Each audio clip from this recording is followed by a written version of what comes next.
publicly. So, it just worked out that way, and then I attacked back. And I guess all the polls are very much in my favor. And people don't like Rosie. No, but people do not like her. Right. And look, Donald, I didn't come here today to talk about this. I want to talk about The Apprentice. That's what I want to talk about. But no, you got to talk about Rosie, and I'm sick of it. God, am I changing the channel when they get into that Apprentice conversation? Yeah, right. This is the one you want to talk about. How about a Rosie O'Donnell, Donald Trump boxing match? Yeah, they need to be in the octagon. Yeah, in Bubba's octagon. I'm going to go down and check it out. Check it out. Check it. Are you looking forward to going to Tampa this weekend? Yeah, I think it's going to be a good weekend. Yeah, I think it'll be fun. I'm looking forward. You know me, I get weird just having to go somewhere. Yeah. I'm not a big fan of travel. But once we're there, it'll be fun. Yeah. I think it'll be fun hanging out. I was really looking forward to it until now. I have to fly with the peasants on the way down. JD, come here. Yeah, I know. I don't know how that worked out. I mean, but again, it's something I couldn't avoid because that private jet shit, oh, God, if you got a chance to do that, people, just hop on it. Well, that was the whole idea behind the gift, and now you can't even do it. Well, no, I can do it on the way back. Yeah. But it's just the stress level that's added to your life going through an airport. Right, now you got to go through all the security stuff and make a schedule and the whole thing. But other than that, I can't wait. Hey, JD, what is it? No, I was just going to, you said you wanted to see a boxing match between those two. Well, the WWE press release to Gary that they were going to have Donald and Rosie wrestle in a match. Are they? No. That would be really good. They haven't gotten any agreement. No, it already happened. They had two lookalikes, and it was pretty bad. Was it funny? I don't know. You know, I'm going to pull closer. I got to go back, but it was... Did they talk like Donald and Rosie? Yeah. They had a Rosie O'Donnell impersonator on there trying to do an accent. And I think actually the crowd started yelling boring during the match. Really? Who won? I think Rosie did. Rosie beat up Donald Trump. Well, even in real life, wouldn't Rosie beat up Donald Trump? I think he could. I think she could, yeah. I think Trump tried to body slam her, and her weight just... Right, she crumbled, right? Wow. She crushed him. Yeah. We should try to get tape that reminded me. I played Rosie O'Donnell in a Mad TV sketch. Did you? I played every fat broad in Hollywood.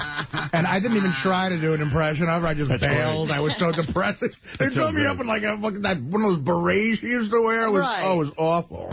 Hey, guys, I want to take off my sweatshirt because it's so hot in here, but, like, for the TV show, when David Arquette comes in, I guess, or if something happens, just remind me to put it back on. You wore a sweatshirt, not just one of the... Usually wear a shirt that you can take off. I have a T-shirt underneath, but, man, it's 100 degrees in here with this sweatshirt on. It is hot. Yeah, I figured today is a cold day. Yeah. I'm such an asshole. I went running yesterday, and the whole time I'm running, I go, oh, my voice is going to be shot. It's too cold out here. And, it's like I drive myself neurotic, and now I'm wearing a sweatshirt. I'm too hot. I'm going to pass out. I'm a fucking baby.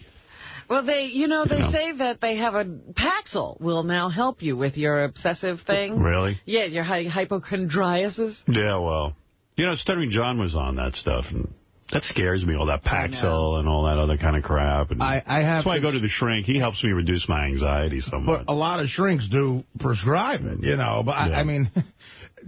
When I was Is that what you're on? You were on that. Yeah, well, no. Wait, did you take Paxil? What happened after my first episode, we'll call it. He takes everything. During the 4th episode of Mad TV, I had my own episode. And is there a pill that will help me get over my paranoia about Paxil? Absolutely. I think you want a pill for the pill. I think you want lithium for that. Yeah. If I took lithium, would I not be afraid of Paxil? Or Depakote. I took this Depakote shit once. It made me a zombie. I wasn't depressed because I had no feelings at all. I was walking around like, That's how I walk around naturally. Yeah, well. Do you have a job, like, when you're on Depakote? Like, how can you... Were you working with us when you were on Depakote? No. I swore all that stuff off. What happened was I was in such a desperate situation. I was about to... The first time I had issues at Mad TV was when I OD'd, and I was about to lose my job, and that was only after a few episodes. And again, that's the story where Quincy Jones was so fucking... sweet to me and said, look, you get better. And I said to the people at the rehab, I said, what's sort of a quick thing? I mean, obviously I don't care about drugs. What drug can I take? You know. And the shrink, who was just a pill pusher that Fox sent me to, said, look, there's antidepressants.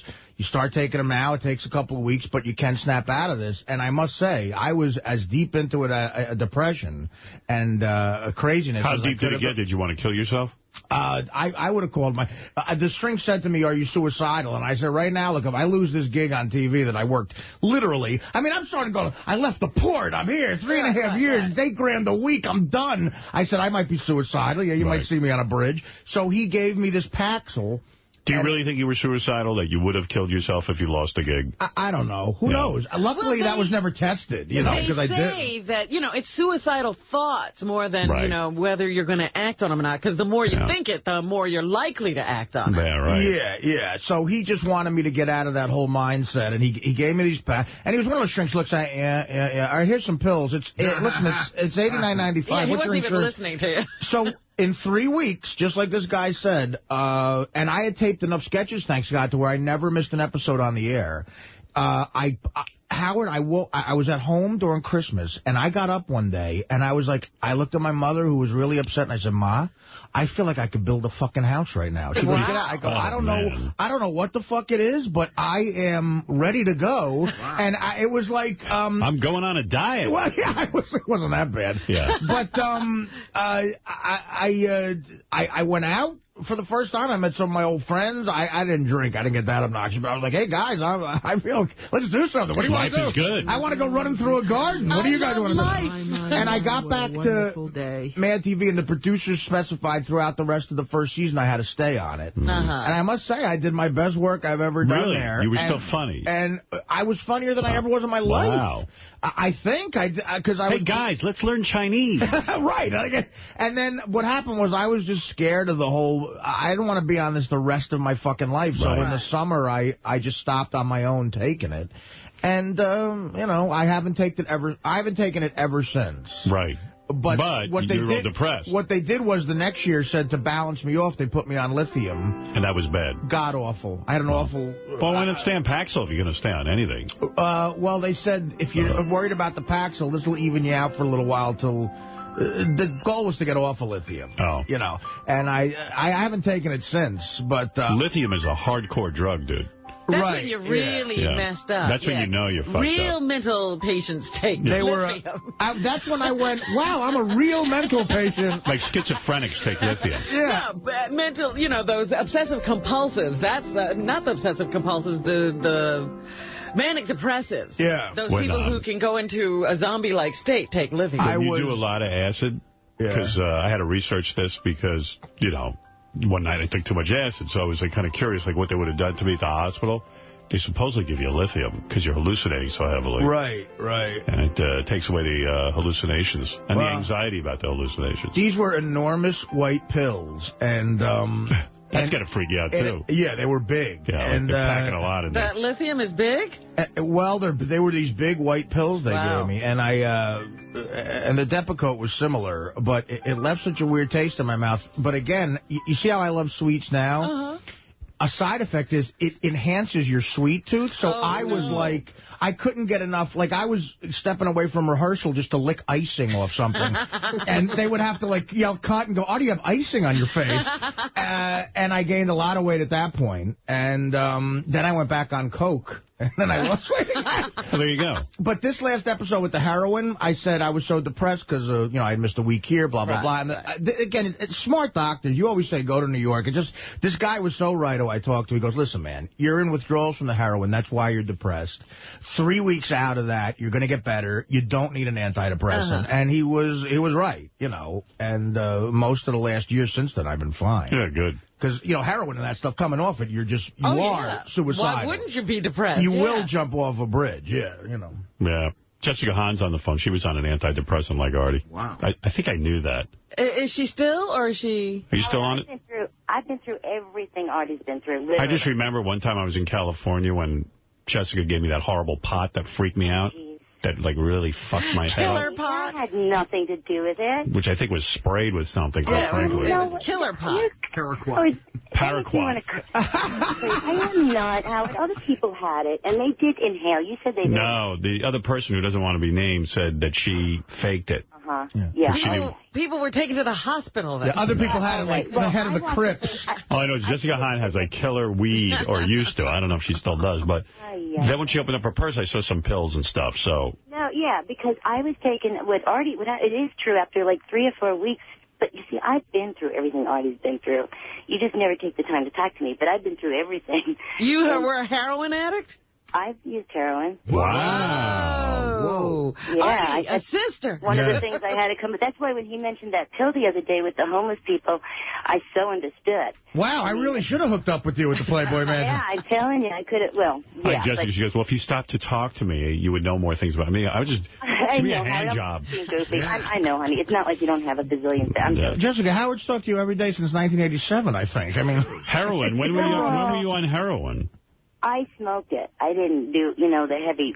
you did the black... Did you do black tar heroin? Yeah. That's a cool look, Howard. You ever see people do that? Yeah, I've seen old bag ladies do it. They spread it on a piece of tin foil, and you take a straw, and it's like you're smoking the foil. Oh, my God. It's like, oof. Was it something, everything you loved, Jessica? I mean, was it, like, addictive? Well, you're very addictive. Was it addictive? I mean, like, did you really get a real bad habit? Well, I wanted it all the time for a while because it was such a great escape. It's like Artie said, you could sit, anything is interesting. Howard, put it this way.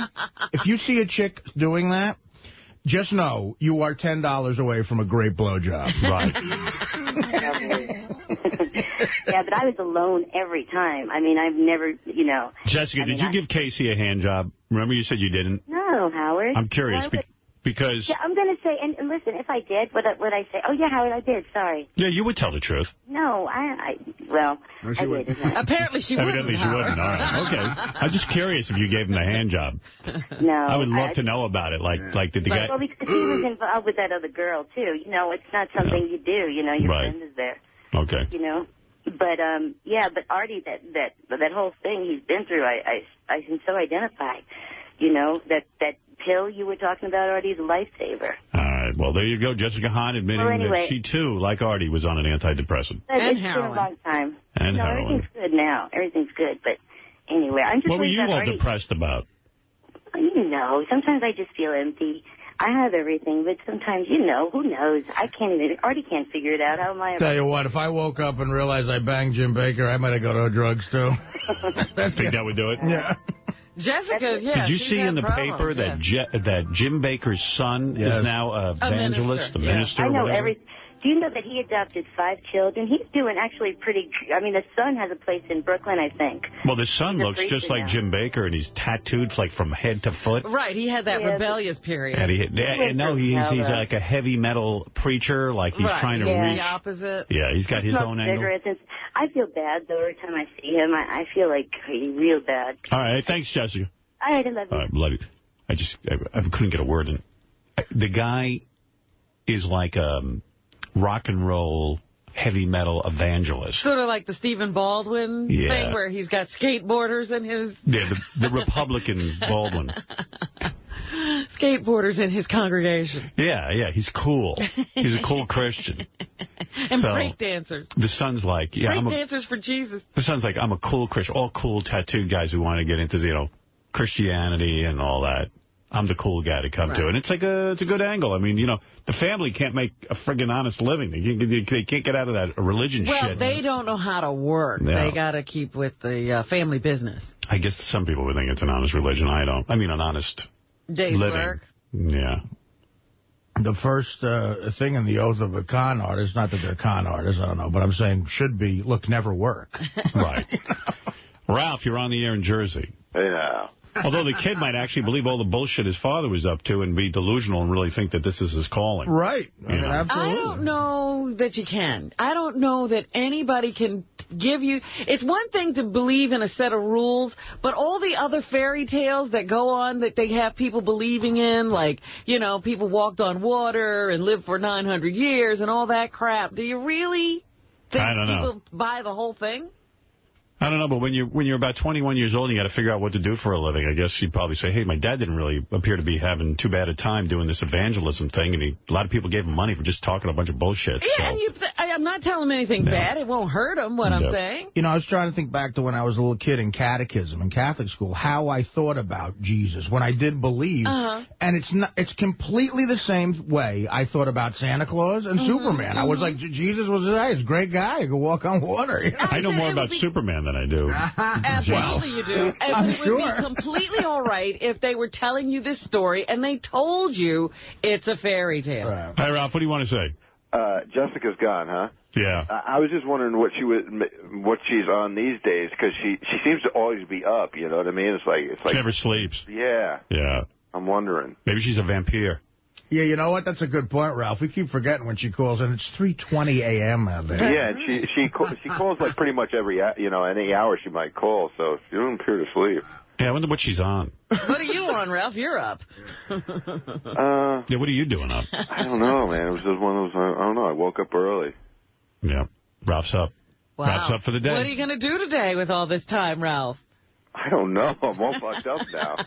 Gee, I have things to do, but I'm not sure what they are. Yeah. I have drawings and a packing box. He's always unpacking boxes. Right. Well, you know, the other day, the smell ruined his day. So. Yeah. Yeah, I've been playing catch-up. I was running around all day yesterday. You know, it's a great excuse, Ralph, because I've been there. Go, look, I was up. Nothing was open. I couldn't get anything done, so I went back to sleep. All right, Ralphie boy, thanks. Artie, you need help, man. You are suicidal. You're killing yourself slowly. I need help, Ralph. Right now, one of us is at work. Which one? I'm working, man. This is work. Oh, get the fuck out. I'm calling in with content. He's contributing. Yeah. Well, one of us is getting paid for it. Hey-oh. Thank you. Thank you.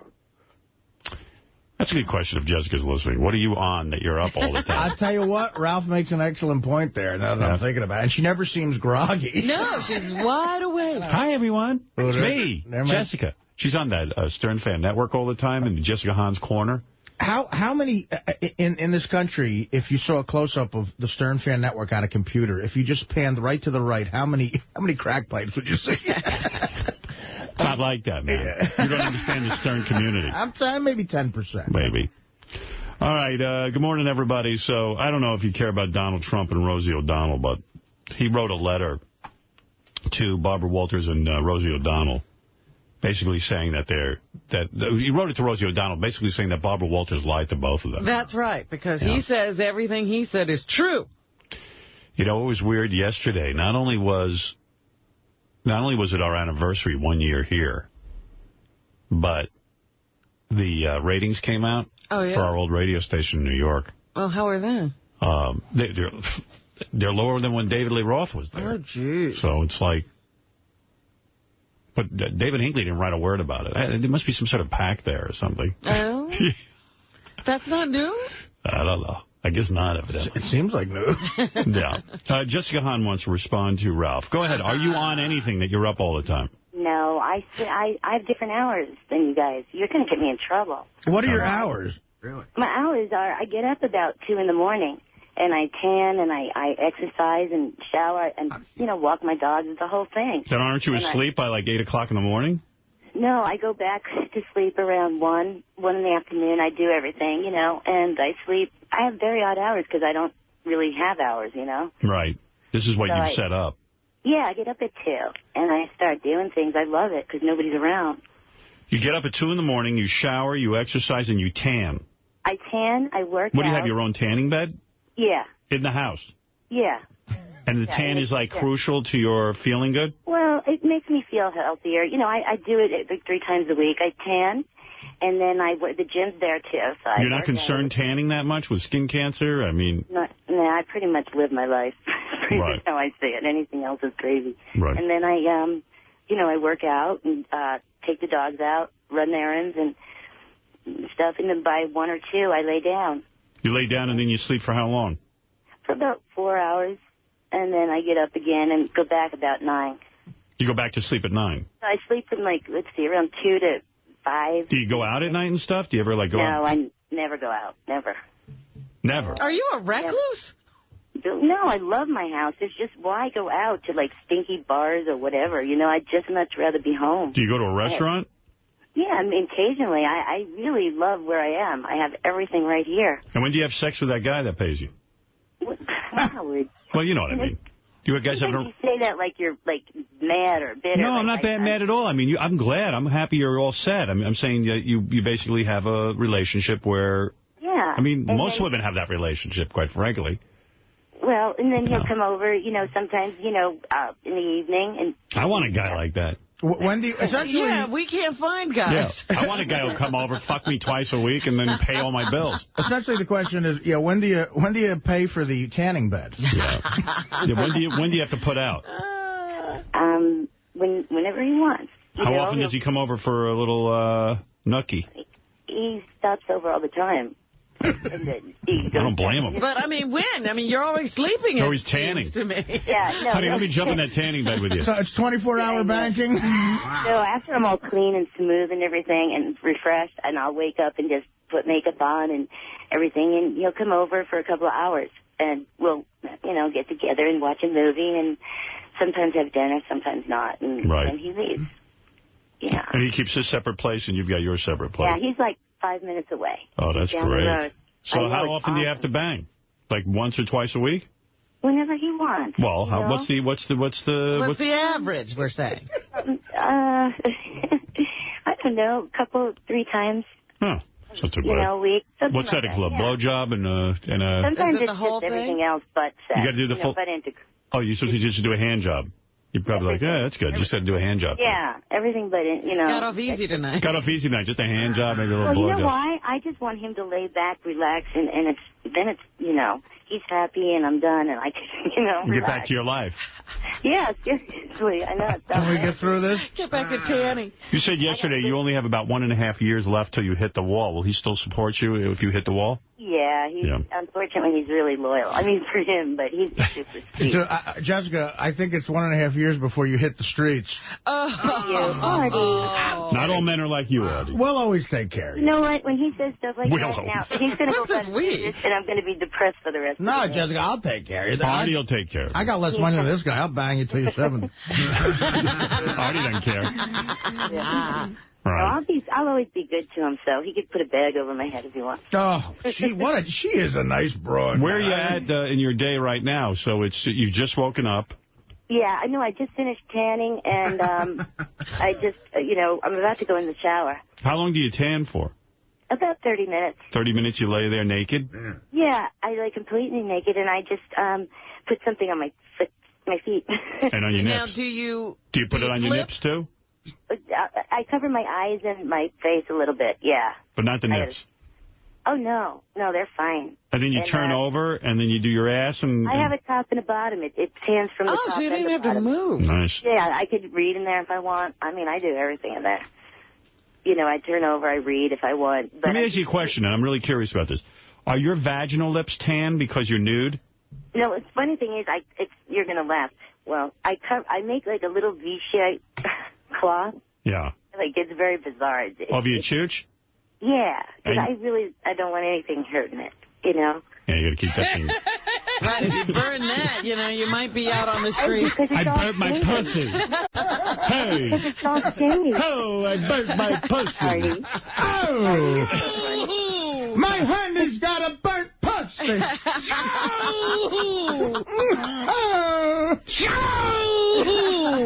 My fucking broad burnt a twat. It has no hair on it to protect it, so it's so bare. Okay, you know what? I'm flying out. I'm getting the first flight to L.A. I'm fucking you. Why didn't you fuck her when you were out there? She wanted to. She was coming to L.A. to meet you. She didn't show up. I was at the mansion. She's got to do a little work. I mean, you got to do a little phone call. Doesn't sound like that guy does. No, you don't. Hey, Jessica. Howard TV wants to fly out to L.A. and do a day in the life of Jessica Hahn. Oh, God. Really? Yeah, okay. All right. Well, yeah, let me talk to them. Yeah, we want to. Yeah, we even want to watch you tan and shit. Right, yeah. We want to see you get up at 2 and do your thing. Okay. So call the dealer and say no deliveries. Nothing in the match. All right, so Jessica, I'm going to have Doug Goodstein call you. All right. All right, have him call me later on. All right, that's going to be good. Shower. All right, thank you. All right, honey. Bye-bye. Bye. Jessica Hahn, routine. Well into her day already. I think we should just, like, because Howard TV, we can do whatever we want. I think we should just, like, really literally follow her for the whole day. All the boring shit, too, you fast forward through. Yeah, like a Big Brother thing. Just put cameras in the house and you can tune in on the Internet or anything. Do you know what part of L.A. she lives in? I'm dying to know. I have it written down somewhere. Oh, yeah, I'm dying. Yeah, I don't Gary remember. I'm dying to know exactly what, how much this guy's spending on a house, where it is. She's a wild chick. She's well set up. You know, one thing about her, and I really will say this, like, whatever it is, like, I mean, she's so into her body and sex and pleasing that, like, literally when we'd go to L.A. and she would, like, I would just call her. I'd say, I'm in L.A., I got a group of guys in my room. You mind coming over and giving us a lingerie show? She'd be there in 5 minutes, pack a bag. Yeah. She had the lingerie ready. Well, yeah. And she'd come over and, like a real trooper, put on a pair of high heels, get naked. Within 2 seconds, she'd be parading around naked, and she was, like, really good about it. And then, like, she'd even say to me, Howard, if you want to relax, I know you're married and stuff, but if you want me to just beat you off, I give a great hand job. I was like, Jesus Christ, I really, I wasn't going to cheat, so I didn't do it. Thank God, because, she would have told everyone. Yeah, that would have been her next book. Right. So I was like, I remember laying there, like, in a towel, and she wanted to put her hand under the towel and beat me off. And I was like, that's willpower. Wait a minute. Man. You were laying under a towel? You were completely naked? I was in a room, where the hell was I? I was in L.A., but a bunch of people were around. And I remember I went into my room in a towel, and I was laying down on my bed. I was trying to rest. And Jessica came in and said, hey, I'm going to beat you off. And I was just like, no, I can't do it. I mean, that was willpower. It really was. Because, I would have liked to have experienced that hand job. Because I could just tell, she gets the lotion going. And I think she would have just given me, the blowjob, too. Right. I bet you she's awesome at it. Oh, she's got to be. Yeah, it's a job. I bet she reminds me of one of those old, like Bugsy Siegel's wife, like Virginia Hill, like one of those old mas who just does anything for the man, and she's there. She wears little hoary outfits. Yeah. Yeah. You know what? Was there ever a time where her and Sam Kinison were like a couple to where, like, they would go to dinner? Not. I mean, yeah, they hung. He wined and dined her. Right. Yes. Yeah. But it was never like, the couple's getting together. This is not my woman, no. Sam and Jessica. Because he was with Malika during that whole thing, too. Oh, he was? Yeah. I forgot. Yeah, he was with a lot of different women. Really, really a lot of different women. King of the fat guys. Yep. Let's, you want to take some phone calls? I got a million things to talk about. How was the anniversary for you? The 1-year anniversary was great. I really, I didn't think it would affect me that much. I didn't think I'd care. You were kind of touched. I was, because I know I would have been on a radio. And we're doing so well here. Is thriving the right word? Yeah. Thriving as a show. We're doing funny shows. We're having fun. We like coming to work pretty much. And, it's not a pain in the ass anymore to show up and do a radio show. And if we do a shitty show... Well, there are no barriers. When you start to think about what you want to do, your mind can just go. It doesn't say, they'll never let me do that. If we do a shitty show... It's like just saying, Jessica Hahn tans her pussy lips. Yeah. Like, that's funny to me. Yeah, we would have never gotten there. Yeah, and like it would have been like, Jessica, do you ever tan your hey nanner nanner? And then like Tom would hit hey nanner nanner and hit the button, and then that would be bleeped out. Like that would even be, you talked about tanning, about her vagina, and even though you said hey nanner nanner, people know what you're talking about, and it's gratuitous. The FCC has changed its ruling on double entendre. Right. Now, yeah, literally. I mean, like, everything is just such fucked up, unfunny shit that it's like, you said nanner nanner. You should have said blana, blana. You could say private parts. You could say private parts once, but not twice. Well, I called into Nick DiPaolo's new show. He's at the old place. Right. Just to say hi. He's on from noon to 2. Did you plug Sirius? That's all I care about. If you're going to go on our old radio station that has been so nice to me. I'll tell you what happened. Yeah. Nick has been a friend for a long time, and I wanted to say thanks. And he was like, look, come on. But, he's not ballsy enough to tell me I have carte blanche to do anything. But I just called in unannounced. And I said, hey, Nick, it's Artie. And it's funny. I went through 3 different guys, and I don't know if they wanted to put me on the air. Right. Well, Nick was probably nervous. But Nick had nothing to do with it. I think it was their decision. And the last kid I got, I said, look, I've talked to Nick. I'm his good buddy. I just want to say congratulations on, whatever. So they finally put me through, and Nick said, hey, and they were talking about homophobia was the topic, and Nick said, oh, Artie's a sort of a guy's guy. He can, comment on this. And what I said was, I said something like, there are guys who don't mind anal sex and guys who do. Oh, you already bleeped. Oh. Already bleeped. Okay, so I hear, and Nick starts to laugh, and I hear a guy, a producer go, oh, no. And I heard I'm sick of whoa. And I heard a click. So they I went up on you. No. They didn't hang up on me. But what I said was, they said, oh, you can't say that. We bleeped it. And I go, oh, well, you know what? I'm way too comfortable in the great place that I am now. And I got a feeling that got clicked, too. Unbelievable. So I was like, you know what? I said, don't call in. So from there on, I just said, Nick, you're the best. You're hilarious. Good luck. I love you. And he said the same, and then we just went away. It was an uphill battle. Well, that's a great show. I'm glad I would have listened to that. Sounds really interesting. Look, that's the problem. It's an example. It's not that Nick's not an interesting guy. It's just that, the guy's a comedian. Nick's hilarious. How can you fucking be funny? You should see the ratings at our old radio station. I should read them to you. I would like to know, actually. Because the newspaper isn't interested in reporting it. They only want to talk about either how much money I make or that somehow satellite will fail. Right, you're not successful over here. Yeah. Well, by the way, I got nude pictures, supposedly, of the girl that Garcia, the Philadelphia Eagles quarterback, the chick that he's engaged to. I thought he got married. I think he's engaged. The chicks that a guy gets attached to disprove that you're gay are usually the hottest. Yeah, well, let me tell you something. Look at this chick. Wait, that's picture 1. Oh, my Okay, wait. God. They're going to get better. Here's picture 2. That's my wife. Shit. Here's picture... Hold on a second. This chick is so fucking hot. The pussy athlete. How's that? Oh, my God. Let me see that one. Artie needs a closer look at that one. Oh, my God. Take a look at this one. This is the hottest chick ever in the world. Oh! How old is she? Right? Are these hot pictures? She's not real. Yeah. How do you fuck that? Yeah, right. I wouldn't even know what to do with it. And look at this. Look at the pussy. I guess he's not gay. He's not gay. He's not a gay guy. Here's the problem. I never said he was. Here's the problem. No, I'm saying people were saying. I don't think he's gay, but the problem is a gay guy could fuck her. Right. You know what I mean? I mean, that's the thing. She's not. It should be like someone who looks like Oprah. You know what I mean? You know something? You're not gay. That doesn't necessarily prove anything. Little Richard used to bring around hot chicks when he used to go on tour so he could lure What are in you saying about Little Richard? I'm just saying that's what Little he would Richard's do. all man. Yeah, what are you talking What's her name? about, Little Richard? I don't know, but someone just wrote a note. Somebody just wrote a note and said that you met her in Vegas, but you don't even remember. No. You know what? What's her name? Because she also looks familiar to me. What's her name? How did you meet her in Vegas? I'm trying to remember. I don't know. How did Artie... She was on our show. Oh, exactly. That chick? That's the chick he's engaged to? Wait a minute. Was she the Playboy? Playmate of the Year. I was Vegas in love with her. Yep. You guys all went crazy. Oh, wait, is it Tavares? No, Carmen DeCesar, I think. DeCesar. I know. Remember when you were making fun of her name, too? Well, I remember... She was the hottest chick ever. I remember saying when I was in Vegas, like, I was seeing Beth and stuff, but she wrote me a note and said, you want to hang out? That's right. She was like 19 or something. I remember I was like, I want to go kill myself. Right, yes. You leaned over and you said, I want to kill myself. Yeah, I said, I can't take it. I don't want to be tempted like this. Look at how hot she is. Oh, she's sick hot. And that's who Garcia got? Yeah.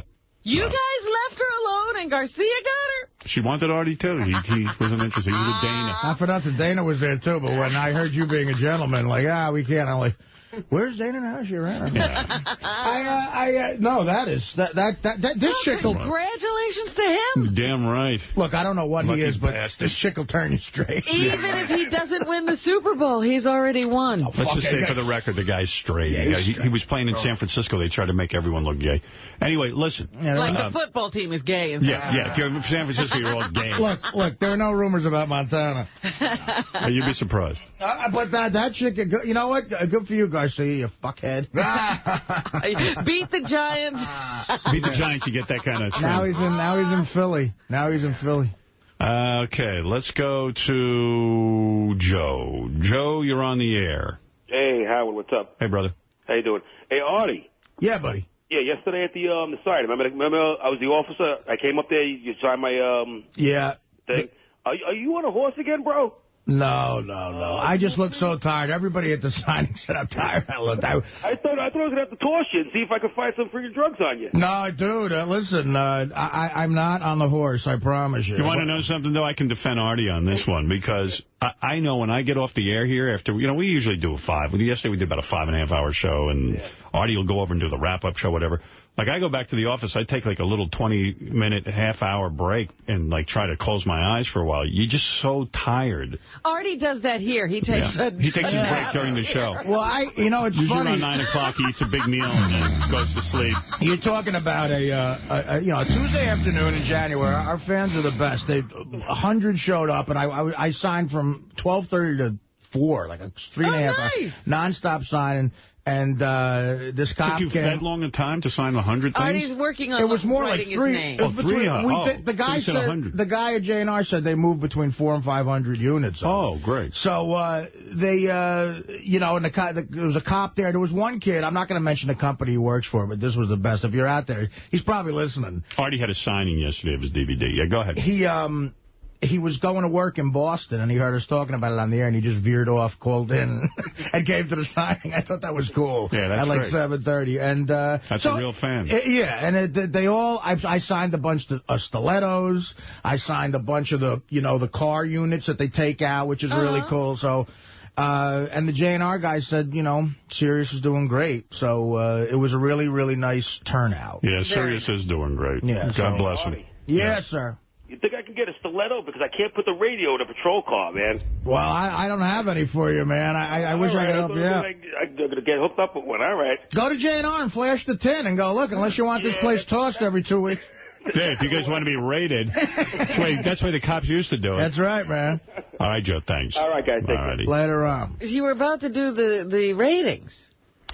Oh, right. Thank you. You got distracted by Garcia's girl. That was in the pile. Well, I'm sitting in my email last night, and, boy, I do get a lot of email from friends and stuff, but I knew something big must have been going on because... Hey, Jason, did you print out my notes for today? Yeah, dude, they're right on top of the email. With the rating note? It's like the first one up there, second one. Okay, I got it. Thank you. So this is a buddy of mine who's high up in the radio chain, you know, and he doesn't want his name mentioned. Happy anniversary. Neat coincidence that today is also ratings day for the former K-Rock. Their last book with you last fall was a 3.2. That means overall the whole station we elevated to a 3.2. We had a much bigger rating. Yeah, we were number 1. Then they had a 1.1 with David Lee Roth and the new talk format. Mm-hmm. Then a 1.4 and then a 1.3. Now... it's 1.2. It's lower than when David Lee Roth was Wait a minute. They brought in Opie and Anthony. Well, they brought in a bunch of people, and it's now lower than... it is now a 1.2. It's in fact, with David Lee Roth, the station was doing better. They better go get him. Just don't pay him, I think.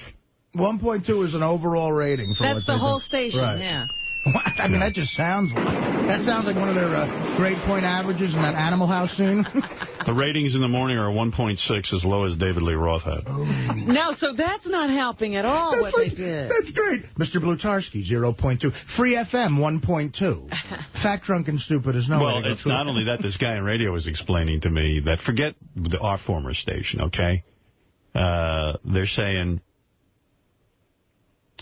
that the Jack FM format and all these, all the CBS FM was a big moneymaker. It's just there's so many in NEW changing formats now every couple of months. They ruined that too. Yeah. So anyway, I just saw that, and you know what? I talked to honestly, I don't care anymore about terrestrial radio. To me, it's a dead issue, boring. And terrestrial radio can go around slamming me in pieces by Inside Radio, which is owned by Clear Channel, and you can slam me all you want. But you know what? We all know the truth. That our listeners are pretty much coming over here in droves, and I'll tell you how I know that. We're up to over 6 million subscribers. And if you look at our old audience, which they estimated at between 12 million, something like that, 12 million people. Right. You know, if there's 6 million people subscribing, and if it's true that 60 or 70% of them are listening to us in the morning, then if you figure it out, that's probably about 4 million people. Right. And they say that for every radio sold, it's probably passed between 2 family members. It could be as high as 8 to 9 million people already with us in the morning. So the idea that somehow, our audience... You're not working out here. I mean, this audience is loyal as hell. And you know what? Everybody loves it here much better in terms of being an audience member. It's just better radio. But you know what? If you don't see somebody listening to Sirius, you see them listening to an iPod. Right. You don't see them listening to radio. Radio is just not fun. I mean, not compared to all the media that's coming out. I mean, the iPod changed everything. Satellite radio changes everything. Cable television changed everything. You don't see anybody without cable anymore unless they're completely broke. Everybody complained about cable when it first happened, but then they started to hear what was on it, and they all wanted it. See, Apple came out with a brand new phone? Yes, I just heard that. I got rid of my BlackBerry this week, and I just got the new Treo because I went back to the Treo. I like it better than the BlackBerry. Oh, really? You gave up the BlackBerry? Yeah, but now Apple's coming out with a phone, and they're crowing about it, but... I don't know. I'm sticking with the Trio. It's all touchscreen, no keys. Yeah, mine's touchscreen and keys. But they have it's nothing on keys, apparently. Then how do you type an email? I guess that comes up on the touchscreen, too. But the touchscreen's only about 3.5 inches. I mean, how the hell can you do that? I just heard that this morning. Pens. Yeah. Oh, pens. I don't want to type with a pen. I don't like touchscreen for a lot of that kind of stuff. I do and I don't. Yeah, for certain things, but not for phones. Well, they're crowing that it's going to be $500 and it's like the greatest phone ever. But I don't know how much hype it is. And it's an MP3 player as well. Yeah. What's a Trio do and a BlackBerry? You send emails with it too or something? Yeah, you get your email. It's almost like carrying a mini computer right now. You got your email, you got your phone, you got everything in there. You got like the camera. You can get like the internet on it? Yeah, yeah. Really? Yeah, you get on the internet. It's really cool. I like carrying my computer. I don't care about putting that on the phone. I do like carrying my computer. I ordered from IBM. I don't know why I can't get it like in a day or two. It's like on back order for weeks. I know. What's up with that? New? I don't know. Yeah, well, I mean, it's not that new. They're selling them. It's a super lightweight computer. It must be good. I like the Vio by Sony. Mm-hmm. The Vio How big AR. is that, though? I haven't seen it in person. I did a lot of comparisons. I didn't go with the Vio for one reason, and I really like it. But I'm used to using the mouse that's in the middle of the keyboard. Right. Me too. Because I'm an IBM user. And I like that feature so much that other computers don't have it. I know. They try to offer me a mouse, sometimes. And I'm like, no, I don't want a mouse. I want my little thing. In the middle, the nipple. They call it a nipple. It's a nipple. That's right. You sometimes have to replace your nipple. Yeah. Oh, I have a nipple. That's what I have on my thing that shit gave me. Yeah, I like that. I don't like that mouse shit. Yeah, so the Vio, the only thing it has like the little box where you move the mouse and... Is that thing at the bottom? Yeah. Right. I hate that. Right. See, that drives me crazy. So I can never use it. You feel like a biggest retard. So I'm sitting there with Jeff Schick from IBM, and I said, well, let's compare. And the IBM made one that was just as light. Mm-hmm. I'm getting that one, too, because I want a nice... Because I do. I take my computer everywhere now, and I was lugging this huge laptop. Yeah, the one you have weighs probably about 7 pounds. Yeah. This thing weighs under 2 pounds. Yeah. Well, I think it's under 3. Right. But it doesn't have a DVD. See, if you put the DVD and stuff in there, then it weighs more. Heavier? The Vio does have the DVD player and all that stuff in it. I don't need a DVD player. Well, the only reason you need it is sometimes if you do an installation of a program or something. But you don't have anything? Like you don't have a tray where you can download stuff? You can buy that. It's a separate attachment. But, the thing is, for me, I download most shit from the Internet. So what do I care if I have a DVD? Right, but I like that little feature when I want to download some software or something. Well, then you have to weigh it out like I did. You might. I'm going to have to ask about that. Yeah. You can get an attachment, but it'll weigh more. How are you downloading software? What are you, like Bill Gates? No, Artie, it's so simple. You click on a website, and it says download, and it downloads. Right, or done. if you put something in that little tray, it tells you exactly what to do. Yeah. Software means the actual content that's on there. Right, the programs. Oh, so the words. Like you download an article. Or you download a new system, if you want... like a chess game. Yeah. Oh. All right. Or, dude, how are you not into this shit? Maybe that's why you're all depressed. You're not embracing all this. Because I'm not into computers? Yeah, I mean, like, I got a feeling that's why I'm the little happy that I am. Computer. What? But you know what? You know what you said about the Apple phone? To me, it doesn't make sense. I always thought it'd be a matter of time before the computer companies just started making phones. You know, well, it's merging. Like, why doesn't IBM come out with a phone that has everything? I mean, everyone's coming out with phones, but Apple's trying to say they got. First of all, Beetlejuice is so ahead of the curve on everyone. Beetlejuice is using the new technology? Well, I played this yesterday. You know what he uses? The Bluetoothless. I got to play this again in case you missed it yesterday. Beetlejuice, Sal and Richard were on the road with Beetlejuice. He shows up at some of their comedy gigs. Right. And they said to Beetlejuice, they're in the room, they wanted to see just sort of like what he understands. Yeah. So they handed him their iPod, and they said to him, make a phone. They said, there's someone on the phone for you. And Sal just stood behind him and talked, and Beetlejuice thought it was a phone. And he talked into the iPod. Yeah. Listen to this. It's great if you missed it yesterday. Ronnie. Yeah, we're here. Yeah, Beetle's here. You want to talk to him? All right, hold on. Hey, it's Ronnie. Who? It's Ronnie. Yeah? He wants to talk to you. What's up, Ronnie? Hey, dude, what's up? What are you doing? What's going on? What are you doing, dude? I don't know what you're doing, man. What's up, Ron? Where are you? Everything good? Where are you? Chilling, bro. You in Sacramento? Hey, Peter, do you realize you're talking on an iPod right now? Can you tell Ronnie me and Richard say hi? I'll call you back, Ronnie. All right, Pete, take care, man. So then they said, he's still on the iPod, obviously, and then he didn't even talk like Ronnie. He didn't say anything, and Beetle was still talking into it. He had a whole conversation with nobody. Yeah. Yeah. Yo, ask him if he's taking the truck or the car tonight. He's taking the truck or the car? He said he's taking the car. Okay. Where's he at right now? Ask him where he is right now. Where you at right now? Oh, he said he's on his way here. Where's he at? Where are you? Oh, he's on Ninth Street. Is he picking up McDonald's or pizza for us? Where you going? To pick up the pizza or the McDonald's? Oh, he said at the restaurant, he said. I'll call you back. All right, I'll see you later. Bye. Who was that you were talking to? Huh? Who were you talking to? I don't know, but you don't want to know. So there's B talking into the first iPod. Do you think if Beetle, do you think he can make a call, like if we told him to call home, handed him a phone, do you think he could do that by himself? No. No? You don't think so? Breakthrough, no, I don't. Breakthrough iPhone, wows high. He was just talking into an iPod. Oh, but if we gave him a real phone, I think he could. You think he could call 911? No. If we gave him the number. If we gave him the number for it, yeah. No, he'd be like, well, what number? Breakthrough iPhone wows high-tech fans in Wall Street. It's a cell phone and an iPod and a mini computer all in one.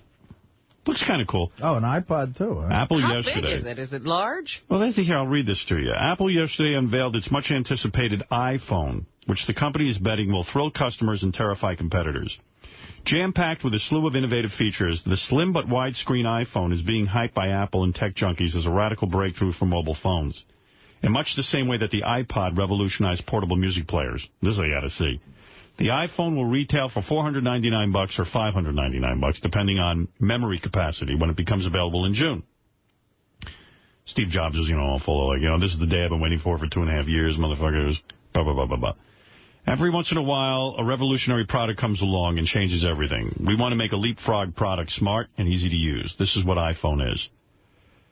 Details of the iPhone been closely guarded. Okay, here we get down into specifics. Apple iPhone is the sexiest mobile phone ever, one besotted blogger wrote. Fucking guy's already in love with it. These techno guys are just in love with any new little device. Instead of a physical keyboard and a stylus, iPhone users' fingers will activate touchscreen features on the 3.5-inch display to type email, send text messages, browse the web via Wi-Fi, and select music and videos. Sounds everything like my Trio does. A sensor in the phone automatically rotates the display between portrait vertical and landscape horizontal views. I don't know what that means. Which means... oh, look at it. Whoa. Yeah, there it is. Looks kind of big for a phone. You know what the problem is? A lot of these... See, the reason I like the Trio, the BlackBerry phone blew. Like the actual phone technology. In fact, Ross walks around with a regular cell phone and a BlackBerry. He uses the BlackBerry for his email. And he can't hear on his BlackBerry? Yeah, the BlackBerry phone just bombs out a lot on me. And I got Singular, and with Trio I got Singular, but the Trio has better phone reception. I don't know, man. It all drives me fucking crazy. You carry a cell phone, or you're not even up to that yet? No, I got a cell phone. You want me to show it to you? No, I want to see it. It looks like that Maxwell Smart shoe phone. He's got a shoe phone. You're telling me this is already, like, obsolete? Absolute. I mean, obsolete. Absolute. That's a fucking cell phone. I got that. That's the Razor. You still have an antenna on yours. Oh, my God. You got the old one, dude. Wait, no, I do not. You know what? This is the Mercedes phone they give you. I bought it 3 months ago. The Mercedes phone? You know that. Who gives a hoot about Mercedes phones? What they do is they say, when you get a Mercedes, you lease one, they say, give us your old cell phone, we'll give you ours, and it's a full, you can plug it into the car, or you take it out and you use it. Right, I understand that, but your phone has an antenna. So does my Mercedes. Hey, Ralph, you're on the air. I believe you should purchase the Vio type of computer. No, I'm not. I like the IBM one because of the nipple in the middle. It is smaller and lighter than No, it IBM. isn't. It's the same size. In fact, the IBM is a little bit lighter. It will fit better into your various purses. Yeah, It's smaller. It's a screen. You saw Vinny's. That thing was like 9 I know. I loved it. But if it had a You nipple... know what? I like a full keypad. If it has a full keypad. It has a full keypad. If the Vio had a little center nipple, I would buy it. Have you ever tried that? Yeah, I don't like it. I have it on my IBM computer. You can have an option. I don't like it. You know, that iPod phone, it doesn't have a camera on it, though. Yes, it does. Does it? Yeah, it says right here in the article, it's a camera. And they say the camera is a built-in 2-megapixel camera will snap photos with a resolution that greatly exceeds that of most camera phones. Well, that's true if it's 2 megapixels. Yeah. That's pretty good. Yeah. The thing's going to cost like $500-600. Yeah, between $400 and $600. $499 to $599. Yeah, so. 5 to 6. I do have to leapfrog, as you say, into this technology. Yeah, you'd have fun with it. It's a little scary. Like, Apple is taking over, like, media and stuff. If they make a good product, they deserve it. Why not? Yeah, but, like, you know, it's all proprietary. You can't, like, if you download something, or you can only download onto their stuff, you know, it's like... The iPhone will also feature what is called the Safari browser, where users can view any web page the way it was designed to be seen and zoom in and expand any section by tapping on a multi-touch display with a finger. Oh, that's interesting. Yeah. One potential drawback is they're exclusively singular, but singular is good, so... Yeah, I like singular. I use them. Yeah. That's probably a good company to buy into. Apple stock went up like $10 yesterday. Really? Yeah. Yeah, well, hey, fuck do I know? Like right now, me and Frank Sebastian are trying to write this other thing, and when he has to send me shit, it's like the Pony Express days. It takes 3 days for me to get it. Oh, you're about the only one. Because I have a fax machine, but it don't work. No, but you would love, like, you sit in your computer and Frank says, I want to send you something, and it's there within 3 seconds. Yeah. You could see it while he's talking to you about it. Is Frank lost in the dark ages? No, Frank has all that shit. One of the great, Why do you do stuff like that, though, Artie? Why don't you make your life easier? Here's a great story about this incompetence. He's not going to answer. It's real quick. I'm zoning you out, Ralph. Like most of the audience. No, Ralph, you know, I agree. He refuses to deal with you on this. You're 100% right, but me and Frank were trying to put the finishing touches like a couple years ago on Beer League, so... He says he didn't want to bug me. He wanted to know our vacation schedule. This is a great My Manager story. So he's like, so he could figure out when to fly to New York so we can get together to write. So he doesn't want to bug me, so he contacts my manager, Peter, and goes, Pete, listen, I want to know Artie's vacation schedule, what days he's going to have off. As soon as you get it, this was the beginning of the year, let me know so I know when to get together. So my manager actually did this. The vacation schedule wasn't out yet. My manager didn't have it. So he emails and faxes to Frank. He has an assistant do this. A list of holidays. So, in other words, now Frank basically has a cover letter that said, listen, Frank, the vacation schedule isn't out, but I know for a fact these are the holidays Artie will have off. So Frank now had a generic list of American holidays. Frank called me up. He was so funny. He goes, Art, someone can stay out late the night before Thanksgiving. Hey, Howard. That's funny. Like he wasted office time. Yes, Gary. You know what's funny about Artie and the computer? You know, so like 3 or 4 years ago, I guess Artie was watching you all the time, and Jeff Schick was up here all the time. So he sort of got caught up in that whole thing. So ordered a very expensive computer, which Jeff brought to Artie's house and hooked up, where it sat for 4 years and did virtually nothing. So now Artie got caught up again, I guess, over this I broke the computer. But doing what? I got so pissed off. I was in my fucking office one day. I got so mad at something. So mad about something that rhymes with Zana. And I hit the fucking laptop with like a bat. Picked up a bat, and I just fucking went boom. Oh, my God. You took it out on the computer. Yeah, I did. Wow. So I'm not a wife beater. So, Howard, over this last... You're a computer beater. I am. I believe over this last vacation, because I heard Artie say, did you get a new computer? Well, what happened was it sat there broken for 2 years. Oh. Okay, and then finally, Jeff... this assistant kid scheduled it all. I woke up one day to a door knocking, and I was asleep. I said, what the fuck are you two doing? He goes, you know, we had an appointment. So Jeff put in brand new, most expensive laptop they got, and I haven't used it yet. It's been a month. Howard, 4 years he never used that computer. I went to my website once.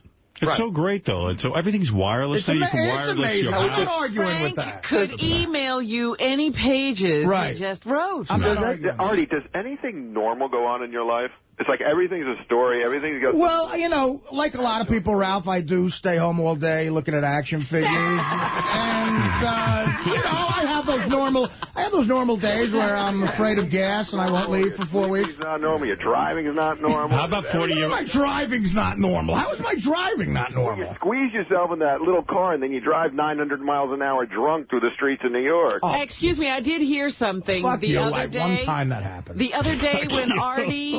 Howard. Yeah. The other day when Artie and Scott got out of here, apparently it took a while for Artie to get the seatbelt. DePace, you're a dirtbag. No, because DePace has one of those awful conservative Republican, I'm conserving everything, shitty safe cars for one of his jerk-off kids not to, like, hit his head or something. This is great. And it's like an enormous, like, ugly fucking K car. It looks like a guy who just never had an ounce of fun in his life. It's a Dodge Charger. A Dodge Charger is like a muscle car. It's like a Mustang. A muscle car. You know what I mean? My car beat the shit out of your car. Bullshit. 350 horsepower. So what happened? You couldn't get the seatbelt on? It looks like my car's Big Dumb Bodyguard. What did you do?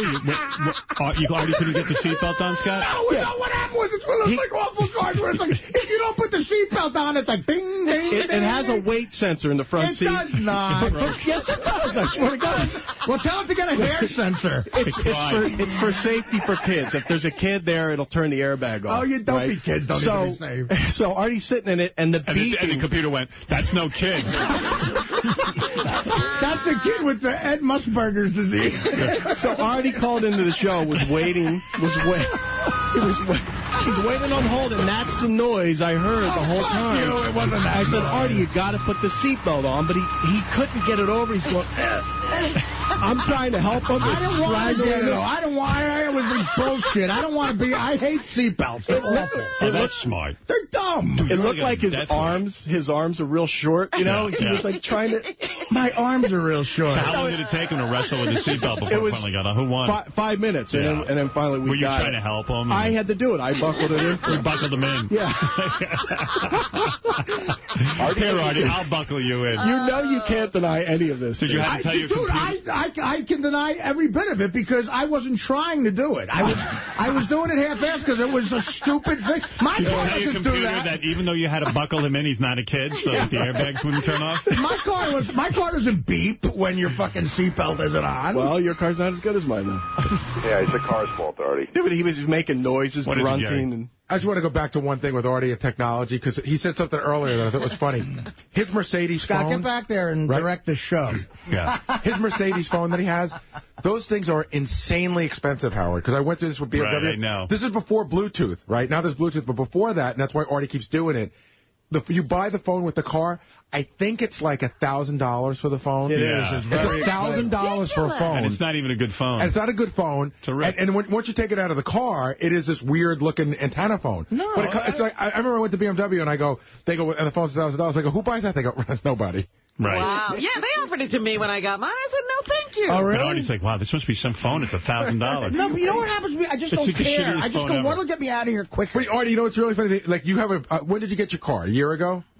6 months? 6 months. They make every company now makes a phone that's Bluetooth. That's like for like $200 you can get it, that will connect with your car. Now, granted, it will take you 10 minutes to set it up, and already Artie's like, I'd rather pay the $1,000. Right, he could never set it up. I know. I would rather pay the $1,000. He's got more important things to do. Does Mercedes charge you for the minutes? Because that's got to be like $50 a minute. Ralph, how about when my girlfriend had to stuff herself in the back of my convertible because your back hurt? And we had to drive out to Stuttering John's party for 3 hours because Ralph's faggot back hurt. Hey, Artie. Too much jizz on it? And she's gone.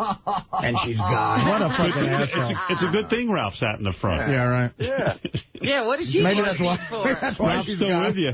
Yeah, right. Thank God. And you're still on fucking drugs, Artie. So I'm not on drugs. Oh, please. Who were you meeting in that parking lot?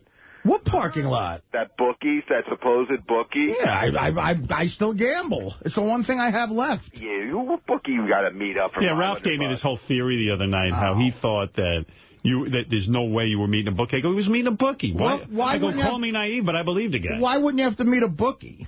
Well, and you got all upset that, like, Howard was ruining your bookie. Meanwhile, the bookies must be lined up around the corner for you because you lose everything. It's not true. Well, you don't know what I do. You don't know what I do at all. You don't know my gambling record outside, the big pool here. That seems to be everybody's life. I do, I mean, Ralph. I love how Artie puts down other people's gambling. Yeah. Lightweight. Well, this isn't, it is sort of ridiculous. Who cares? That was Penny Ante. It was only $25,000. Right. All right. Thank you, Ralph. Ralph, go back to bed. But, Artie, look at this phone. It's the same as your phone. No antenna. Gets perfect reception. I can take it in and out of my car. I like it. You still got an antenna. Crumb's Bakery, all I know is computers are getting smaller and the cupcakes are getting bigger. Artie, the reason everything's fucked up in Artie's life is he just loves telling stories. Ralph, what is fucked up in my life compared to your life? Would you want to... let's take a poll. Whose life would you rather have, mine or Ralph's? Wait, honestly, you want to take a poll right now? I got to think about that. I'd take Ralph. You would? Yeah, oh, my God. Are you kidding? He does nothing. He gets luxury vacations off Sam Simon all the time. Well, I could do that, too, but I, make my own money. Yeah, that's a tough one. What time do you get up every day, Artie? Yeah, and you have to go to work, Artie. Yeah, you work for it. You idiot. Yeah, but I mean, Ralph's going to die alone and broke. What are you going to do? What are you going to do? I'll have money. There you go. You're going to die of osteoporosis or some fat disease. Oh, and you're going to die of some fag disease.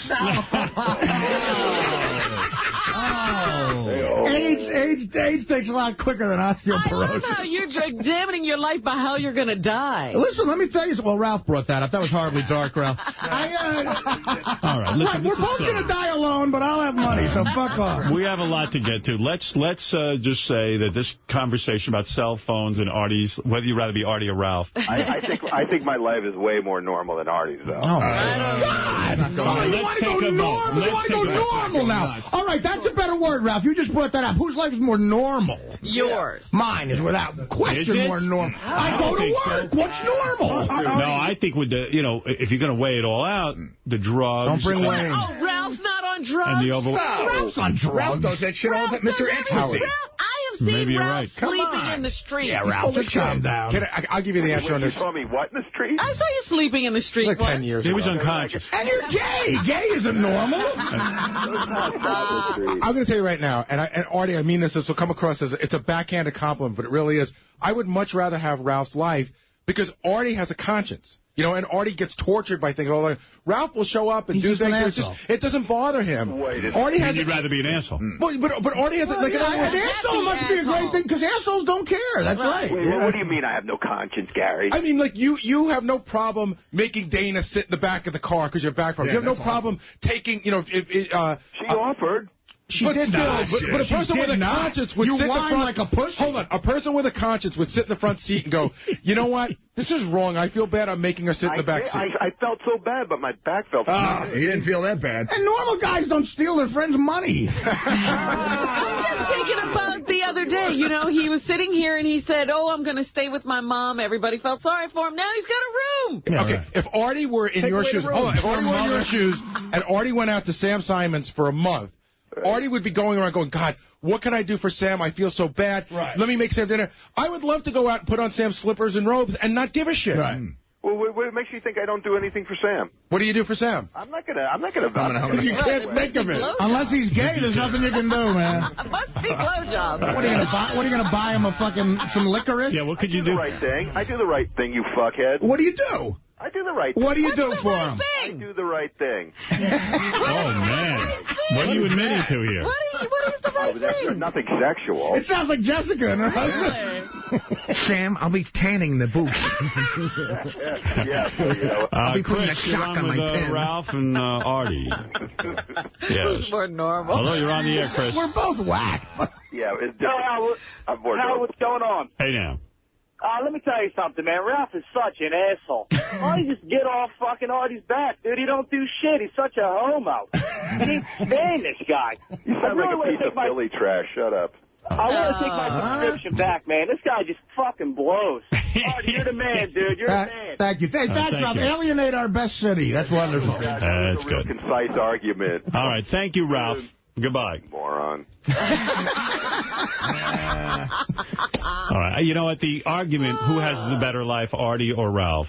You're right. I got to admit, you're right about the no working thing. But I mean, if you're going to bring... You got to say Ralph has the better life, but who's more normal? Right. I mean, just the fact that I go to work wins the normal thing. Yeah. I know everywhere else, I'm out of my mind. You got a point there. You're making a point.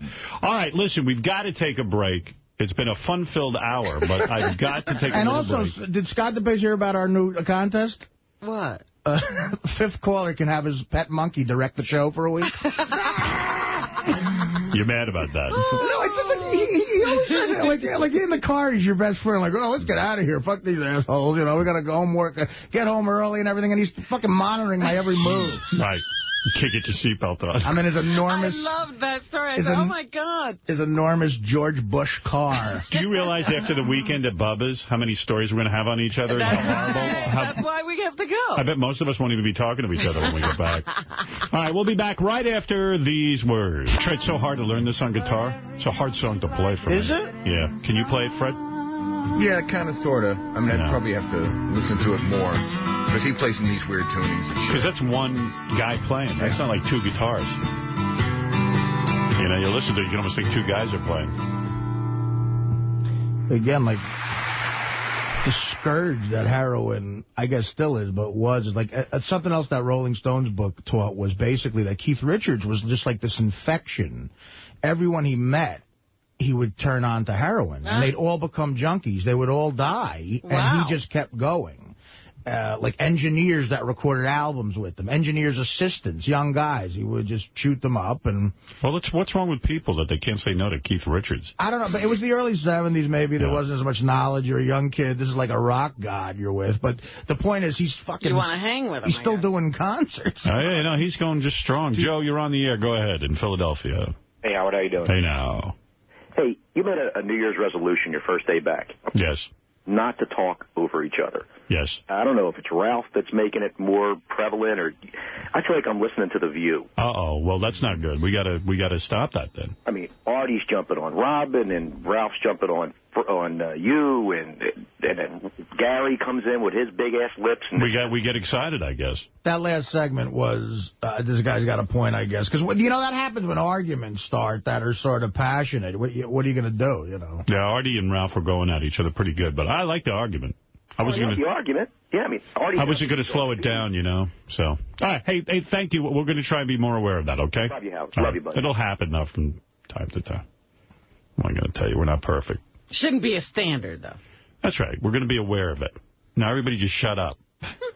No one will say anything. Now I'm afraid to talk. Yeah, we'll all be afraid to talk. Okay. David Arquette will be here today. He's married to Courtney Cox Arquette. Ooh. Courtney Cox. So, she's still... Boy, he's got the best deal ever, David Arquette. He married smart, man. He did it right. Who's got a better life, him, me, or Ralph? Him. Who's more normal? I saw him. Well, it's funny you bring that up. I saw Arquette on Letterman the other night, and God, is he an odd guy. I mean, Letterman was looking at him very confused, you know. And, he's funny, though. I mean, I have some clips of that when David was on David Letterman, and he even called Dave J. That's funny. And Letterman didn't even acknowledge it. Wait, let me see if I can find it. I missed that. I caught like the last 2 minutes of it. I don't know what there's 50 million pages on my computer. And I don't know. I don't remember. I don't have the retention to know which page. What page is David Arquette on Letterman on? I'm going to guess JD page. I had to follow him once on Conan. He came out in roller skates and a Hawaiian shirt. Yeah, he would come in some weird outfits. There he is. How was your New Year's Eve then? Oh, it was fantastic. Yeah, we went down to Cabo San Lucas. Oh, what's that like? I've never been down there. That's in Mexico, right? Yes. Yeah. It's very Mexican down there. No, it's fantastic. There's a lot of tequila involved, especially on New Year's, which is interesting, and a lot of singing and just, it was a fiesta. Mm-hmm. Yeah. He's happy, and he should be. He sounds like a pothead. Yeah, but you know what? I'm just listening to that, and when you act like that, people expect, they automatically assume that, yes, it's funny. I'm glad you're here, but he's really not saying anything. No, he's saying nothing. He's giggling. Hey, he gets to bang Courtney Cox, which is a pretty good deal. She's got a ton of dough. They go to Cabo. Yeah, look at the life he's having. He's got the better life than Ralph. Yes. Yeah. Do you have other celebrity memorabilia? I don't know that that's the right term for that sort of thing. I do. I have the booking chair from the West Hollywood Police Department. I guess I don't know what that means, Dave. It's like the booking chair that it's on this whole platform, and it's a really cool old chair, and it's got this thing that swings around, and you can flip the numbers for the different criminals. Oh, it's the chair that people sit in when they have their mugshot. Yeah, and in West Hollywood, there's been quite a few characters in that chair. Yeah. So, Hugh Grant, among others, was one of the guys. I remember when Hugh Grant. That's right. He was in trouble with a. Yeah. Hooker. So one time it's a great chair. I bring it to parties, and you have to haul it to parties, but then people can all take their pictures like they're criminals. People love that. It's good times. Yeah, he sounds like that guy in Fast Times at Ridgemont High. Yeah, Sean Spicoli. Spicoli. It's funny. I think I sat in that chair. You probably did. You had your picture taken in there? I gotta find my mugshot. I have a mugshot. Yeah, we want to put that on the internet. We could mount that here. Sorry I'm late. It's just like this new schedule's totally confusing. Mr. Spicoli. That's the name they gave me. That's the name they gave me. You're ripping my car. Yeah. Hey, bud, what's your problem? No problem at all. I think you know where the front office is. You dick! David, if you listen carefully, he calls Dave J. All right. You got to really listen, though. Luckily, with my show, in case of emergency, I get to kiss Lori Loughlin. Well, there you go. Yeah. I know, she's wonderful. Is it Loughlin or Loughlin? Do you know? Jay. Yeah. Jay, is it Loughlin or Loughlin? Oh, you know what? That's part of that's the part I saw, and I didn't even realize it when I was watching. Yeah. Because she calls me Arkle. Arkle. So, yeah, she calls me David Arkle. I know in Nevada, the small town on the river is Laughlin. Oh, yeah. So I think it's Loughlin. Are they spelled the same? I don't know. Not a speller, Dave. Man. Then he calls him Dave. Remembered. What a... Jay, Dave. That's one of my biggest fears when I do Letterman. That you'll call him the other guy? No, I'll call him Jay. But you know what? It's never happened. But, I know he would think I was doing it on purpose. But right. Well, if you do it, yeah. Right. What Jefferson was saying was, hey, we left this England place because it was bogus. So if we don't get some cool rules ourselves, pronto, we'll just be bogus too. Yeah? Yeah, I wonder if David's like a big stoner, because he sounds like Spicoli. That whole family had an odd, pretty unconventional upbringing. Yeah. Arquette, I think they were like hippies. Very 60s type hippies, yeah. The world's finest surfers showed up today to battle with what's turned out to be the biggest wave to hit this coast since 1946. Hello, everybody. I'm Stu Nahan. I'd like you to meet this young man. His name, Jeff Spicoli. And, Jeff, congratulations to you. Things look kind of rough out there today. Well, I'll tell you, Stu, I did battle some humongous waves. But, just like I told the guy on ABC, danger is my business. People expected maybe mouth-fuck like this. Jungle Dutch would take the evidence this year.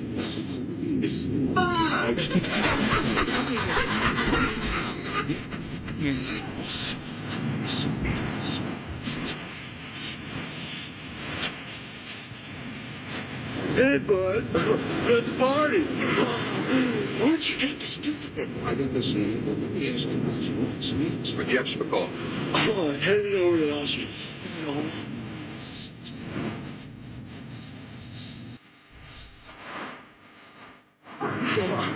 You guys are invited too. You know what? You might be right. I do recall he hangs out with a couple of people who were big potheads. And David was raised in a commune, and he was raised Islamic. Really? Yeah. Hey, David's here. Hey, David, and Lisa G's here, too. Maybe I should just, Lisa, do a real quick thing. Lisa, just come in and do a quick what's going to be on Howard 100 News, and I'll bring David in. Find out. What's the matter? Come in. What? He was ready to come in. He stood up. Oh, yeah, well, he's in next. But what He's do you guys, after you. What's the Howard 100 News covering? Well, we were at the signing yesterday, Artie Lang's DVD signing, and something really funny happened. Shuli was there. Some guy wanted him to sign a Britney Spears CD.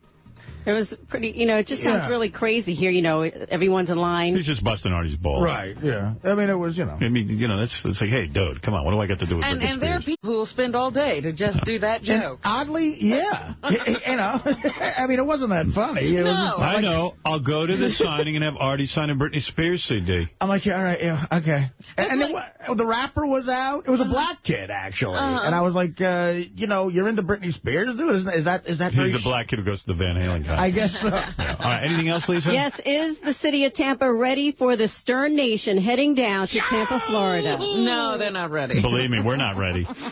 There's a front page story in the St.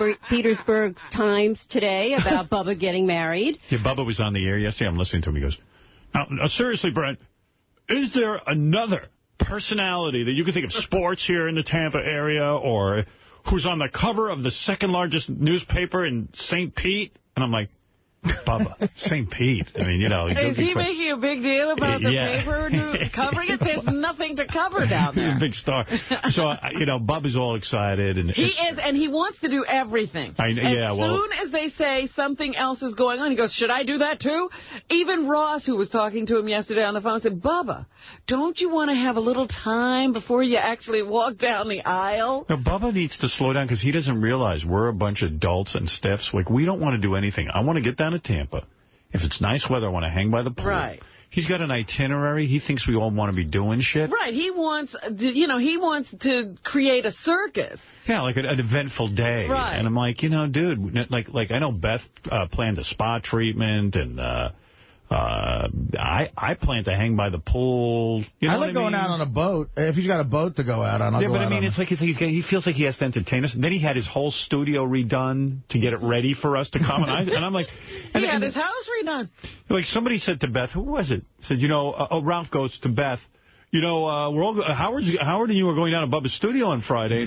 And Beth goes, I don't know anything about it. I got something planned. And I said, I don't know about it. People are making plans. Well, I don't know Bubba has everybody in the studio sometime on Friday. Because he was Does he ever plan on telling anyone? In fact, they were talking yesterday, and there's the private jetters and the regular McGillicuddy Jones people. Right. And he was like, who are the private jetters? Because maybe we can get them in here on Thursday. Well, Lisa, anything else you covering? Well, we will be talking to a wedding expert about all the wedding etiquette. You're talking about a destination wedding. Why are there so many things planned? What you're supposed to give as a gift, what you're supposed to wear, so we'll be filling everyone in. Howard TV will also be down there with full coverage. Well, that's the other topic of conversation. I think he now feels the need to provide... Content right. For the TV show. My only goal is to get drunk and to go to every overpass and spray paint Tampa Bay sucking ears. Nice.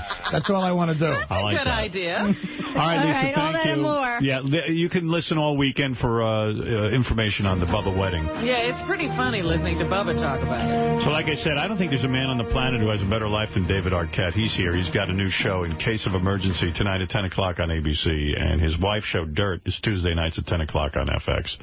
There he is, man. I haven't seen him in a while. There he is. Looks good, man. Hello. You look handsome. You That's how you got Courtney Cox. He's handsome. Yeah, you get the Courtney Cox. What's up, man? How you doing, Dave? It looks healthy, you know. Yeah, you do. Where'd you go in Cabo, man? I was listening to you on Letterman there. I was in Cabo. Probably just missed you. Oh, yeah. We were New down... Year's you were there? Where'd you go? Esperanza. Oh, we weren't there. No, where were you? Pamilla. Beautiful. Very nice. Yeah. What, does Courtney, like, does she have to bring Jennifer Aniston, too? Does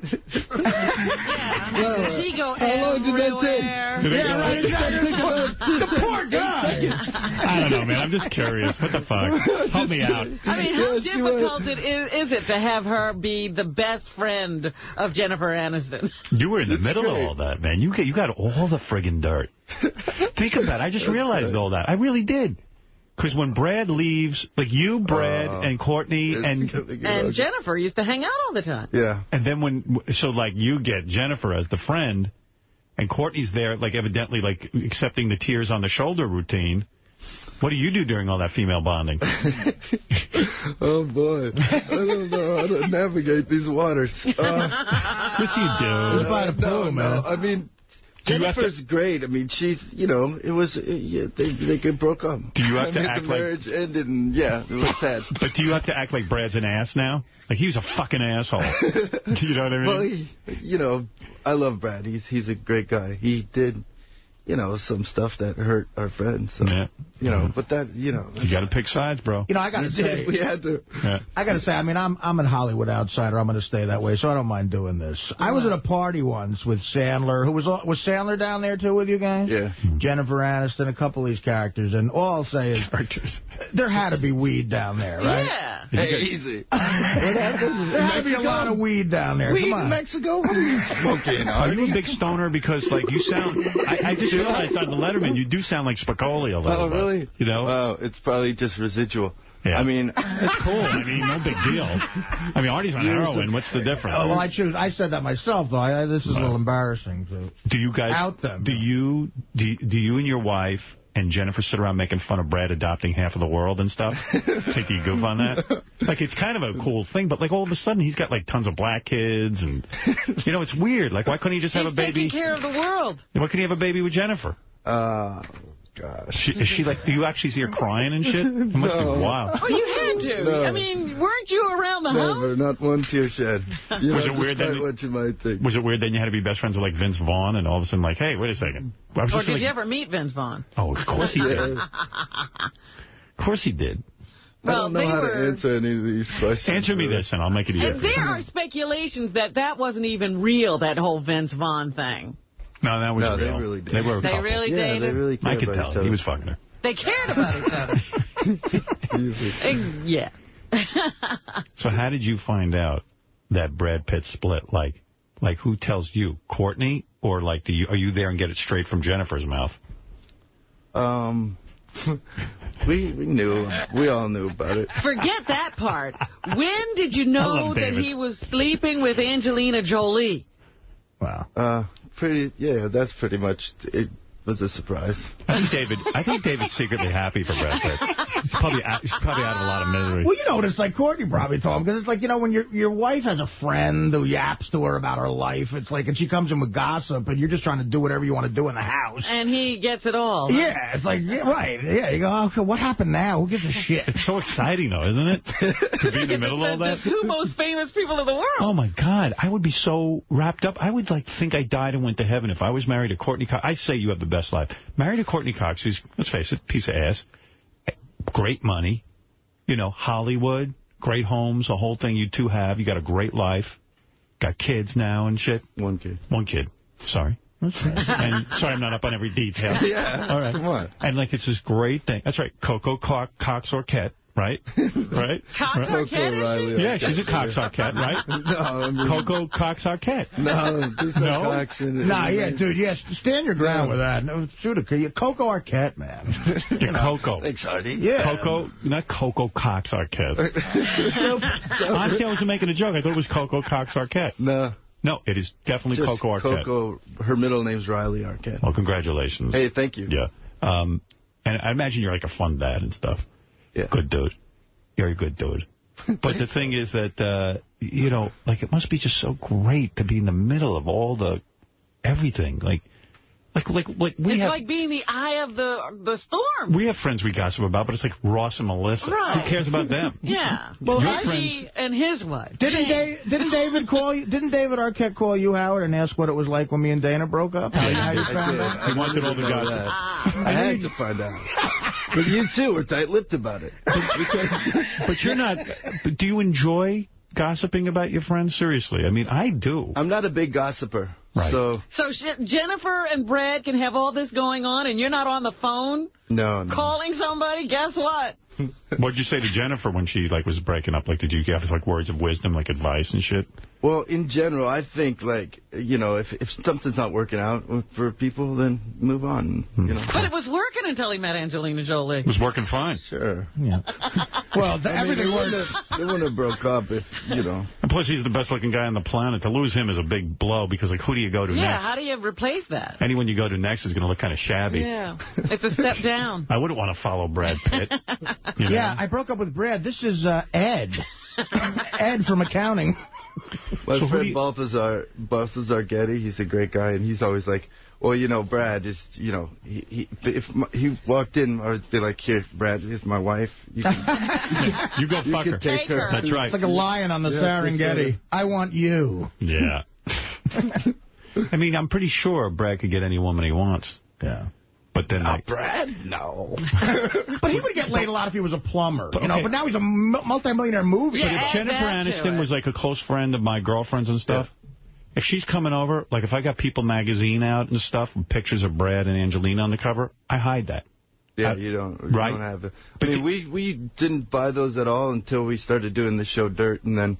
You had to do research. In the writer's room, we have just every one. I mean, from, all over the world. How do you avoid that story, though? The only channel you could have on is, the Science Channel. Right. Don't you love looking at tabloids, too? I mean, don't you love those pictures when you get, someone's cellulite on the beach, like someone who you think is hot, and then you see their cellulite circled? I know. I love that. That's nice. Yeah, don't you love that, too? I do. I do. I mean, I don't know, man. And I have actually had pictures of me taken in my bathing suit and put in tabloids. Sure, we've seen them. And then it's not so funny. No, but it hurts. Other people, it is funny. I thought it was funny when I saw your picture. I did, too, I have to admit. They circled my man tits. And the babushka on your head. It was great. I hate it, man. So how you doing, all right? But all kidding aside, go ahead. With this whole thing, Jennifer's the greatest girl, and she's, those magazines, they take something and then it's working for them. They want to play this whole thing out. So yeah, but what about that she's not all sad I'm not about really it. seeing Vince Vaughn, I am seeing Vince Vaughn. That was crazy. A certain amount of that is just trying to maintain your privacy. What's so great about Jennifer, though? She's the greatest. Why? Because she's such a sweetheart and just a funny. She's just a great person. See, I see her on TV and I go, as a guy, I'm talking guy now, and I don't know her like you do. I go, she doesn't appear to be that much fun. She's always with the hair and pushing it out of her face, and she's always uptight. I can't admit I'm going out with Vince Vaughn. It's like, shut the fuck up. You're going out with Vince Vaughn. Just say it. Oprah's asking you a question. Answer the goddamn question. I mean, goddamn. To the rest of us normal people, it seems like she seems too uptight. She's no fun. No, she's just private. Yeah. She's a private person. Have you ever seen her naked? No. You just see her in bathing suits, right? Yeah. Down in Cabo? Yeah. So what's the scene in Cabo? You guys is that like a real private hotel? Yeah. And so everyone, all the close Hollywood friends say, let's go book some rooms? No. I mean, everyone's just down there, and then everyone knows what different people are. How does everyone know how to go there? I didn't know to go there. We didn't know either. And then when we were going down there, everybody would found out this person's there and that person's there. Well, who are these people? Well, Jennifer Aniston, Sandler. What an A-list crowd. Who else? It was fun. I'm never... Balthazar? No. You know who I was with? Natalie Maines, the lead singer of Dixie Chicks, and her husband was on Heroes. Oh, nice. That was it? I met them down there. I mean, we didn't plan it. They were there. He was with Sandler, and you were with... I was with the guy from Heroes. Asdar. Yeah, he's a nice guy. We talked about chess. Yeah. Sounds like a hoot. You should have hung out, Howard. Who else was there besides Sandler and other cool people? Yeah, Sheryl Crow was there. Did you see her in a bathing suit? Yeah. Did you? Yeah. How does she look? And Kevin James was down there. Who's that? Oh, the guy from... is he in a bathing suit? He's kind of fat. No, he was awesome in a bathing suit. Sandler takes him everywhere now because they got a movie coming. Oh, really? He's like his new best friend. Oh, I see how it works. Didn't know that. Look at you in the middle of all this. Wow. So you all hang out at the pool? We hang out at the pool. Wow. What do you do at night? We just go to, like, dinners and stuff. Yeah, dance on the tables. Yeah. Everyone's trying to be crazy and shit. It doesn't get crazy. What does Courtney wear to dinner? Like, does she dress hot and, like, no panties? No, the no panties thing is over. It is? You can't do that anymore. They ruined it for everybody. Yeah, it's true. Brittany ruined it, right? Does it change, though, after having a kid, like, sexually and... No. No? You're still as hot for your wife? Yeah. You'll fuck her just as much. It's satellite, we can say that. I did read, though, that you two were back in therapy for a while there. Therapy? Didn't you go back? We go to therapy once in a while. Yeah. What is the problem? What is the problem that you need to be in therapy? I'd do whatever she says. What are you talking about? We're too happy. We need depressants. What do you want to happy about? No, just... it's stress. Stress is like... What stress do you have? We work like... Work? You get to be on a set. I mean, as an actor, that's what we do, but we also produce dirt. Oh. So we got a bunch of stuff to do. So you got to go to the shrink to make sure everything's... No, I mean, we don't go that often, but... But I just read why do you guys think like the shrink is like some I go to a shrink. That's crazy. But marriage therapy is like, you should be happy. Is monogamy hard? I am happy. Don't get me wrong. You haven't had sex with anybody besides Courtney? Never. Wow. Never. Never. You've forgotten all the people you ever had sex with. I've never had sex before. No. How do you keep the sex hot after Coco's born and, life settles down after many years of marriage? How do you, like will she dress up in outfits and stuff? Well, no, she won't dress up. She's not a dresser. But I put on like a cowboy outfit. Yeah. You put your dress up. Will you put on like, would you ever like put it, take that off because we got a lot of questions. Shit. Would you have like a stripper pole in your bedroom? Like, does she get into that stripper thing? Stripper lessons like Terry Hatcher has? No, that would have been nice. Do you ever fantasize about banging Jennifer Aniston? No. Never. They never go into that. No. It's not like, I mean... You could never get them drunk and maybe sort of carry on with each other? No. You would never even go there? No, not even. Do you think? But I don't think those terms anymore. When I was single, I was crazy, and once I got engaged, I changed my sort of outlook. First time you ever got laid, it was a threesome, right? I didn't have sex, but yeah, that was my first real sexual thing. Did you grow up in a commune 13. And you were raised Islamic? Is that true? My father converted to Islam. No kidding. Yeah, but I was born on a commune, and it was crazy, mix of a bunch of different religions, Buddhism, Hindu. Is that why you Islam. got to bang two chicks at the same time the first time? Yeah, it's part of the... Is that like the bar mitzvah in the commune world? No, we were at some 8th grade graduation or something. And 8th grade? Wow. I don't know. I was 12. Wow. And then these two girls that were graduating. Graduating? They what? They just said, I don't know what happened. How did you get in the room with them? They took me back to their place, and I don't know. They said, hey, we want to experiment sexually. And yeah. How did they seduce you? Did they just take their clothes off? Yeah, they had it down. I was kind of like, well, what the fuck? They had a whole routine. Yeah, and they turned on a red light. I mean, it was great. They put on some crazy music. And no kidding. Older women. And then they started doing each other in front of you? No, it wasn't. They didn't do each other. They got naked in front of you. And then what'd they do? Give you a hand job? No, we were just all messing around. Gave you oral? Blowing me. Yeah, blowing you? Wow. 12 years old. Wow. 12 years old, you're getting blowjobs. I was a little Oh, you've had some life. Now you got Courtney Cox. No wonder you got Courtney Cox. No wonder. I didn't realize you had that kind of power. It's tough to keep your head in the wiffle ball game after that. Is David that good looking, Robin? He's cute. He's a cute guy. Yeah, very cute. Thank you, Robin. There you go. Is he cute because he's got Courtney Cox? No. I was looking at him out there in the hall. I was like, you forget how attractive he is. Nice. Fuck you, David. I'm really sick of it. You know what the move would be? Here's the move. Can't take it anymore. After Brad Pitt dumps Jolie, you should fuck her. Oh, that's a good one. No. Have you met Angelina Jolie? Way back. Yeah. Man, if you she see used her to be now. married to my buddy. I wonder if you Johnny met her Raymond. now. Could you be friends with her? Like could you? Or I don't think you could because Jennifer hates her. No. Yeah. Jennifer shouldn't hate her though. She should hate Brad, but not her. But does Jennifer I don't think Jennifer hates her either. I don't think it's like. I mean, Jennifer's.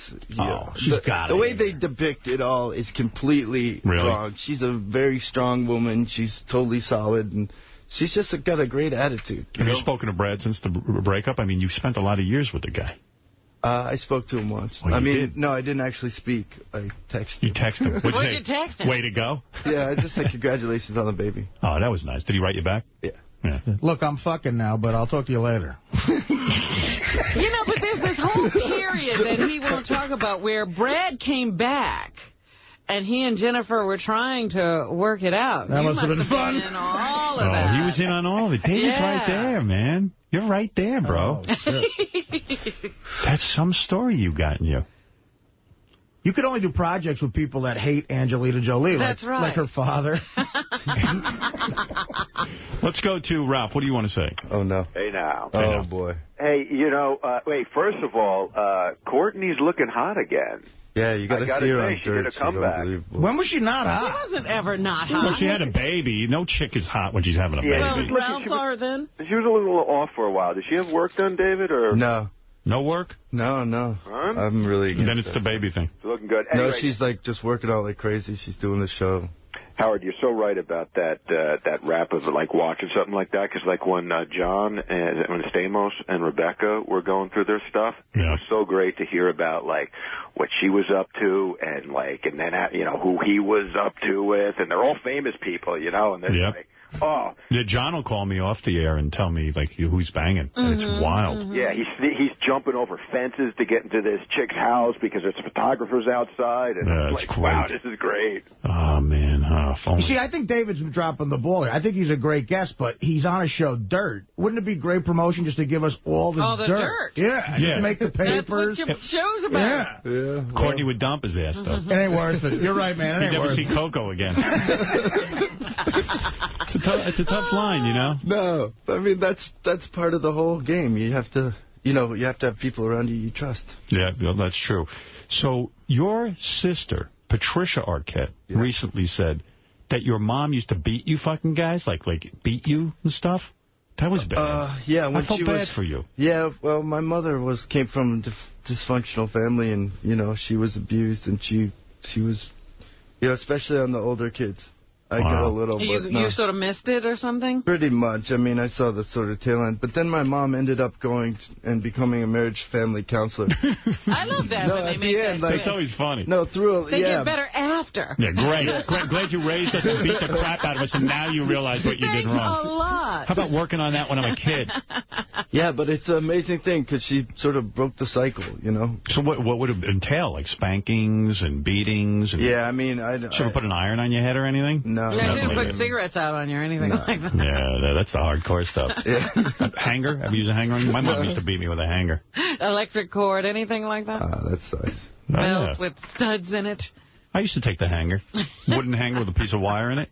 Took a good beating here and there. I mean, You got a couple of whacks, I'm sure. See how it straightened me out. That's what your mom do, hands and stuff? Yeah, I mean, it's just, I don't know. I don't know, man. That's hard. Do you forgive her? Oh, of course, yeah. Yeah, that's cool. Yeah, my mother's passed away. My father's gone, too. Oh, really? They're both gone? Yeah, so Better we that, do. because it's easier to deal with them then. Yeah, to burn you. And then, what was it when you admitted to doing heroin or something? I used to, I smoked it? I used to, yeah. Were you in the black tar thing, too? What? No, I mean, I never got, like, nuts about it. I mean, I got nuts about it, but... Right. It's awful. It's just like growing up in Hollywood's a crazy place. You get into or Jersey trouble. Right. Or Jersey, or... You got into a lot of trouble? They're nice. Yeah. Wow. Yeah, it was crazy. Well, you bounced back okay. Yeah. You're doing good. Yeah, and what about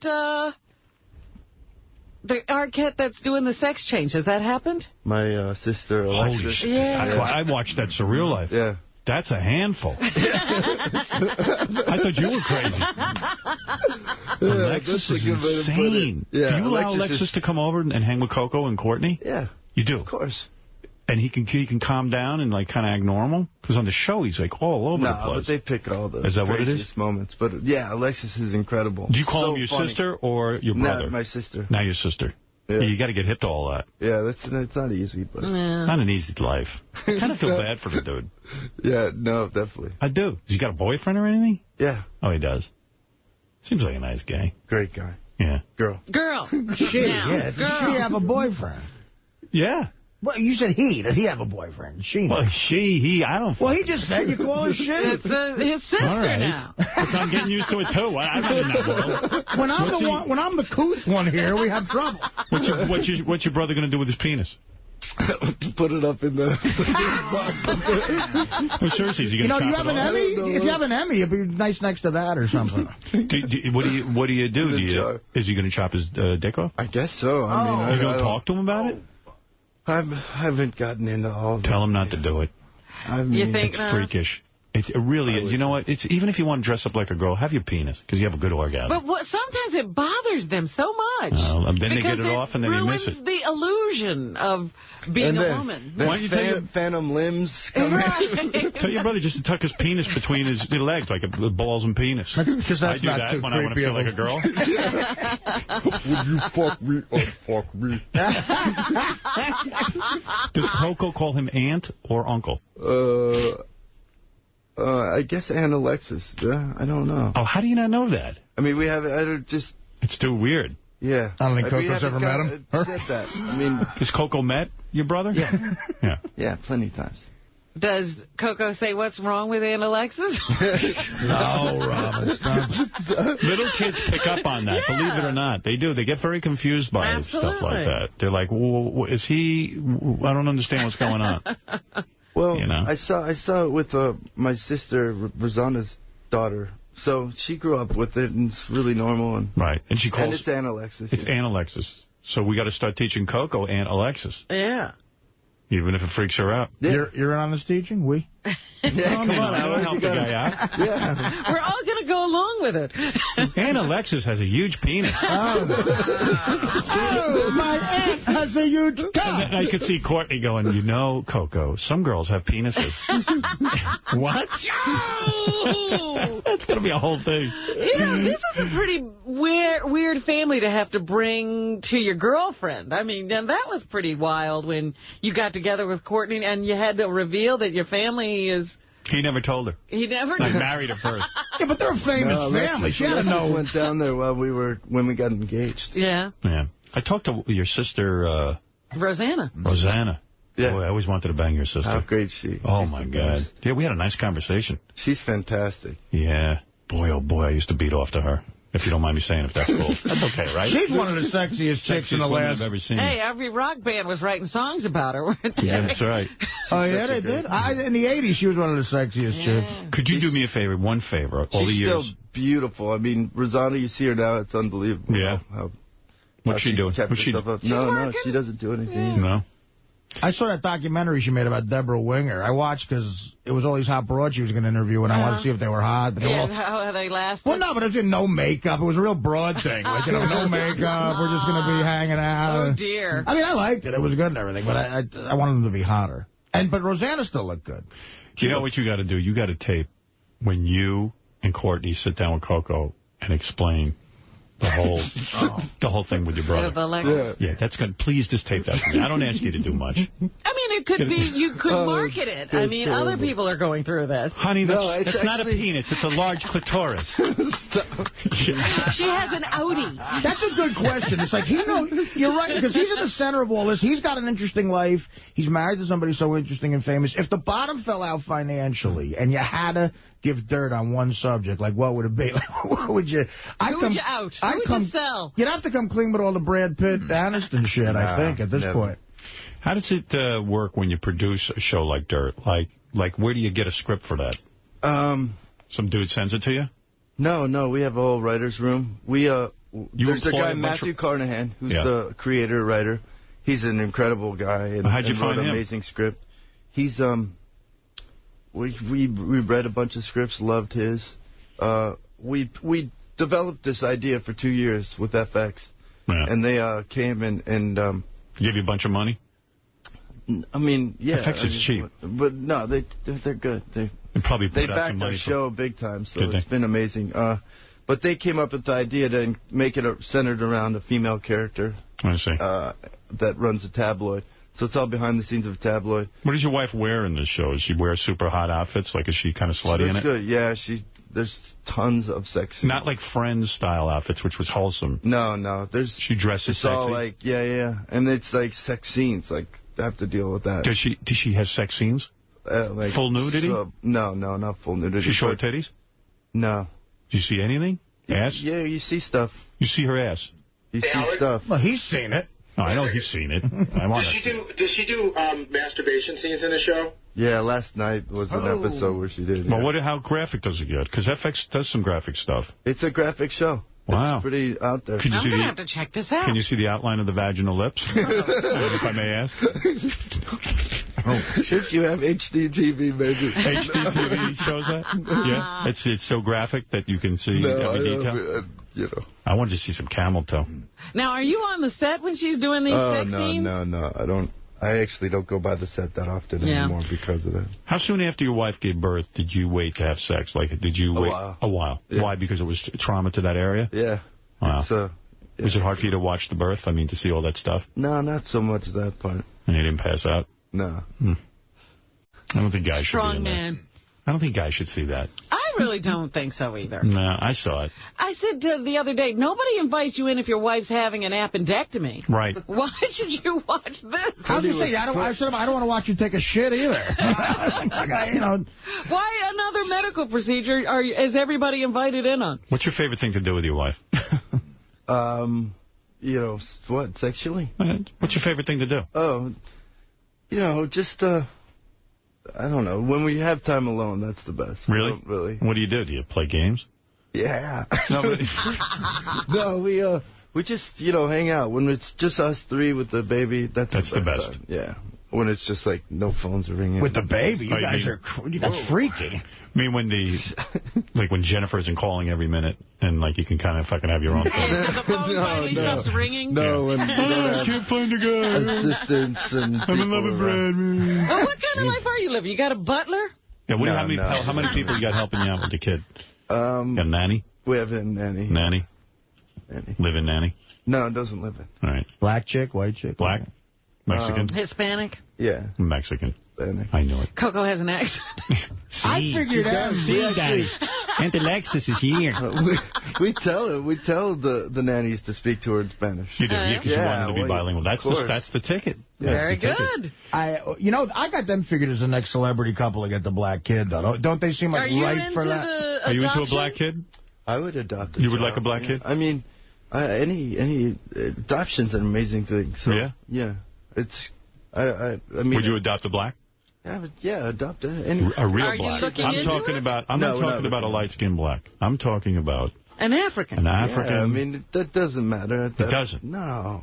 Someone who's killed a lion. Someone who could kill a zebra just as easily as that. What would you name this kid? Shaquille Arquette? Could be an option. I'm talking about you want to go to 158th Street in Lenox and get a 12-year-old kid. You want to save somebody? Yeah, do that. Please. No babies. That guy's doing fine, the 12-year-old on Lenox Avenue. What kind of phone do you have? No, he ain't. BlackBerry. What's going on? You're being BlackBerried right now? Yeah. Who is that BlackBerry? Courtney? Is that Courtney? Stop talking. Is that what it said? No. X-nay on the dirty. Stop talking about our black child. So you don't have any plans to adopt right now? No. I see. Any plans to have another baby on your own? Not at the moment. I mean, we're working pretty hard right now, so I don't know if we're going to... Now, what does it mean to be the producer of Dirt? And I'll get to your show in a minute. We created it. Right. You have to read every script? Yeah, we have to read every script. You have to yell at people if they do shit wrong? Or Well, we have other... people to do that. People like deal with this minute to minute. But casting, network notes, read all the scripts, make notes on cuts. You're a big deal. You're a mogul. This was our first scripted thing. We've done a few other shows. This is our first scripted one that went on. Congratulations. Thank you. That's Tuesday nights at 10 o'clock. And what is this? Now you have your own show in case of emergency. Yeah, in case of emergencies tonight, Wednesday nights. This is the premiere episode? This is the second episode. And what is that? What do you play on that? It's great. I mean, it's so funny. It got great reviews in the paper. Yeah, Kelly Hu. Do you know who she is? She's a beautiful girl. Chinese girl? She's Hawaiian. Hawaiian?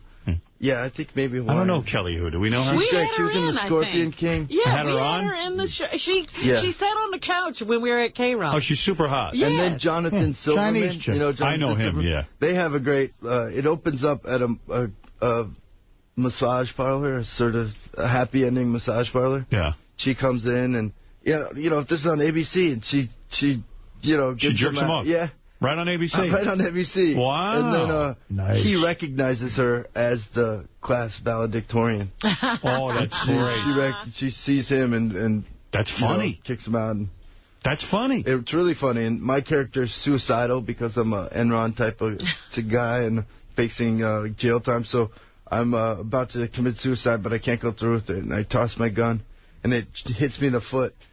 So I end up going to the hospital, and I meet Lori Loughlin's character. Lori Loughlin? She hot? Yeah, she's beautiful. Yeah. You get to do love scenes with her, huh? No, not love scenes. No. It's, Lori Loughlin. Stamos She used to was bang on, her. she was on Full House, right? Didn't Stamos bang her? No, I don't know that they banged, but that was his wife on Full House. Oh, come on. What are the odds they didn't bang? How's she holding up? She's great. Yeah? Yeah. She didn't hit the wall? No. Wow. No walls near her. No wall near her, huh? Kelly and Lori, they're both How much weed do you smoke a week? No, not a lot. You don't smoke a lot of weed? No, once in a while. Once in a while. At the most. At a party if someone has it. Right. Once in a while, but never like a lot. All right, if I have to commit to watch, I have very limited time. And I have to commit to watching one show, Dirt or Emergency. Don't do that.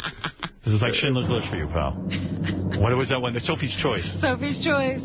What should I watch? Should I watch Dirt? Which is the better show? Tonight, you should watch Dirt. I mean, sorry. Tonight, you should watch In Case of Emergency because it's on tonight at 10 o'clock, special time Eastern, and then 9:30 in the West. Sounds like a good show. But, what, do you play, a cop of some kind? No, he said he was an Enron guy. Yeah, when I get to the hospital, I fall for Lori Loughlin's character. She's engaged. And you straighten out your life a little bit? And I become a volunteer nurse to, be around her. Oh. And then there's Greg Gurman. Do you know him from Ally McBeal? He's a really funny guy. He plays a character that's like a self-help guy who wrote this book and to help people lose weight. So when you're doing all this and then work, he goes nuts and he steals like one of those dessert trucks. When you're doing all this work, I mean, how do you have time for a kid? The nanny must be raising this kid. No, not at all. Really? I spend every morning with the baby. All right. Courtney puts the baby down for all of her naps, and baby comes to the set every day. Dirt usually, unless some kind of scenes are going on, then she'll come visit me. All right, quick. What's Coco's birthday? Quick. June 13th. Oh, all right, good, all right. What year? You could have told us anything. We don't know. How do we know you're wrong? You're wrong, actually. It's the 14th. Well, listen, man, it sounds like you're doing good. It's great. Thanks for having me on here. You want to take a few calls, or you want to just... Oh, boy. Let's take 5 minutes. As Chris Rock says when Howard says that, here's where I get called a nigger. Chris, go ahead. You're on the air in Nutley, New Jersey. Hey, now. Hey, now. How you doing, brother? Hey. Hey, Davey. Yeah. Just wanted to ask, does Courtney shave her grundle? Of course, every hot chick does. Not completely. Why? Why not? The whole thing? You don't like the whole thing? No, you need a little. Really? I love the whole thing. I agree with David 100%. Really? Why? I don't know. It's so hot when it's all gone. But isn't it hot with just a little bit there? Not for me, It's a preference thing. Why do you have to have everybody doing what you want? No, I just don't understand it. It seems what I want. What's this broad got? Let's show this chick to David. Hey, Dave. I know you don't cheat, but look at this one. Come on. How hot is she? That's a broad. That's a hot girl. Look at that. That's a piece of Do you find it hard as a man to only be with one woman? Seriously. Honestly, be honest. No, I don't. Do you ever sit and go, it would be interesting to be with someone else? No, never. I really don't. You got that all You're worked not out. finding the practice of monogamy hard. No, I don't. Once I sort of made that decision, I'm not available that way. Mm-hmm. Isn't it a shame that men still have to bullshit? It changes the way you sort of connect with women, so it's not like, you're not sending out that signal. You think so you're not really getting it back? Of course he's bullshit. You know what? You're a good guy, Dave. But we've come so far as a civilization. Men still have to bullshit women that we don't think about fucking other chicks. I mean, come on. David, are you lying? I mean, do you watch porno? Are you out of your mind? Do you watch porno? Oh, yeah, once in a while. Yeah. Once in a while? For sure. Yeah. When I need to. Do you watch it with Courtney? No. Is Courtney in the porno?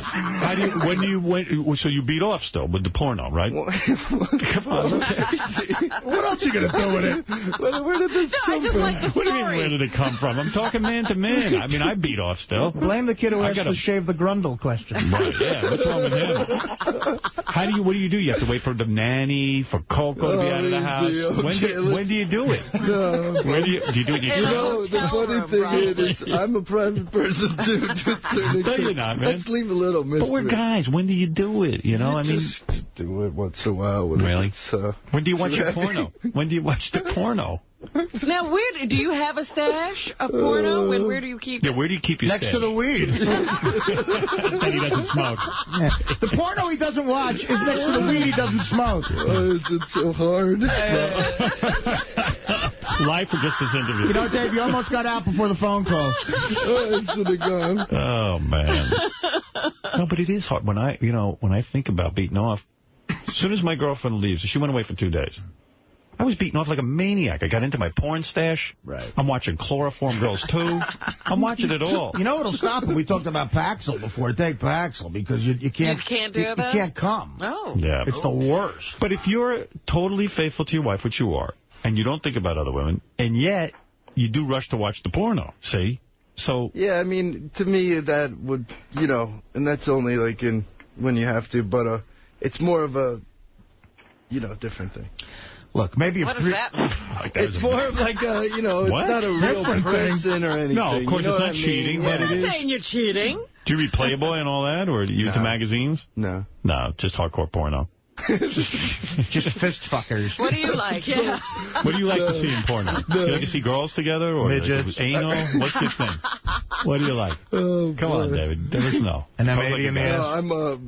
I'm not prudish, but this is a great porno story. Please. Is we went through fertility, Right, I remember. You took a long time. But you have to, go into a room with porno, masturbate. You're, walking by these nurses and doctors with your little bag of sperm. It's ridiculous. Oh. But it's the one time where, these... all these everyone's like, hey, here, go to the porno room. Wow. You know what's ridiculous. Funny? And at that point, I thought, that really is probably what porno's for. For medical purposes. It's called medical porn. That's right. But, my friend used to donate to a sperm bank when we were in college. $75 a shot. And the guy made a lot of money. 2 times a week he donated. And he was like, Christian... white guy, blue eyes, blonde hair. Right. So everybody wanted his sperm. Decent IQ, yeah. Yeah, decent IQ, bright guy. So, the thing is, he was able to, his girlfriend would jerk him off at home, and he'd have to race to the sperm bank. Wow. They have to keep it at a certain temperature, so he'd wrap it in a sock, the test tube, and get down there. Why do you have to beat off at the doctor's office? Why can't you just beat off at home, have Courtney give you a hand job? I guess you could, but... Right. Suppose you get into an accident. Right.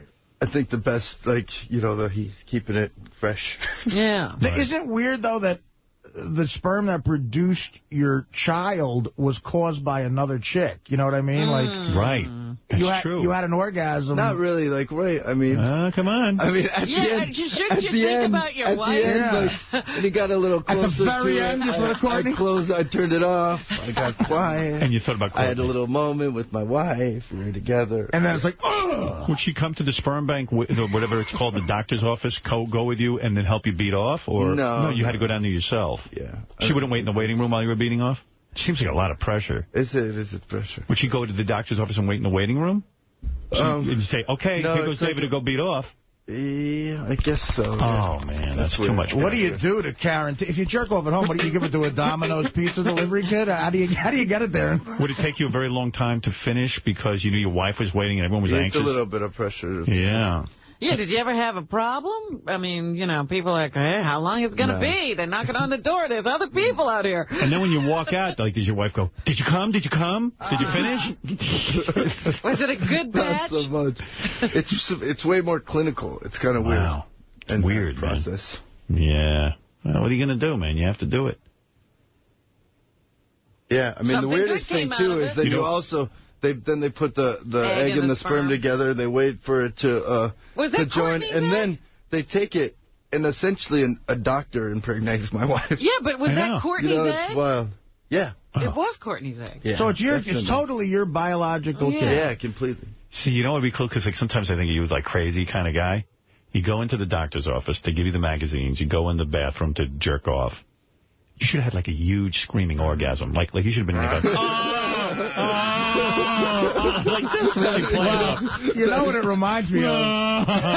That classic Saturday Night Live sketch when the sperm bank with Rodney. Yeah. Rodney Dangerfield. Everybody comes in like 10 people in a row go, we'd love our kid to be funny. Do you have any Rodney Dangerfield? And they go back and Rodney's with the suit in the back and they go, I can't do it again. I can't do it. It's funny. I never saw that He's got a Playboy. He's like, I got no more in me, man. I got nothing left. Take 2 more phone calls. You're a good guy to be here today. David Arquette on In Case of Emergency tonight at 10 o'clock on ABC. Eastern time. He got a lot of funny reviews, a lot of good reviews, 3-star reviews. I saw the reviews for it. And watch Dirt Tuesday nights at 10 o'clock on FX. King of All Blacks, go ahead. Yeah, I just want to ask David, did you ever have sex with your wife's feet? What does that mean? You know, he has a foot fetish. Right. But how do you have sex with the feet? I just did it last night, Howard. Oh, my God. She was sleeping, and I was just like you... Like you just touch them, or you could curve them, like put them two together and like make a passageway and put them through and put it through and just keep fucking and fucking. So, you know, King of All Blacks, that's actually, you know, that's the kind of porn I'm into. Yeah. That's it. I like that freaky foot stuff. By any chance, King, did you tape that? Because David would love to see it. and they gotta be dirty. I like them like with dirt at the bottom. Oh. Dirty feet. Yeah, dirty feet with painted toenails. And maybe like a basket of laundry on her head. Do you ever fuck your wife's dirty feet with painted toenails? Is what King... Her feet's not dirty. No. Did you ever do that? No. No, he's never done it. I've never done that. How do you let your wife's feet get dirty? What do you make her do? Why is she in bed with dirty feet? She has to stomp grapes. Well, if she's walking around, you know, I go, let me touch your feet. She goes, they dirty. I said, that's how I like them. All right, thank you. Let's go to Mike. Mike in Philadelphia. Thank you for setting the black race back 300 years. Sorry, Mike, go ahead. I said, yo, cuz, happy anniversary. Thank you. Alrighty, forget about Ralph. He's a faggot anyway. But I got a question for Dave. Thanks, buddy. Dave, my favorite movie ever that you were in, Buffy the Vampire Slayer. Is there any chance I can send my VHS copy to you, and maybe you could sign it and Courtney could rub her breast on it? Oh, stop that. That's, you know, you almost got through a whole question. Good experience being on Buffy the Vampire Slayer? Yeah, it was cool. I was young. Right? Yeah, the movie, yeah. Were you shocked that the TV show had so much success? Yeah, you know, the crazy thing about that is that the producers, the Fox, for some reason, didn't tie up the rights. So the producers that did the movie owned the rights to the TV show. Oh, wow. Yeah, they're sitting pretty. Yeah. Now, did you ever get together with that Christy Swanson? No. No? Oh, yeah, I would like to bang her. You had other celebrities before Courtney, right? Be honest. Yeah, look at you. I wonder what the hell you were up to. You got any names? I don't know. Do you ever tell Courtney? Nah, Courtney knows all the girls, the famous girls you Did banged, you have right? to tell Courtney? Yeah. Courtney wants to know. Yeah, Courtney. Tell me again who you fucked. Girls get turned on by that stuff. Did she tell you? Did you get her list? Yeah, I mean, I know. Oh, yeah. I know a couple of guys his wife. Oh, yeah, we all know. Oh, yeah. Now, you don't know some of the ones I know. I know one that you know. I don't know anything. I'm kidding. Double A, you're on the air. Hey, Howard, how's it going? What's going on? Hey, now. I got a question for Dave. First of all, I want to make a comment. He's definitely one of the best guests ever, man. I haven't stopped laughing so hard. He's just, like, really fucking outgoing and all that. He must be stoned right now, but I saw him the other night on Letterman. He was definitely stoned on that show. Were you stoned on Letterman? No, you seemed it. That's your, is that your general mistake. Yeah. All right. All right, here's my question. Listen, did you ever pull, like, a Sal the stockbroker? Like, you have two hot sisters. You ever, like, spank it off to them? No, that's sick. I wouldn't spank it off to your sister. Did you realize you called Dave Jay? Did I really? Yeah, you called him Jay Leno. I mean, not Jay Leno, but Jay. I mean, it wasn't really obvious, but you do call him Jay. Yeah. I call him Jay. Yeah, you screwed up. Did you see? Did you want to hear it? Yeah. All right. You tell me if I'm wrong. That's I terrible. hear it. Let me see. Wait, here, I'll play it. I don't have it. I have it on audio. We don't have the audio. No, wait. Okay. Luckily, with my show, in case of emergency, I get to kiss Lori Loughlin. Well, there you go. Yeah. I know, she's wonderful. Is it Loughlin or Loughlin? Jay, is it Loughlin? Is it Loughlin? I think maybe G. Is it Loughlin? No, Jay. Listen carefully. I'm telling you. Wait, I'll rewind. Wait. Luckily, with my show, in case of emergency, I get to kiss Lori Loughlin. Well, there you go. Yeah. I know, she's wonderful. Is it Loughlin or kiss Lori Loughlin? Well, there you go. Yeah. I know, she's wonderful. Is it Loughlin or Loughlin? Jay. Do you know? Jay. I might have. You called him Jay. That's funny. You called him Jay the whole time. Well, when I go on Jay Leno, I have to try to sneak in and Dave. Try to no, I'm just kidding. It confuses you, right? You do these talk shows. Yeah, I don't know how that happened. It's in a warp. Oh, you're a great guy, man. You know, hey, thanks for having me. I always like seeing you. I wish you luck with the new show. It's David's show is called In Case of Emergency. It's tonight at 10 o'clock on ABC, and it really did get great reviews. 10 o'clock Eastern and then 9:30 on the West. All right. And I know, because the president's speaking. Oh, and it's that's shifting. right, yeah. What's he talking about? Iraq. 20,000 more troops, huh? Yeah. Well, I might need something to undepress me after the president's speech. Right, you will need a laugh. Hey, happy anniversary. Thank you. 1 year here. That's nice. It's been a great year. We love it here. Nice. Yeah. Fantastic. Yeah. Courtney, let you listen to the show? Or you guys, we have one at the beach and one in one of the cars. Wonder if she's listening now. Are you guys out in Malibu? I don't think she's up yet. Yeah, we're out in Malibu part of the time. Well, you didn't have problems with that fire? No, it was Everybody's right out there? down. It was the next beach over. Really? Hosing down their houses? You see, Suzanne Summers' house was in, shambles. It was just completely destroyed. That's bad. She's a nice lady, too. I feel bad. Nice, yeah. She's got Malibu scratch? Suzanne Summers? Suzanne Summers? Yeah. Why is she so rich? Diet pills. Oh, that ab thing or whatever? Yeah, ab thing. What was it? The thigh buster. She married a rich guy. What do you live right on the ocean? Yeah. Okay, bad. You got to have me over to that place. Hey, well, anytime you want to come out. I want to check out what's going on at your place. That, but what do you got? You got a Crestron audio-video system? What kind of gear you got in your house? Yeah. That's do you? What we got. What do you got? You got a big screen TV or you got a movie theater in there? We got, no movie theater. Bowling alley? It's just a great hotel. It's like a hotel. It's a house. It's a great house. It's by a guy named John Lautner. You got Moen faucets? Moen? Moen. You got a built-in pool? That's right. Central air. It goes under the house, the pool. It's under the house? It goes under the roof. Oh, wow. Nice. That's amazing. That's fucking great. What goes under the roof? The fucking pool. Under the roof? Yeah, you should check it out. Is it glass encased, like it's underground? There's a lot of glass, but it's built like a cave. If I come over, I want your wife in a bathing suit so I can look at her. I'm telling you, we'll swim. Just think, man. It's a great way to get a guy's wife naked almost. Right. You tell him you're going to swim. What's the nanny look like? Come over for a swim. Wow. And all her hot friends can come over? Have Jennifer Aniston parading around those big tatas. Forget about it. Nice ass. I saw her a couple times in person. You got a nice ass, that Aniston. I got to hang out in Malibu one day. If I tell you, it's a fucking den of sexual deviancy. Why wouldn't it be? I mean, where were you? I was on the beach somewhere in Malibu, my friend's house. Which one? I'm walking around. That was when I had the shower with Carmen Electra. I know. And was it Rick Rubin's house? No, not Rick's, but I started walking up and down the beach. 2 seconds later, some Hollywood types are, hey, Howard, come on, stop by. We're having a little party here. We walk over, hot chicks in the movies, all and being friendly to me. Just hanging out, huh? All, I think, wanting it. Yeah. I could have had it. Oh, wow. Could have had it. It's what you walk from house to house like trick or treat, except there's Hollywood vagina there. Could you imagine right now there's some African baby, months away from diphtheria and malaria who might be living this lifestyle if David would just get off his ass. And get it done. Yeah. Sign those papers. Exactly. You're not kidding. A pool, to go from that life to a pool under the roof. Should name the kid Sahara. Just like Brad and Angelina. Yeah. Save that kid. That's your responsibility, Dad. You're not kidding. Yeah, right now he's looking at dirty water. He could be looking at a pool that's like a cave. Right now he's looking at some warlord about to cut his arm off for a diamond. That's right. You got to adopt really been great. You got to adopt a black kid. You really do. We're not leaving here till you adopt a black kid. All right, say hi to Courtney for me. I will. You got to check out her show. I think you'll like it. You know like, what? I have it on tape. I've got it sitting on my desk. Check it out because you're going to be like, I'm going to whoa, enjoy what it. the hell? It sounds like Howard's kind of show. I like that. It's all like sex and drugs and violence. I like that. Yeah. All right. So watch both shows. Dirt, Tuesday nights at 10 on FX. And tonight's special time in case of emergency at 10 o'clock on ABC.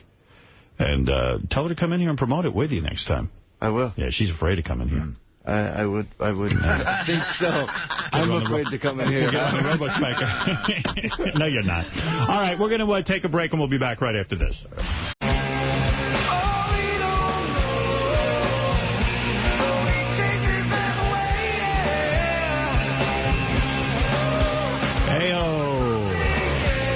What is this?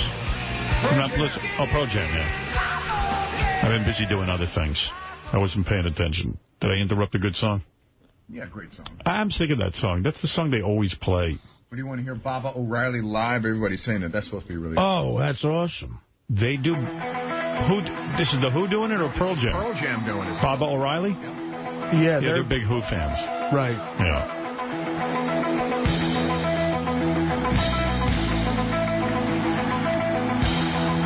Honestly? You don't want to hear this either? I don't know. I got to think. I dig it because...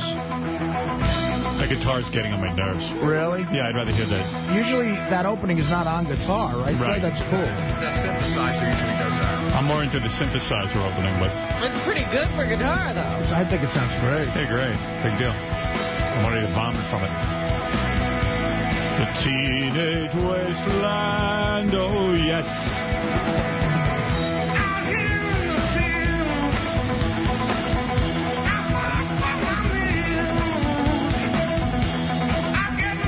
I don't like it. No. The original is much better. It ain't the Who. It lacks energy.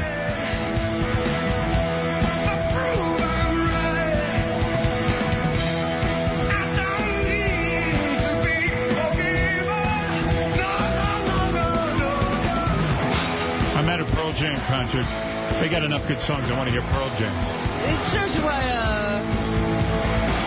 Roger Daltrey's great, though. You know, I might have to change my opinion of Roger. I think he might be great. He is great, because he can't do this.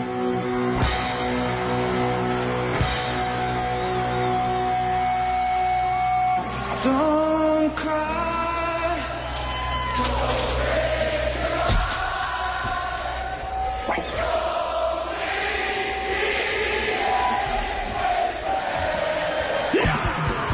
Good, I got to hear the audience sing. I don't like it.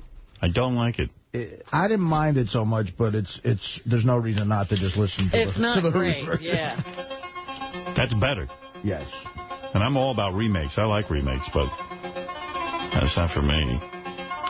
All right.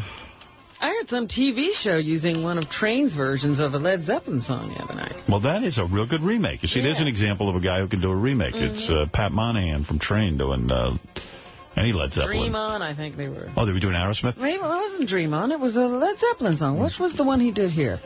He did Babe, I'm Gonna Leave You, right? And Baby, yeah. I don't know if it was that. No, they didn't do Babe, I'm Gonna Leave You. I thought they did that here. No. What did he do? Did something else. Ramble On. Yes, Ramble On.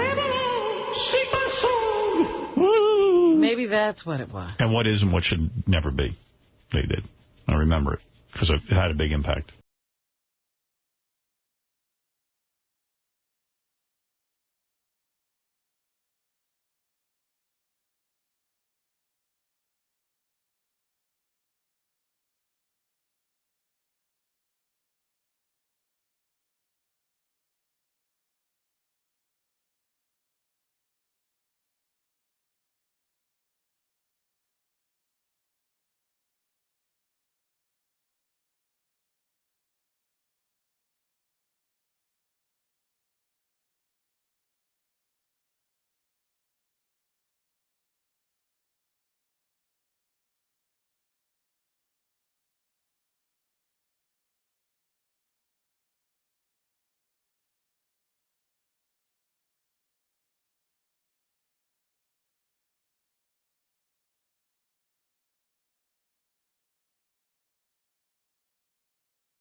Gotta go. I never go to the Rock and Roll Hall of Fame induction, but I'm going to that one. I ain't missing that. To see that. Oh, I got to see that one. Sammy Hagar and David Lee Roth show up, and Michael Anthony shows up with Wolfgang. It's going to be awesome. 2 armed camps. Yeah, it's going to be great. Does Michael Anthony still have that mullet? Because if he does, I'm going.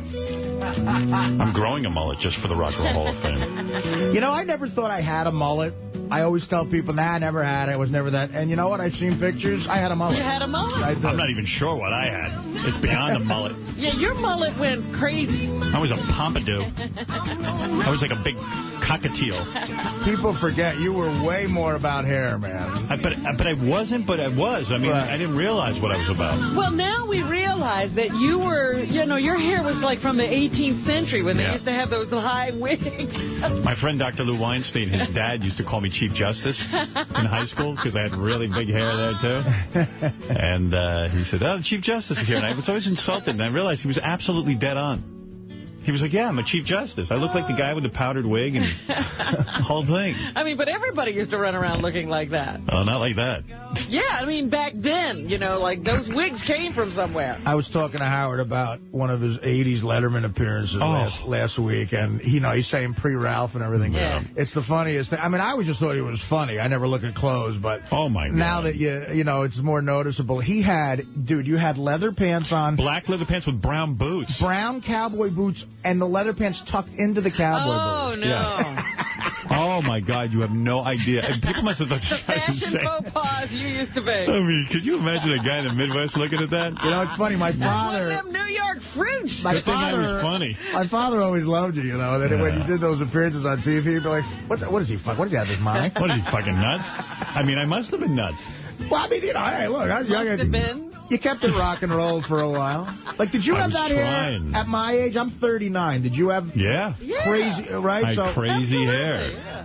I mean, you know what it was? I had really long hair in high school, and then I cut it all off. I had a professor who told me in college, if you want to get a job in radio, cut your hair, and he was right. The guy hired me because he was sick of hippies. Not because I was good, because he was sick of hippies, he told me.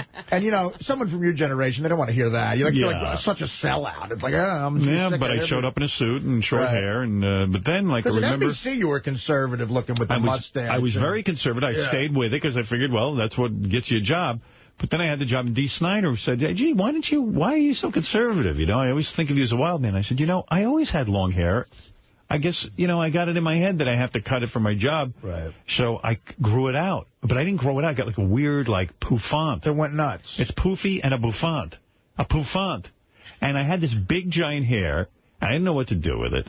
And when I met Ralph said to me, why don't you just grow your hair out if you want long hair? Don't cut it in, like, little shag cuts. Right. You had all those layers.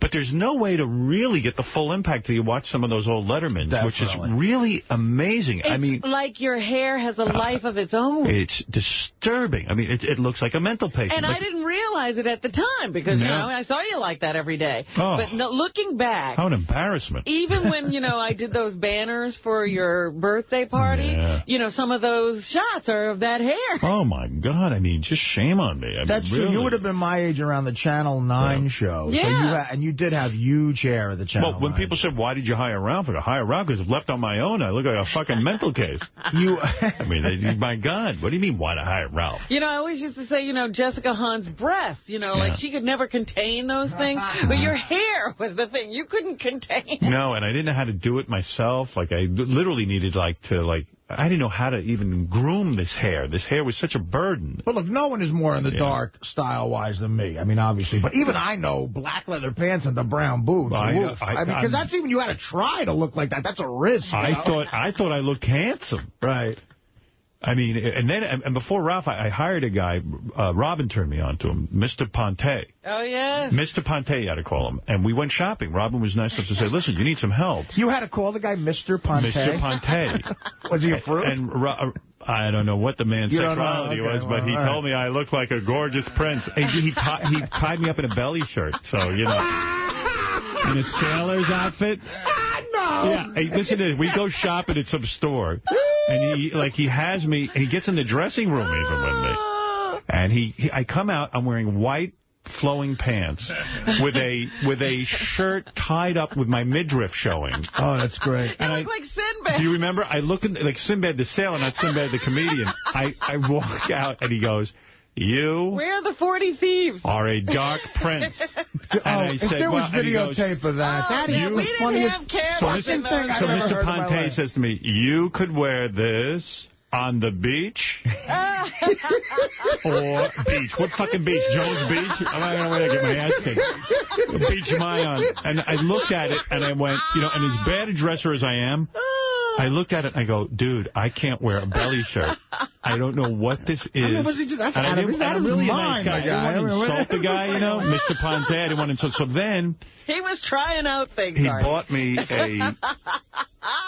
bought me a mustard yellow jacket. Like Howard 100 News. Yeah, that color, but like a suede. It's a suede jacket. Suede jacket with black suede pants with Capezio shoes. Remember those? They look like ballet shoes. They were the worst. They were the worst. I had friends who wore those. I wanted to punch them in the fucking head. And a velour shirt. And this was everything I bought with the guy. So I had to go on Bill Boggs, which was a show I had been fired from NBC. I had to do promotion for a When you tied him up and squirted him with seltzer? Right. I had it on tape. I had it on tape. Check out what I'm wearing. That's all Mr. Ponte. I remember you wearing like a bluish sort of no. I walk into Bill Boggs' studio. Did you yell at Robin? No. I didn't know that. Maybe I look good. The comedian Shirley. We didn't know anything. The comedian Shirley Hemphill is there. She's a very heavy-set black woman. And she doesn't know who I am. What's happening? She was on That's Happening. What's happening? The waitress. Yeah. And the green room, she didn't know me. I wasn't on in California yet. I was only I'd just been fired from NBC. She had no idea who I was. She looked at me. This woman doesn't know me. And she goes, motherfucker, they would fuck your ass up in Compton. Just like that. I didn't know what Compton was. I didn't know she's talking about California. She goes, they would fuck your ass up. I went, who the fuck is this big fat pig to be telling me about you? Fuck me. She had a point. She had never been dressed by Mr. Ponte. A big, fat, not attractive black woman is goofing on my Mr. Ponte outfit. Shirley Hemphill's giving you advice. So I didn't care. I was confident. I figured Mr. Ponte knows what he's doing. He knows how to I go out there, I do my thing, and then I look back on tape and I go, I look fucking ridiculous. Doesn't it suck? Because I think Eddie Murphy must have the same thing because... He doesn't. He doesn't. When I watched him on Inside the Actors Studio. He thinks he looks good back then? They played the bit with him in the leather suit and everything. Yeah. And even the moderator tried to crack a joke about it. Eddie didn't want to hear about it. Really? Eddie was like, no, that looks good. I thought he thought that because, like, in other words, like, that was a great talk show appearance you had. It's ruined by what you're wearing. Yes. Like, it would be look, you could show it to your kids. Like, look how funny I was, man. I was rock and roll. I was being funny, but all they're seeing is what you're fucking wearing. And Eddie Murphy did a perfect stand-up routine except for what the fuck he's wearing. Well, yeah, exactly. It's a goof. Well, Beth, when, she wants to see these old Lettermans, and once in a while, if she gets some, sometimes they'll show up on the Internet, and she'll be like, who the fuck are you? Yeah, like, what was wrong with you? She doesn't know from this. It's very important. Like, that's why... People have to go through a transition. It's not easy getting to I did some transition. I mean, there was something seriously wrong there. You taught me because, like, when I started making talk show appearances, I would choose to not take any risks. I just wear just jeans or something real, a T-shirt, whatever, so... At least it's not, like, overtaking the episode. You know what I mean? Like, people can sort of concentrate on what you're saying. Well, the first time I ever did a Letterman shot, I was at NBC. And it was very important to me. And I had the short hair and the bad mustache. And someone said to me, I don't remember who, maybe even Robin, said to me, what are you going to wear? And my attitude was, I will put zero thought into what I'm going to wear. That this has nothing to do, I am not about show business. I am not about how I look. You're an artist. No, it's just the opposite. I'm every guy. I didn't look at myself as somebody in show business. Right. That was my attitude. So to put any thought into clothing other than what I normally wore was ridiculous. I wore like a rugby shirt and jeans, ill-fitting jeans, with sneakers.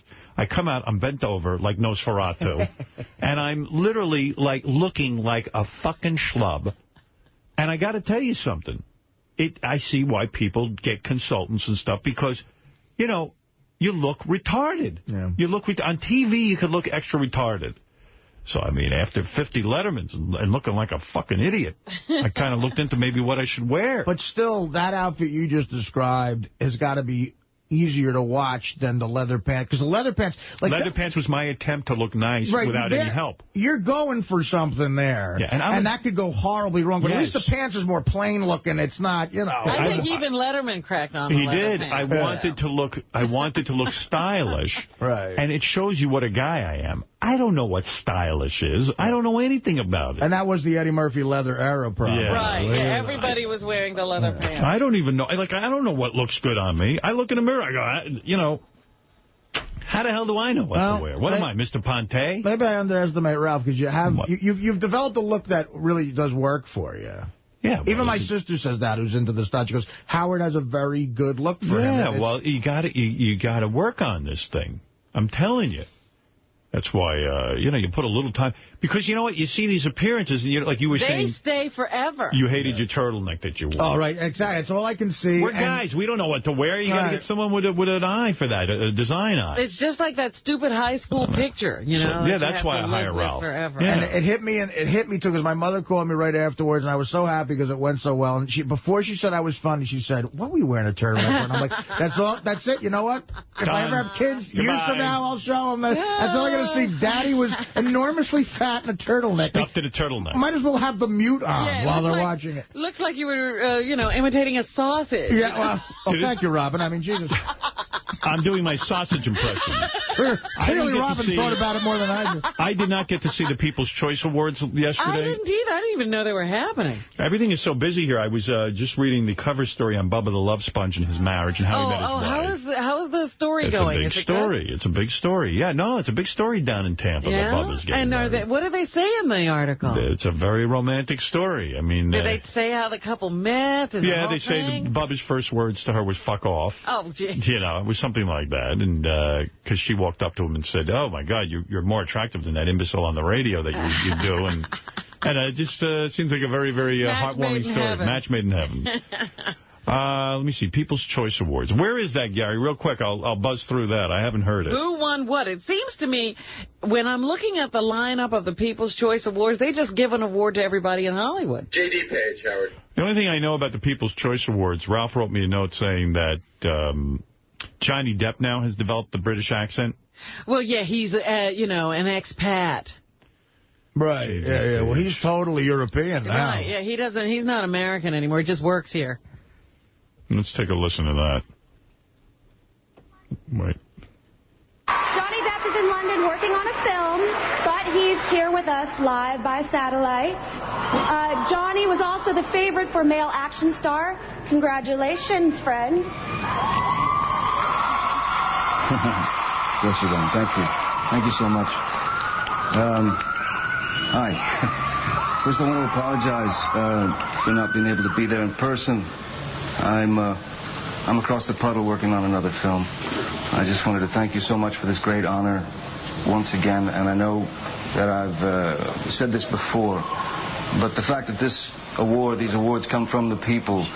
I don't hear a British accent. No, he's talking regular. Who said that? Ralph was saying it. He sounds pretty normal there. Yeah. I did read something that I sort of agree with, though. He used to do these interesting films, and, he didn't care about box office, and now he's totally sold out. Well, that's a lot of cash. His cut you know what? I get it. His cut for Pirates of the Caribbean alone is probably $500 million. Yeah, but that's a total sellout. Is it really? Why? Because he's doing, like, sequels and all of that? Right, yeah. I mean, he used to... It's a Disney movie. Is the first one a sellout? No. So you're saying doing the second and possibly a third? Well, even taking this part. You know what, though, Robin? Is it a sellout? Why is that a sellout? I got to say, though... He did a lot of big movies. He did a lot of Tim Burton movies. He tried to sell out years ago. Big in that way. Edward Scissorhands.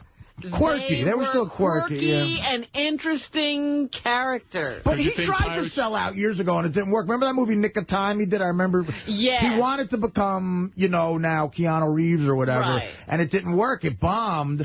But why is it a sellout to do a movie like Pirates of Caribbean that is it's the Caribbean. In his defense, Pirates of the Caribbean. Why is that a sellout? Especially the first one. Why is that a sellout? In his defense, though, Robin, yes, the Disney executives. This is a funny thing to to hear about because they didn't know what the fuck he was going to do. He's doing a very unique character, though, in a sellout movie. So he develops this Keith Richards thing, which is almost like a gay drunk guy. Right. And it's in a Disney movie. I don't think that was a sellout. The executives see the dailies and go, do we fire him? What do we do? This is going to be awful. Johnny Depp sat them down, supposedly, and said, look, I'm going for something here. I hope it works. If it doesn't, I'll take full blame, but I'm going to try this. And it's the only reason people go to see the film now is because of him. So he did take a risk. I mean, you know. Fred, is Johnny Depp a sellout because he did Pirates of the Caribbean, as Robin said? Yeah, but so what? So's De Niro. Well, De Niro sold out, too. Why is it a sellout? To be doing something commercial and who knew that Pirates of the Caribbean would be commercially successful? He's still a great actor. That doesn't take that away from him. Right. No. De Niro, though, the other thing that Depp is doing, he used to never talk to the press. He used to never be at award shows. That's the business. And all of that stuff. So that's what he's doing. He's playing the game for the money. I think he admires... I'm sorry, the business climate has changed. You can't pull that shit anymore. People aren't going to put up with it. You got to go out and support the movie you're in. I think he admires... Who is not a sellout? Who is an actor, then? Tell me, name someone who's not a sellout. Fred's right. It's changing. There are no modern-day De Niros like in the 70s. De Niro, you could say he was a sellout. Sold out. No, he has, but not back then. So who are you saying is not a sellout? Then you're saying everyone in the world is a sellout. Who isn't a sellout right now? That's right. Wait a minute. Anything musically, anything? That part of Johnny Depp's allure was he quit 21 Jump Street because he wasn't going to do that. He was an artist. Yeah, but what do you mean to be? What movie should he be in? If you're in a movie, you're a sellout. You know, like Water for Chocolate or whatever the hell he was doing. They're not making a lot of movies like that anymore. He's going to sit around and wait for like 20 years. If you're an actor, you got to act. I'll tell you who's not. Well, that's not true because there are no modern-day guys like that from the 70s. Sean Penn. Steve Buscemi, you could say, but he is a sellout. He does Armageddon, so he can do like... Sean Penn. He's a sellout. What did he sell out? Sean Penn. The answer is, under your Robin's definition, everyone is a sellout. Now, he does a lot of Hollywood films. All right, let me move on. Get out of here. What has he done, Hollywood? Not a color. All right, here is the People's Choice Award. That was his own movie. Here's the People's Choice Dennis Awards. Hopper directed it. But Robin's right. They used to, like, he would show up for the Oscars, but the People's Choice Awards, that's like, oof, that's bad. Crazy. That's really brutally bad. All right. Mystic River was a big Hollywood movie. Oh, stop it, Fred. The only non-sellouts are sleeping on the street outside our building right now, looking for acting work. All right, let's go to the People's Choice Awards. I Am Sam. All right, thank you. Stop. Guys, it's over. The discussion is over. We've proven our point. Nobody knows what they're talking about. He also did that shitty Woody Allen movie, Sweet and Lowdown. I like that movie. So I really do. These are not mainstream films you're yelling It's definitely not, though. It's not a mainstream movie. All right, let's go to Robin Williams. Let's hear what he had to say. Gracias por esta premio. Gracias. Sell out. I also just want to thank God for just having her wear that dress. Thank you. Having who wear what dress? I don't know what he's talking about. It's a gift once you get out of rehab to have that waiting for you. Thank you. That's a joy. I mean, the Academy Awards... Go ahead, J.D., explain. He was just talking about Halle Berry. She's the one that presented the award to him. Who hosted this debacle? Queen Latifah. Oh. Was it a horrible show? How could it not have Yes, been? nothing but sellouts. JD's not a sellout, my friend. Three Faces of Ronnie. Right. Three Faces of Ronnie is not a commercial movie. Fucking A. Super Twink. Right, you do the best movies. Cool, but this walks. Adrian did the whole thing, but girl. Brittany, underwear. Remember that. Okay. He's not going to leave the stage. They're laughing. Sweetheart? I think it was Sigmund Freud who said, if it's not one thing, it's your mother. And I want to send this award out to Miss Punky, my mom, who started me off in this. She got me going on thinking that comedy was a good thing. You know, they say your mother pushes your buttons because she installed them. But I also want to send props out to the other women in my life. Zelda, my daughter. I want to say to Shasha. It helps to have that a backup when you have comedy going for a lot. And I also want to send props out to people who got me started and just thinking that comedy is great. Jonathan Winters, George Carlin. Doesn't Robin Williams have two kids? He's got a bunch. I think he's got a son, too. Oh, what's the son's name? Like Sam or Max? He's got one some of of those names. But no Marsha this time. Is that Shasha? I don't know. What did he win for? I don't know his world. I was going to say, like, he's one of those guys. What did he even win an award That's what I'm saying. They just give out awards at the People's Choice Awards. What was he in? RV. For annoying people. Oh, RV. And then that RV. RV. Oh, my God. Yeah, you get an award for that. Here's Ellen DeGeneres. First of all, really, this means a lot, and I want to thank, obviously you, but everyone that I work with. My show is it's jam-packed with some talented, wonderful people, and so what I did is I wrote a poem, and so you, the people. How does the irony is when how does she have a career? Lesbian, man. They want to. They want to root for her. Yeah, they want her to succeed, you know. And she's who's this they you're talking about? No, they. She was gay. There's no gay agenda. It's just how do people find her exciting or interesting? I don't get it. She drones on like a gavone. I mean, I never heard anything like this woman's act. How do you watch Mr. Wrong and say that? I don't know. I don't understand her act. Wow, this is incredible. David Duchovny, thank you so much for giving me this award. Oh, that's Halle Berry. I was going to say, how did Ellen turn into a woman? I don't know. I lost my place. A hot First of all, really, this means a lot, and I want to thank, obviously you, but everyone that I work with. My show is it's jam-packed with some talented, wonderful people, and so what I did is I wrote a poem, and so.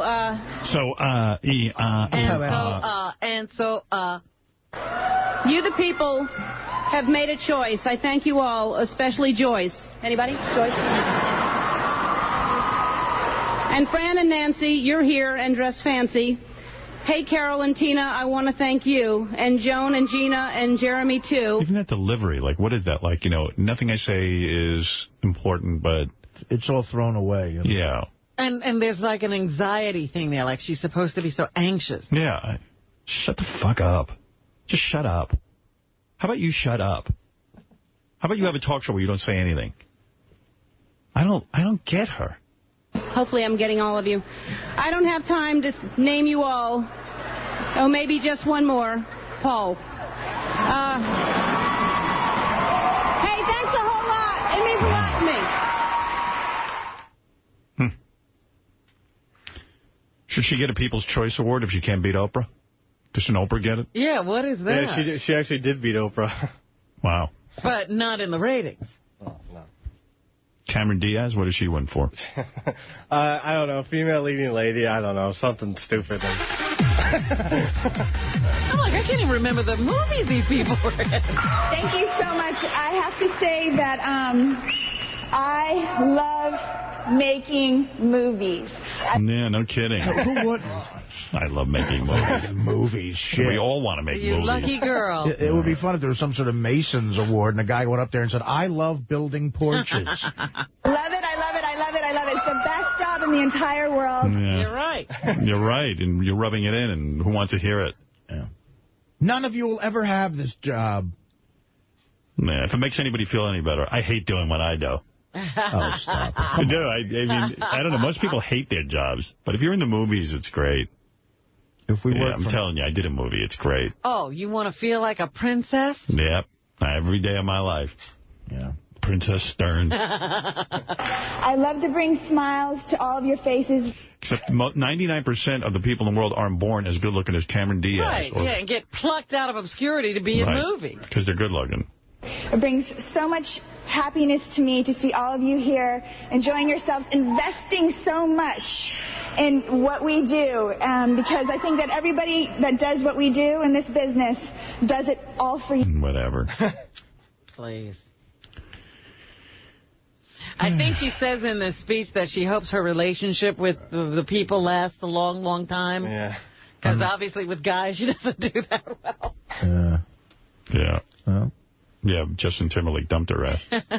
I mean, it's about time. He's a young guy. All that fucking fame. I got to admit, I saw Justin Timberlake on Saturday Night Live. He did 2 songs from his new album. I like those songs. He's all right. I like it. I don't like his music. You don't like that Sexy that one Back. he's got now? Oh, it's horrible. And I like that other one he does now. No, you don't. Yeah, I like it. Don't tell me you like that. I like it. I don't know what's wrong with me. I like that it. One, what is it going to... He likes Dawson's Creek, too. What's so surprising? Yeah, and I like, well, only seasons 1 and 2. Let's be honest. What is that song called? I don't know. Sexy Back was all right. I just don't see how you could love, like, early Neil Young and that. You know what I mean? It's like, I don't get that part of it. But, you know, look, you devour pop culture in a way like no one else does. Honestly, it's like, you know, it's unbelievable. Yeah, that one. You like that one? Thanks for the compliment. No, you do. I mean, and then you're able to comment on it, so that's your job, really. Yeah. It's good. But you got to be, you know, diversified. You like this one? Come on. Yeah, this is good. Oh, you're out of your mind. Stop. I like it. And JD, don't you laugh at me. You're into techno. Hey, you know what? This is okay. But yeah, fruity. At least it'll be a little faster. Just to say how much you mean to me. If I told you you were beautiful. It was good. I like it. Oh, you do not like it. Wow. What should I do? What do you think? This is extra sucky. You must have liked this dancing or something. I like the dancing. I did. I thought it was good. I judge it. I watched the whole thing. Usually on Saturday Night Live, I fast forward through everything. Sounds like Mr. Ponte was watching. You know, they were playing this when Mr. Ponte dressed me. Maybe that was it.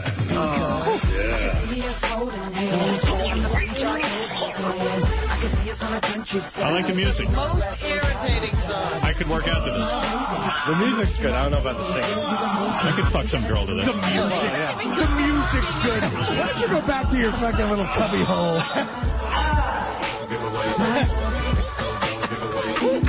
I don't know. And the other thing I can't stand is this rapper comes on in the middle of the song and starts carrying on. He's excited. He starts talking.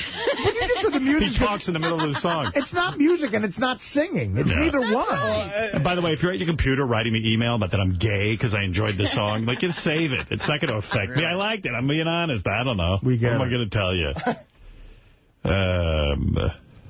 I don't know what else. He did that live? How do you even do that live? It sounds like it's all like studio produced. Probably just played a tape and he's That's right, and he lip-synced. Right. Let's see what we got here. Oh, Gilbert's here. You know. Gilbert, man. Gilbert's in a weird scene. What do you mean? What do I mean? You know. You know exactly what I mean. Well, he's alive. When wouldn't he be in a weird scene? Did we ever bring up what we know about Gilbert, besides the fact that he's getting married? Yeah, we baby? did. That he's having a baby? Yeah. We brought that up the last As a matter of fact, you brought that up, I believe, 3 seconds after we discussed his marriage. Gilbert, but the thing is, he didn't really seem to know. Yeah. Gilbert's having a baby, which is like the biggest horror scene I've ever heard of. This is fucking gay. Gilbert. He's a mess. How's he going to be a dad? I don't know how he's getting married. I don't know how he's going to be a dad. I don't know how he's going to manage any of this. Andrew, go ahead. Say what you have to say. I'll take a break, and then I'll get Gilbert in here. A big fan, Howard. You know, I had to watch that stupid show last night because I knew you'd talk about it. It's like doing homework. But when Ellen won her award, they showed her making out with her girlfriend. Oh, really? Now that's fun. That's good. All right, yeah, I can see. Ellen was in it. Except Ellen was there, right? Yeah, if you could just have Portia.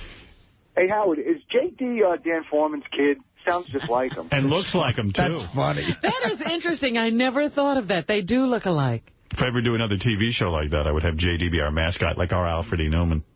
It's weird when you only know guys from your description, because about 2 years ago, Dan Foreman stopped me on the street. I was walking down, like, 6th Avenue, and he goes, hey, Artie, Dan Foreman. I heard it. Well, yeah, of course. And I go, and he starts to say who he is. I'd met him briefly before, but I go, wait, Dan, no introduction needed. I'm a big fan. I remember them talking about you all the time. And he said, you sound good on the show. And I'm just thinking of Fred doing, I can't. I'm like, he was the nicest guy. Really nice, and I just can't help but listen to you guys goof on him. Phil, you're on the air in Fort Lauderdale. Hey, what's up, Howard? Hey. Hey, was there the day that you guys broke for your Christmas break? And I got a little tour of the studio. I want to thank Richie and also Baba Booey for the little tour there. Good. And I also left you some complimentary badges, the Deputy Sheriff's Star. Thank you. Get it? We love those badges. We We often said we don't need those stinking badges, but I never know what to do with those badges. We do need badges. You're supposed to put them in your wallet. When the cops stop you, you go, "Oh, my brother's on the job." But you know what the move is? What you do is, and God bless some of the cops lately. They've been giving me some real, actual good stuff. If the badge is in a little pouch, the move you is flip it open.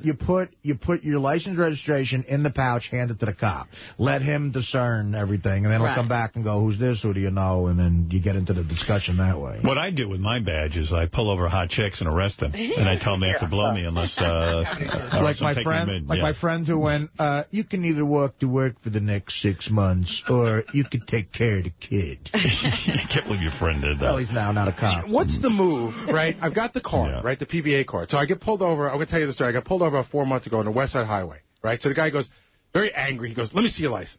So I get my license, but along with my license, I pull out the card, right? PBA card. And I hand the PBA card. I hand both of them at once, and he goes, "What the hell is this? Is this a license? Did I ask for this? What do you give me? What's this crap that you give me?" So I was like, "Oh." The move is what I just said. So you give him Phil. in the license. I gave him both together. Phil, what did Baba Booey do wrong?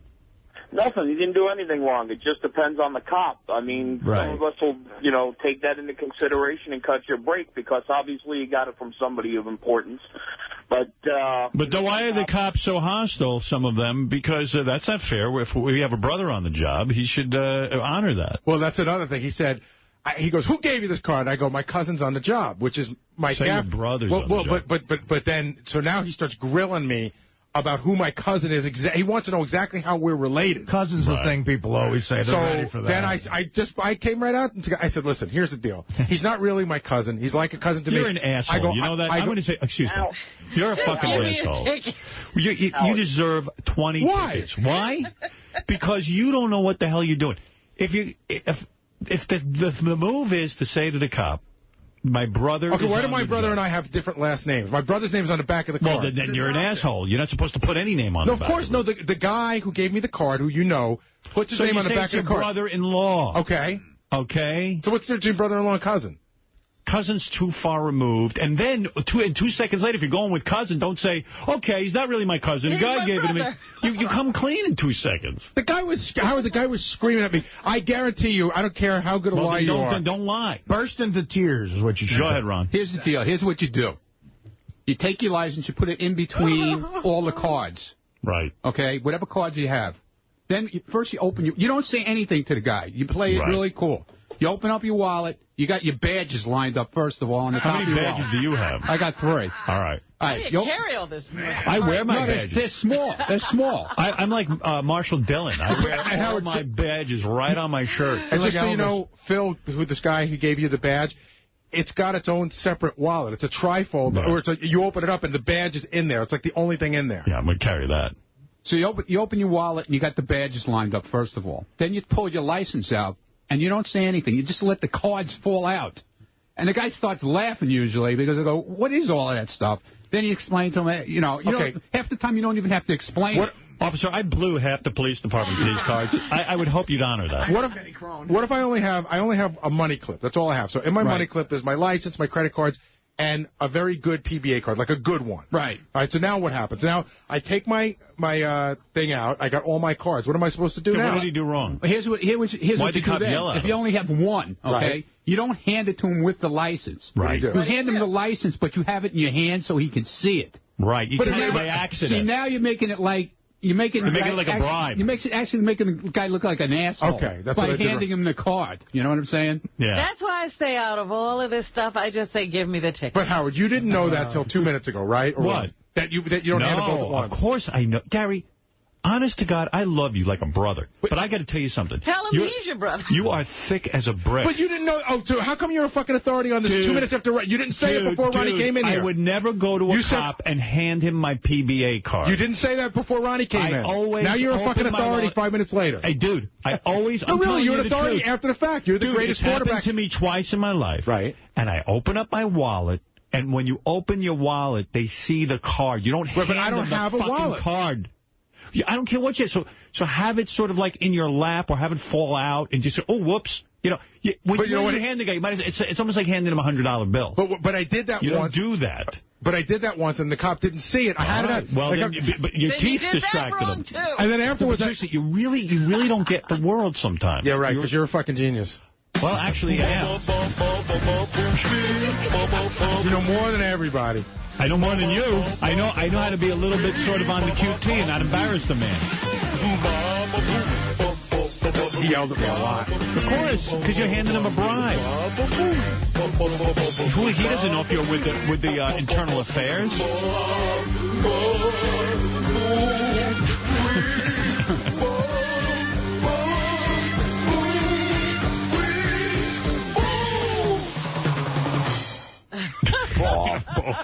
Do you remember that time when you used to live on Long Island, we got pulled over on the expressway? Do you remember what happened that day? What happened? I used to be an idiot also. I made up this plaque of every PBA card I had. And I put it on my dashboard in the window. And we're doing 85 on the expressway.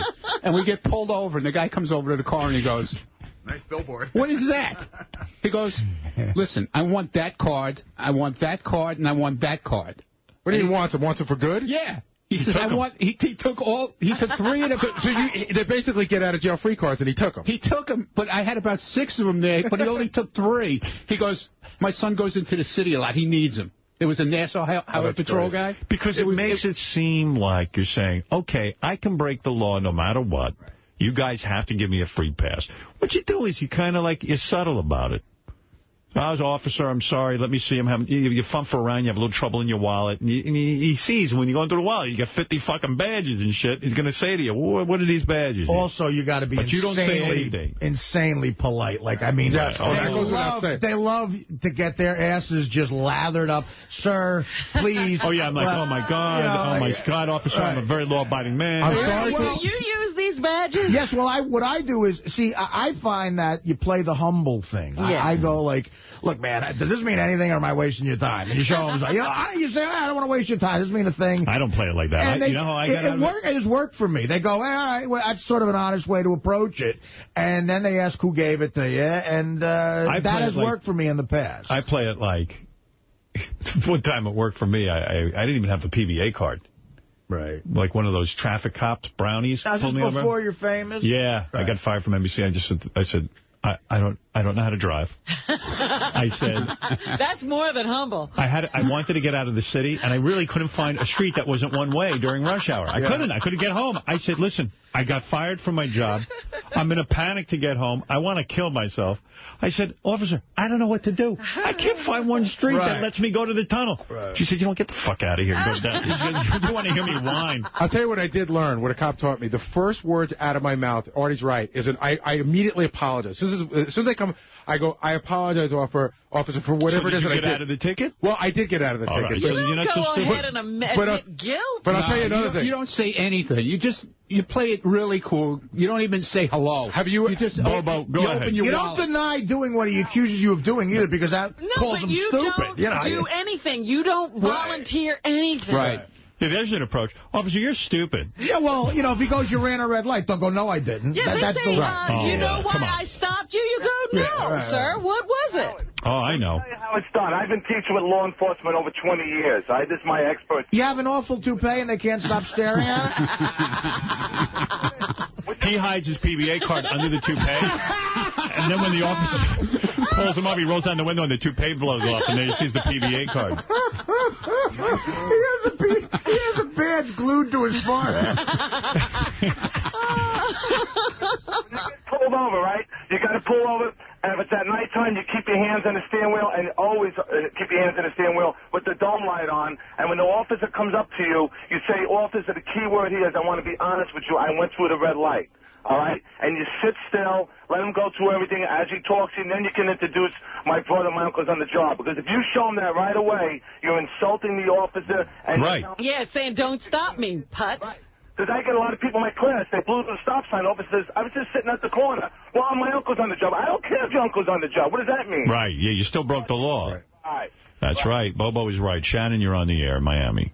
Hey, how are you doing? Hey, now. I just wanted to tell Gary that the PBA card to most officers really don't mean anything. Well, there's levels. There's levels of cards. We have very high-level PBA. No, in other words... We have high-level cards. We do. We do. We are almost officers. We're almost police. Like we have everything but the guns. My card's not a regular police card. It's a specific section of the police, and it's got a guy's name and phone number on the back, which is different than just a card. Is it a plastic card or a business card? It's a plastic card. Okay. But it's got his business card taped to the back. My husband's a police officer, and somebody tried to pull the PBA thing out on him the other day, and he was like, PBA doesn't mean anything. It's just an association that you can donate. Oh, he's a hard ass then. And you'll get a card for that, you know. But if you have a badge, like I have a badge, and I get pulled over all the time, that Artie's right. The move is that you pull out your little wallet. There's a special wallet. Where is my badge? It's in check-in. It's on its way to you. Immediately I need that. Yeah. Because sometimes I go over 30 miles an hour. I don't have no stinking badges. I don't need a badge. I'm afraid to drive fast. I'll tell you, here's another thing that I got caught up in once that was so difficult. Do you ever get quizzed by a policeman? About what? Okay, so I pulled into, it's like a strip mall in my neighborhood, and I parked in a no parking zone. Mary and the kids were in the car, and I ran in to get the food from the restaurant, like literally under a minute. So when I come back, the guy's standing there, and he goes, all right, tell me 2 things that you're doing wrong right now. And I could only think of one. I can only think of one. Is he using the Socratic method? So I go, well, I'm parked in a no parking zone. He goes, that's one. And I go, over there. Second one is doing everything your wife's supposed to be doing. So I go, officer, I'm not being a jerk or anything. I really don't know what the second thing is. Well, what was it? It was apparently I had parked going the wrong way.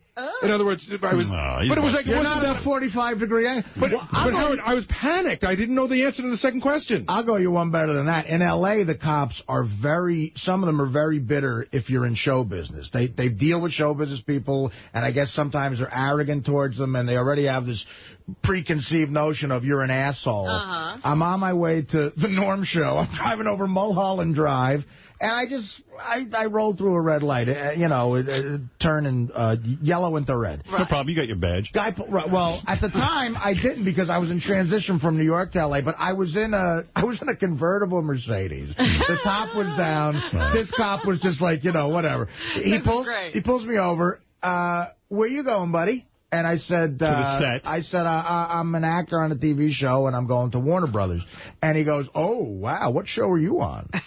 And you fat loser. I go, what show am I on? I go, it's a show on ABC called Norm. He goes, what show?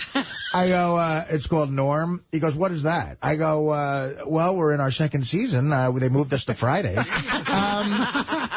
I was trying to be funny, just a blank stare. And then I go, well, Norm Macdonald is a comedian. He goes, the news guy? I go, yeah, he's got his own show. And he goes, what do you do on the show? And I go, what do you want, the fucking pilot? I go, I play his half brother. And he goes, how do you prove to me you're on the show? I had the script. I go, here's the script of the show.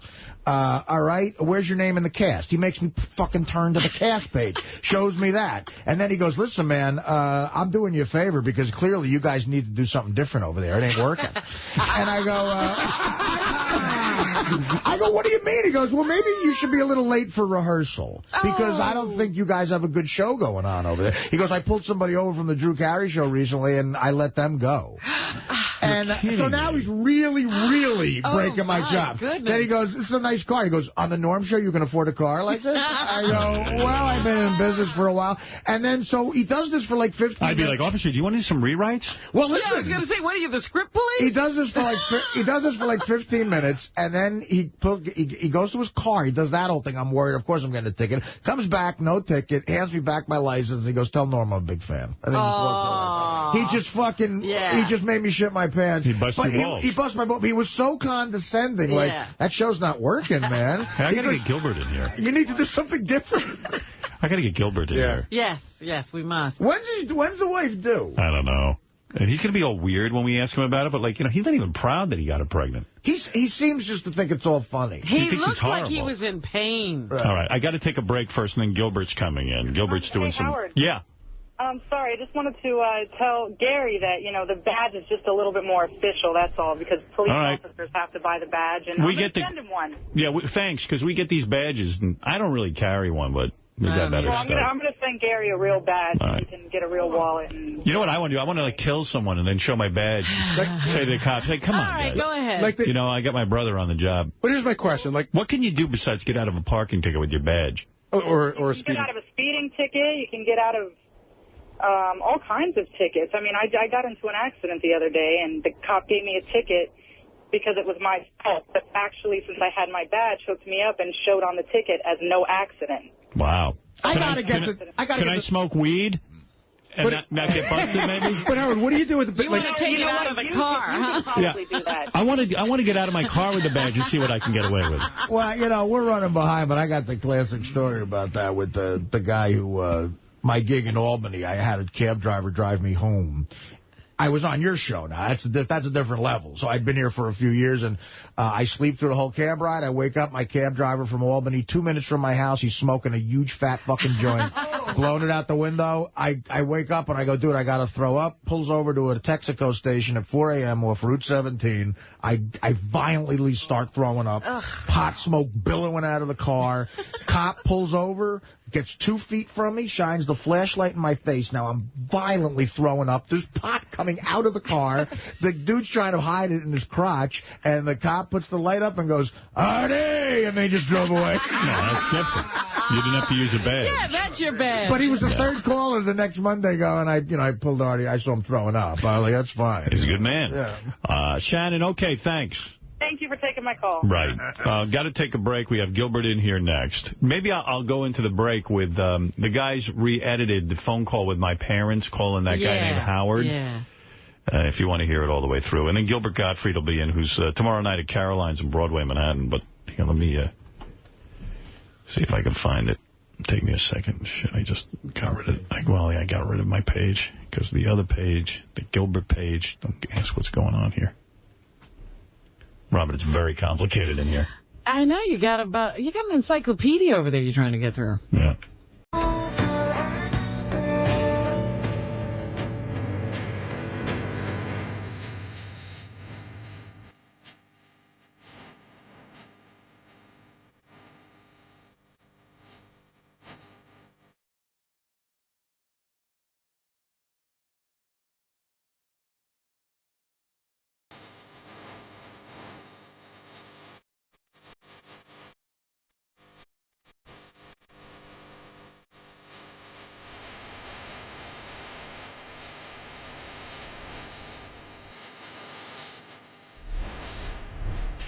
All right.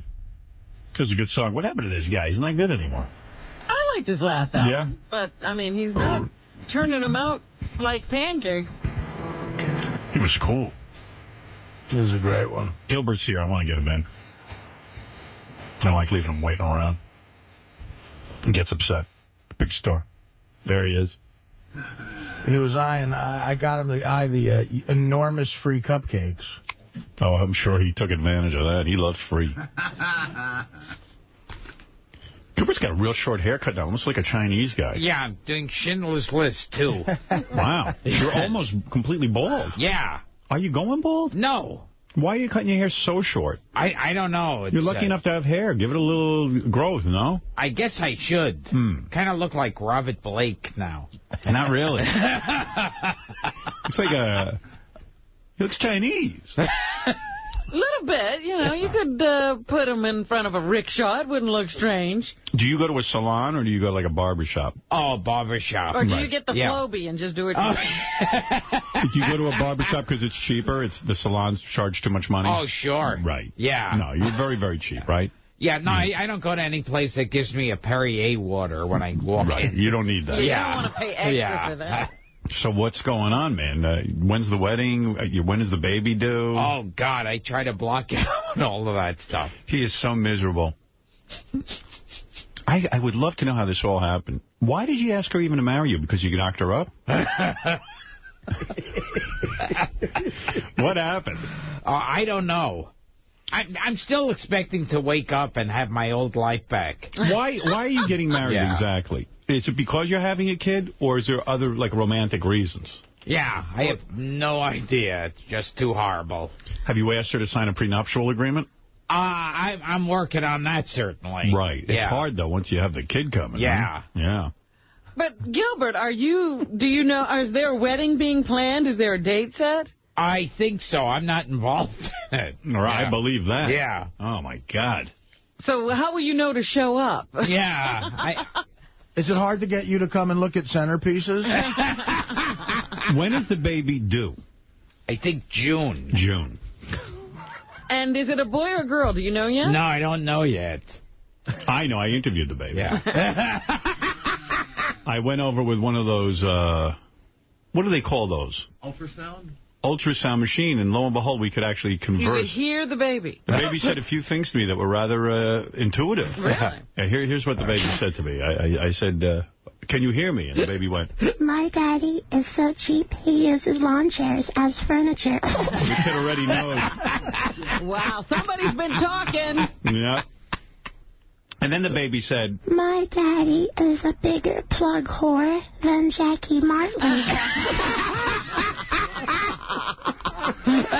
That's impossible. And then Gilbert's baby said, My daddy is so lame that he was booed at Belinda Carlisle's concert. Right, you should be very proud of that. Have you The met? baby knows Belinda Carlisle. Yeah, the baby's very intelligent. Yes. Are you excited? Do you have any fantasies about playing baseball with the baby or walking in the park? I still block it out of my head. Was this an accident, Gilbert? Honestly. I mean, what happened here? Were you this set up? This is so not typical of you. You're very much a loner. You were never into any kind of romantic love. I mean, I know that. I mean, it's not just a persona that you put on. You're very uncomfortable. Yeah. Even sharing your apartment with someone. Is this torturous for you? Sometimes. Yeah. Are you seeing professional help? Are you... That costs money, Hal. Oh. Yeah, exactly. You seeing any non-professional help? Were you using birth control when this happened? Or was it an intentional thing? I'm asking you. I don't know. I go from day to day to day. It's like without planning anything. So you didn't... no birth control. You don't use birth control? Yeah, no, I can't even get a hard-on. But That's good to use. Yes. Isn't it amazing that David Arquette and Courtney Cox had to go through all that craziness? And Gilbert just gets a girl pregnant. Yeah. It's not fair. But Gilbert, is the young lady Jewish? Will we be raising the child Jewish? Yes. Yeah. What will you sing to the baby so that the baby will learn Jewish songs? Do you sing it now?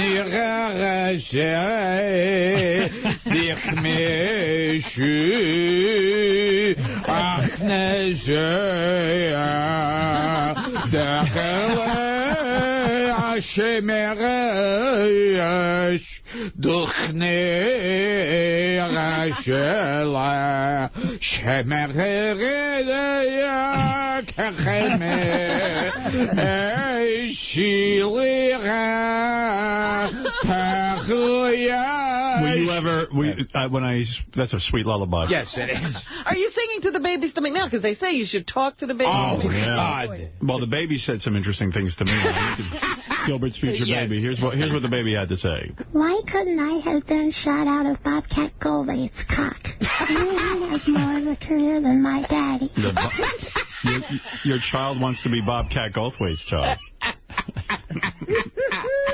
And then your baby said this. Yes. My daddy made a DVD of old jokes because he's too lazy to come up with a new act. How is your DVD doing, all right? Yes. Yes. Gilbert Gottfried, speaking of his act, tomorrow night at 8 o'clock at Caroline's on Broadway in Manhattan. Have you incorporated your new situation into the act? That's... You're not going there. Those comics who do that, it's just too horrible. Not for you. All right. Yeah. And for reservations, you can call 212-757-4100. So you will play it like you are a single man and not attached to anyone and not having a baby. Yeah, and I could get all the same pussy I was getting before. Right. Yeah. And to purchase Gilbert's DVD, Dirty Jokes, go to GilbertGottfried.com. And one more thing, his baby did say this to me. This is rather revealing. My daddy is so cheap. He fills my baby bottle from creamers he steals at diners.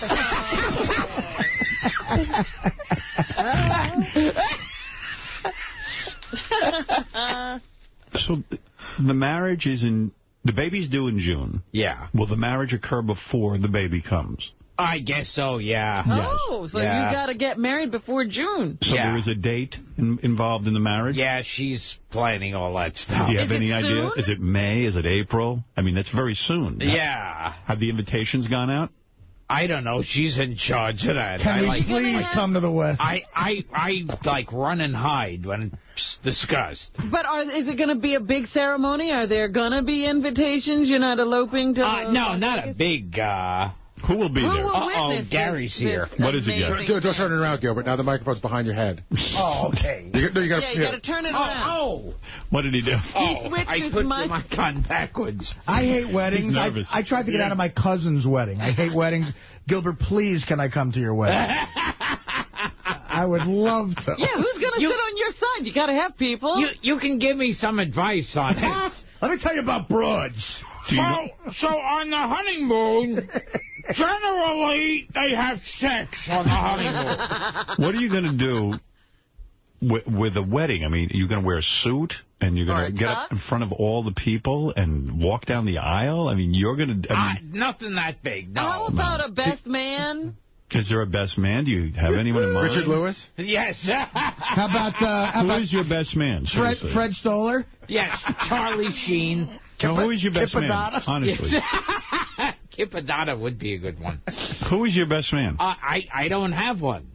No. Are you standing there by yourself? I have no idea. I'm like... Wait. Yeah. See, there's two issues going on here. There's one is Gilbert's not looking to get married in the first place, but then the second thing is he's agreed to do it, and every move costs him money. You know what I mean? And there's tuxedos, and there's food, and there's flowers and there's people. And that's making him crazy, too, I'm sure. Did you meet with her parents? Have you met them? I met them, yeah. You did. How many times? Oh, more times than I'd like to remember. Do they look at you like you're a filthy Jew? Yeah. Now, did he didn't go and ask the dad permission to marry his daughter? Oh, no, he would never do anything nice. Yeah. You know, he would never do anything nice like that. Nothing like that, huh? Right. So the wedding is before June. Yes. The invitations have gone out. They have? That I don't know. He knows. Yeah, that but did you put anybody on the guest list? It's going to be so small. It's just going to be your So few we're not family being members. invited, I don't think. Right, you wouldn't have us there. But but Gilbert, for real, who's on your, like, you give your fiance a list. You say, okay, these are people that I need to have there. And there's your, I don't know if your mom's not alive anymore, but a sister. So who else is on your list? Oh, gee, Manuel Lewis. Come on. No, but really, Richard Lewis. Yes. All the Lewises. All the Lewises. Jerry Got enough Lewis. of the L's. Yes. You're very ashamed that you're getting married, aren't you? Gary Lewis and the Playboys. You're really upset about it. I mean, you're just freaking out. You I can't mean, even talk about it. I mean, this is so weird. You're not a romantic guy. Yeah. You don't really like women. I mean, you'll have sex with them, but you don't like them. Yes. And there yet, must be something about this girl, though, because you said that they broke up and Gilbert had to have her back. That's how he got into this. Gilbert, are you in love with your future wife? Oh, jeez. Do you love her? Do you? Oh, sure. Ooh, that was hard for you to say, wasn't it? Oh, God, he's gulping that water like this. I know. I'm going to be needing 3 more bottles of water before Have you the ever show's said to up. her, I love you? To the wife? Have you ever said that? Like, I love you? No. Never. No, Really? I never say stuff like that. You don't? Are you going to write your own vows? God forbid. Have you ever said it? You ever said I love you to her as Arthur Godfrey? How are you? How are you? You know, go back to the baby thing. You had asked us to get this for you. So if you go to Gary preview page 1 in orange, you know, Doug Goodstein just had a baby. Right. So there's just 20 seconds of Doug's baby crying. All right, It's pretty amazing. We taped Doug Goodstein's baby. This is what you got to look forward to. This is real. Yeah. Wow.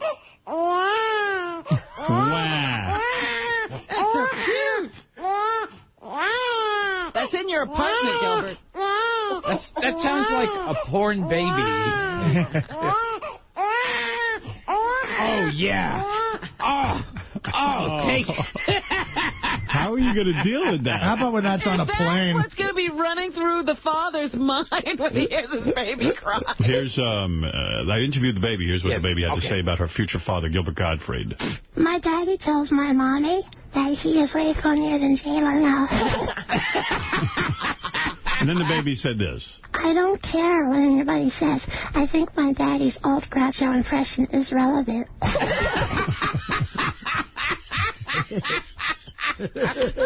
Well, you can always tell your kid that you made one of the greatest phony phone calls of all time to the gay bathhouse, which I love. Oh, it's great. What are you, a homo? Ow! Tommy? Yes. Hickory dickory dock. Ow! All right, say something worth listening to. Or... Ow! You fucking dickwad. You stop annoying me. Why don't you come on in here and then we'll talk. You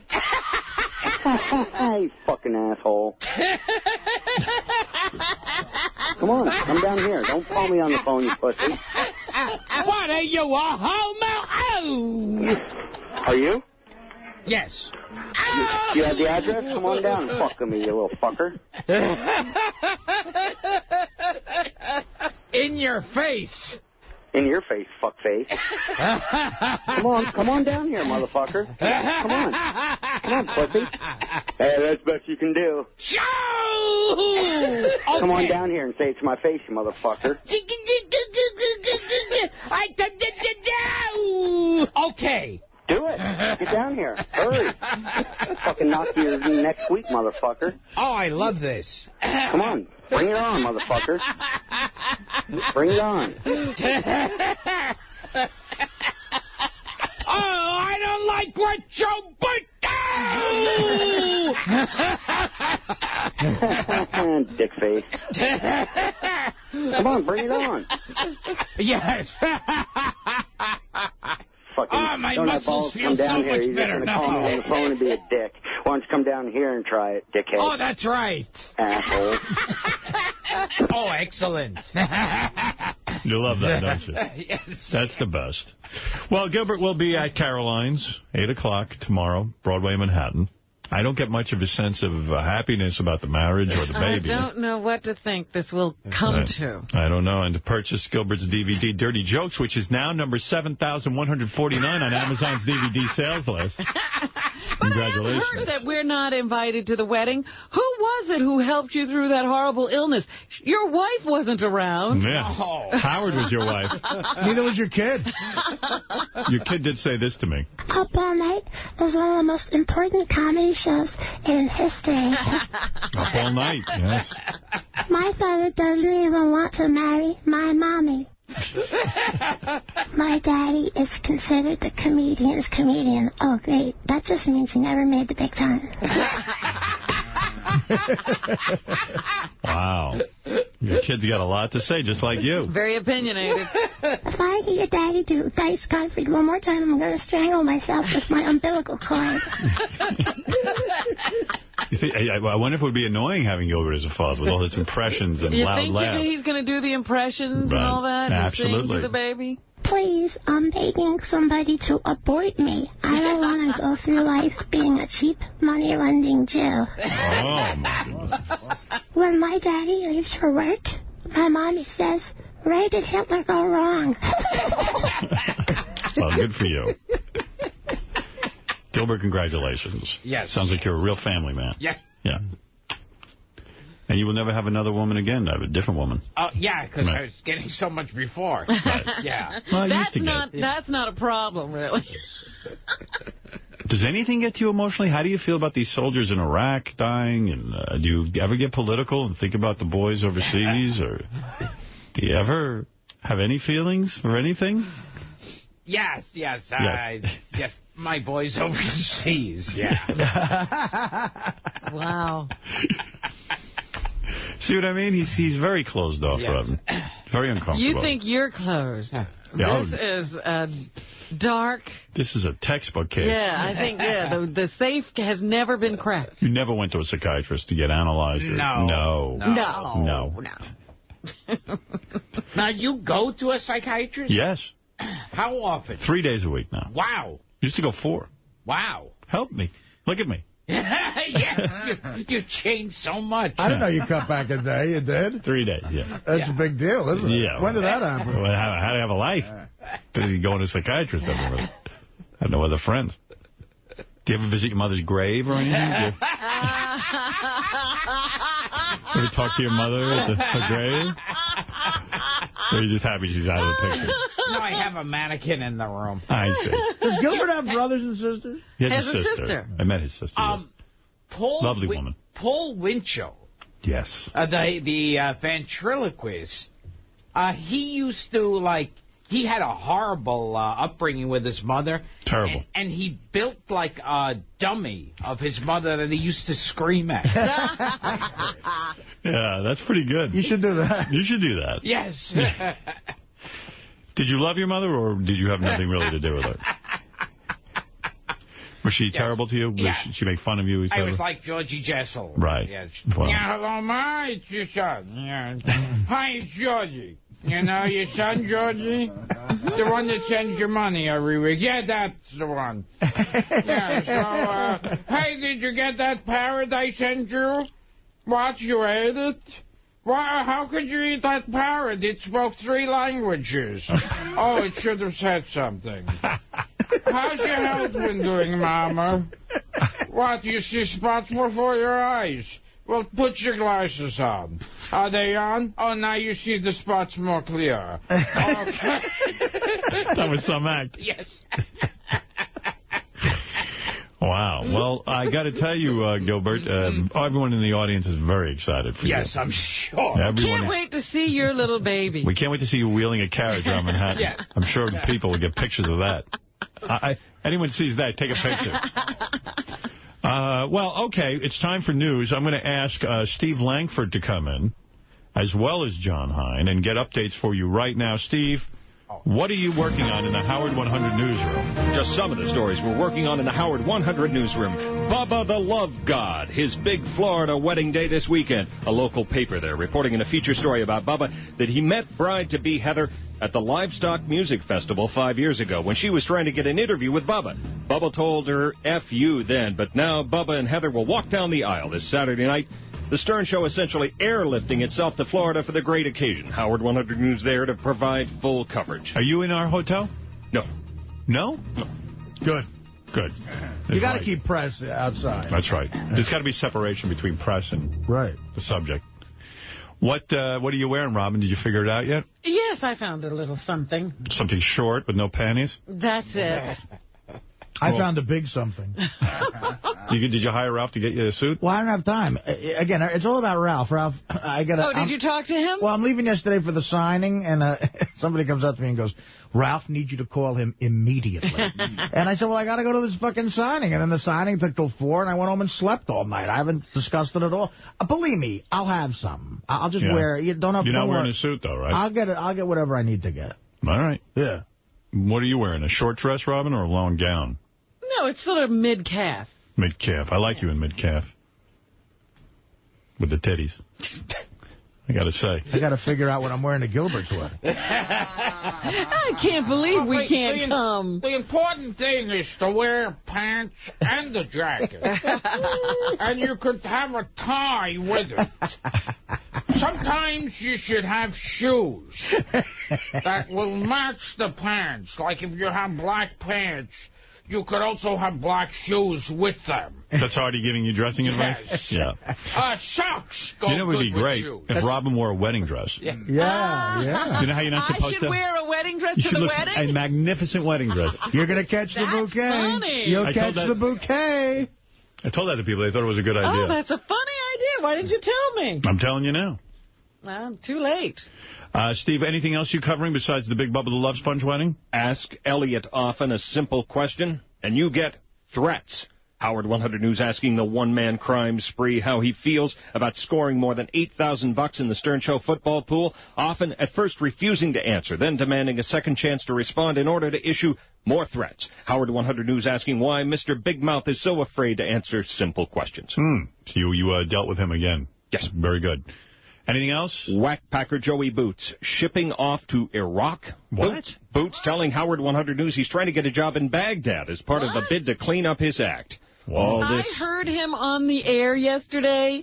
He's still off the wagon. He's been, he had just been up all night doing coke or something. Oh, my God. He had drank a six-pack of beer already in the morning. He was feeling great. No, since remember we reported that he fell off the wagon a couple of months ago? Yeah. Well, he's never gotten back on. Wow. Well, I heard Shuley was at my signing yesterday, and we were talking before, and he told me horrifying things about what Boots is doing now. I mean, really? Well, he doesn't leave his house. It's not even like a social thing. He just, what happened to the rehab, and he felt great, and it was a whole new lease on life? That's like ancient history. He took a hard fall off that wagon. Yeah, and he's in front of the computer all day on the network or whatever with a camera. So he's not doing the Stern wrap-up show, that roundtable show anymore? I don't think. My thing is, he always, he said to Shuley, like, well, if I had a job that I loved, like almost a hint, I would get off the drugs. Well, right, like we better employ him or he's going to kill himself. How's he buying all this blow?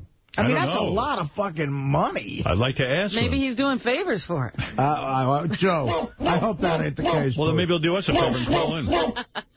What else you got there, Steve? Anything? A New York Daily News gossip column claiming TV host Pat O'Brien is about to get dumped by The Insider. Pat O'Brien's credibility never recovering, according to the story, from those rip-roaring voicemails 2 years ago that revealed Pat's inner wild child. Saved message Sunday, 7:09 p.m. You're so fucking hot. And I want to eat you. I don't want you to suck my cock. So fuck you. I don't want my girlfriend to eat you. So fucking hot. You're fucking hot. Let's do it. You're so fucking hot. Please leave me a voicemail. Leave me a voicemail. Can't believe his reputation didn't recover from that. You know that Betsy is marrying him? I heard they got engaged over the holidays. That's nice. Yes. Anything else? Stern World News tips to Howard 100 News anytime. Call us 877-33-SIRIUS. Choose Channel 100. These stories and much more coming up on the Howard 100 Noontime News. Weekdays, noon Eastern, updates every hour. Also, we're looking for mothers and sons who are interested in playing It's Just Wrong. If you want to play, give us a call at 888-9-ASSHOLE for your chance to win $5,000 from HotMovies.com. Enjoy the best in adult movies for 10 cents a minute. Get in, get off, get out. HotMovies.com. That's right. It's Just Wrong. Coming back because of the beauty of satellite radio. Considered too risque for terrestrial radio. This is the only time I ever stepped in and said I'm offended by something in the history of this show. Me too. Mothers and sons undressing one another. Well, unbelievable. The sons have to answer questions about their mother's sex lives. That's right. Like they would know. I believe a father was about to make out with his daughter. Yes. Well, someone else's daughter while his daughter watched, yes. No. Oh, make his out own with daughter? His own daughter. They were about to kiss. Was I here? Yes, you were here. And I actually wrong. said, you know what? I'm against it. I was against it myself. No, you were too. But we're all against it. But, hey, they're adults. It happens. I don't know. All right, let's go over to Johnny Hine. Thank you, Steve. We'll listen to those updates all day long and listen to Howard 100 News as they cover the Bubba the Love Sponge big event, the big wedding, and also John Hine has the wrap-up show today. Johnny boy, what are you doing? After a fierce debate, the question still lingers. Whose life would you rather have and whose is more normal, Artie's or Ralph's? Who would you rather have, the Artie or Ralph? The normal question's a black and white issue. Who would you rather be, Artie or Ralph? Seriously. Be honest. Artie. You would? Why? Yes. Because when you first think about the question, I'm trying to divorce the two guys from it and think, like, Artie does this, he's a sports fan, he does this, and he's got these problems. Ralph does nothing, but he's got these problems. And if I had to put the two, I'd take Artie's life over Who's Ralph. happier? Artie is has been known to have addictions. He's addicted to food right now. And depression. I mean, Ralph, on Ralph's plus side, he's got a pretty easy lifestyle. He doesn't tax himself. He's thin. You think Ralph's not a depressed guy? I think he is. I think there's something. I think he's. Yeah, his depression is not evidenced the same way yours is. You don't think Ralph wear it on your sleeve. You don't think Ralph has ever experimented with drugs? Oh, definitely. Oh, absolutely. Well, what are we talking about? And had some problems. What are we talking about here? I don't think he's had an addiction. I think he's been pretty bad. I mean, yes, he has had problems with drugs. Whatever. Like Artie looking at me like cross-eyed, like, you better pick my life over Ralph. No, I don't care. Listen, yeah, I agree with you. I agree with you that, he does have he's a scam that he doesn't have to, but how long does that last? I mean, don't you start to feel a little empty with that? I mean, at least Ralph doesn't feel empty. All right, who would you rather be, Artie or Gilbert? I'd rather be Gilbert's kid. Let's go around the room. Robin, who would you rather be, Artie or Gilbert? Jeez. Oh, jeez. I gotta be Artie? I think we all know the answer to this one. I gotta be Artie? Why? Because I couldn't Robin live hates Gilbert's kids. life. I couldn't live Gilbert's life. What about Gilbert's life couldn't you live? I think Gilbert is miserable every moment of the day. I think Artie has a few happy moments. See, What Gilbert about never feels good. my life couldn't you live? What do I do that's so horrifying? Well, wait a I second. never take heroin. I don't want to do it's that fun. to myself. You're extremely heavy. You are hurting your body. You smoke. I'm 50 You sit-ups smoke. 50 sit-ups away from being a fine. Fred, who would you rather be, Artie or Gilbert, if you had to be one or the other? Artie, I think he gets laid more. Gilbert gets regular sex, though. He is in a Got relationship. a woman at I think home. he trapped her. I think, even if Artie has to pay for it, he's had better chicks. All right, let's go to... You know what? Artie couldn't make a relationship work, though. Gilbert's getting married. Oh, yeah, it's working. You think it's working? Oh, yeah. Gilbert's laughing at that. Sorry, Gilbert. Who would you be? Me? Between Artie and Gilbert.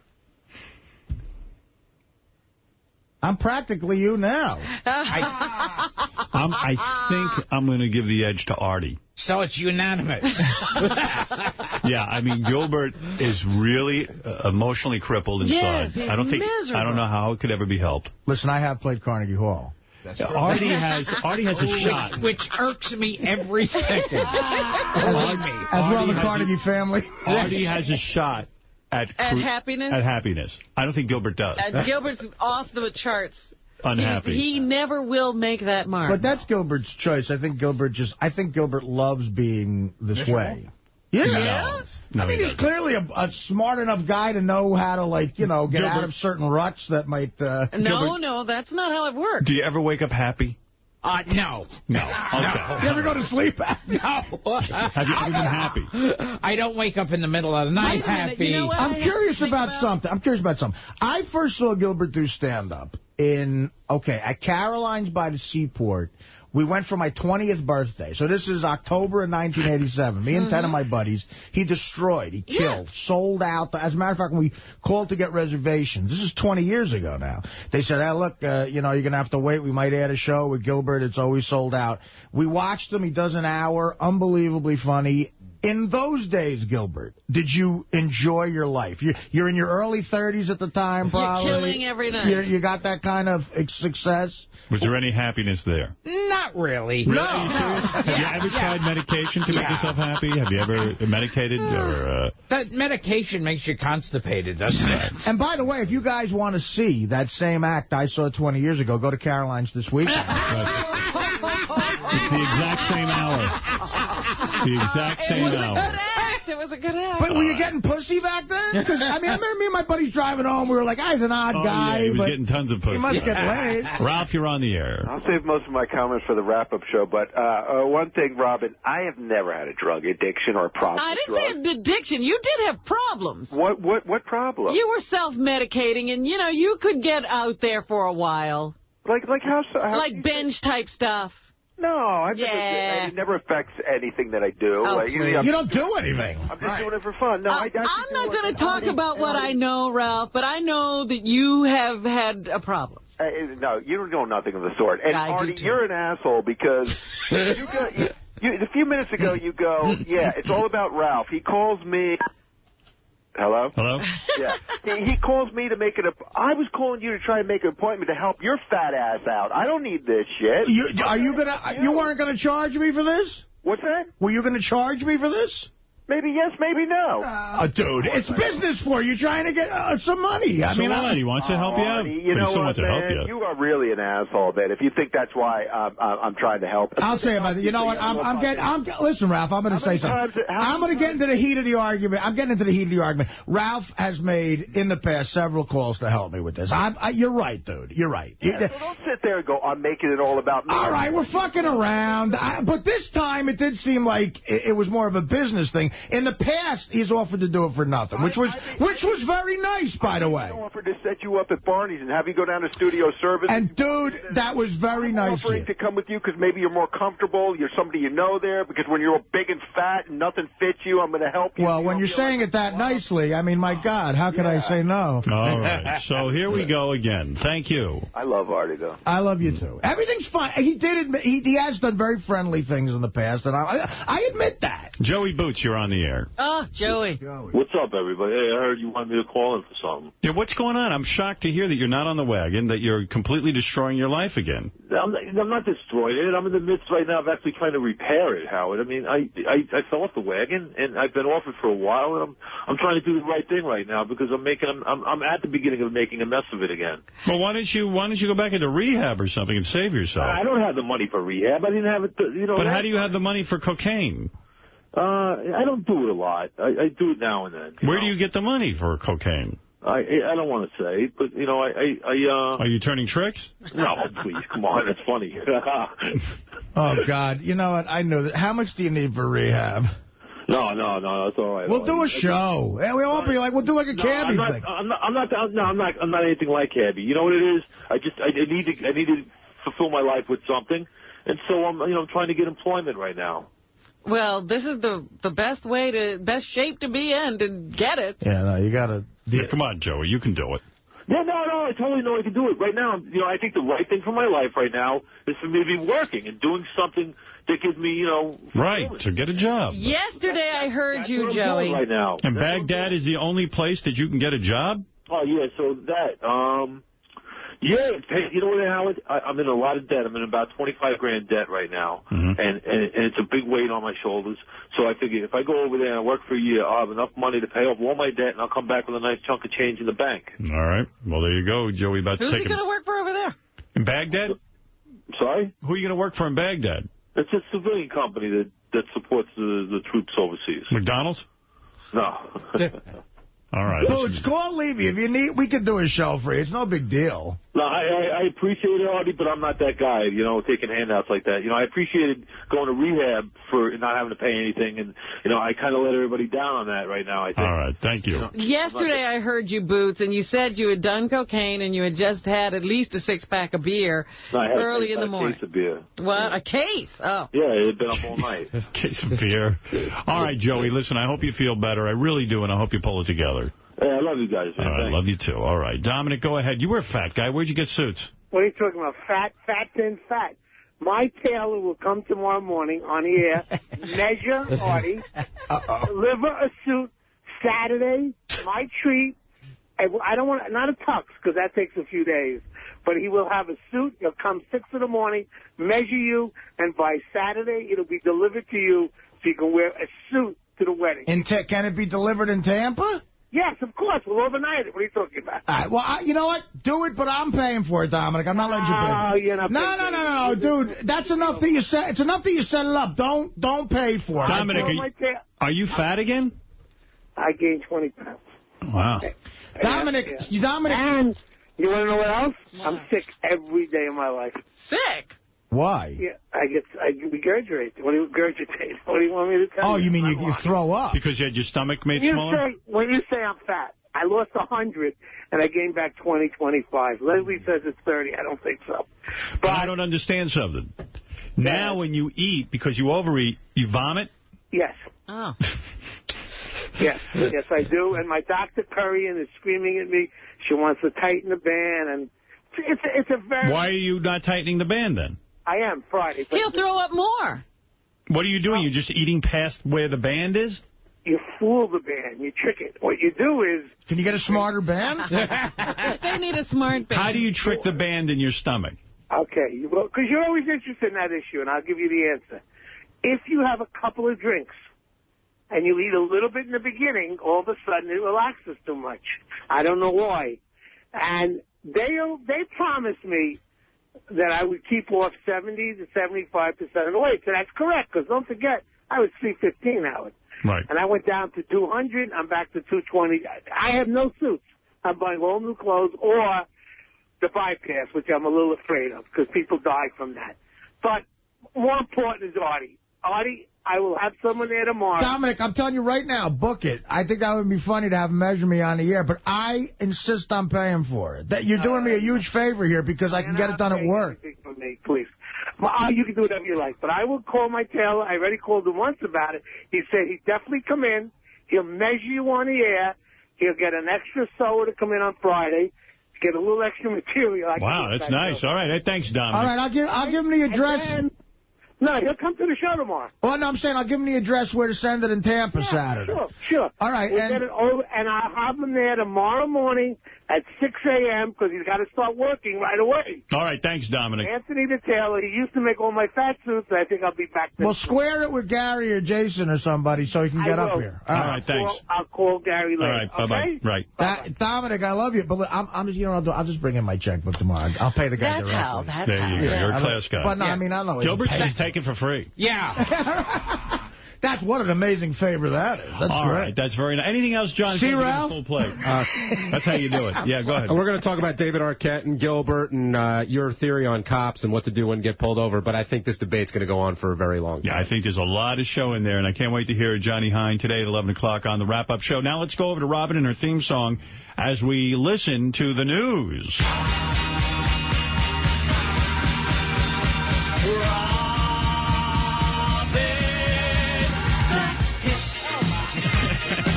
Oh, that's those fun bags and shake for me. I don't like it.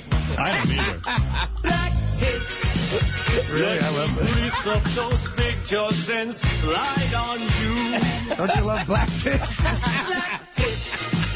I will ice down your nipples and tug on them. Yeah. You guys are perv. Black tits.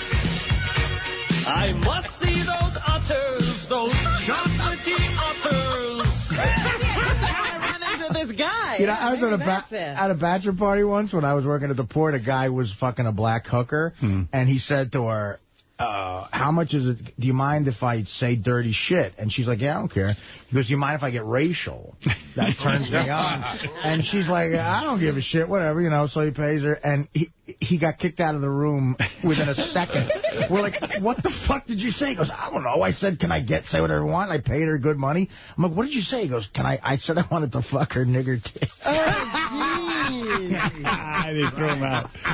Thank God there's some decency. She got up. Get the fuck out of here. Somebody draws the line somewhere. Did you go right? What about warming her up? You went right to the N-word?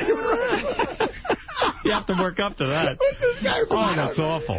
She'd start throwing shit at him. Get the fuck out of here. You got some friends. I got to meet your friend. Well, that's actually the same guy who was the cop. But anyway, Gilbert's here. I'll see Gilbert tomorrow.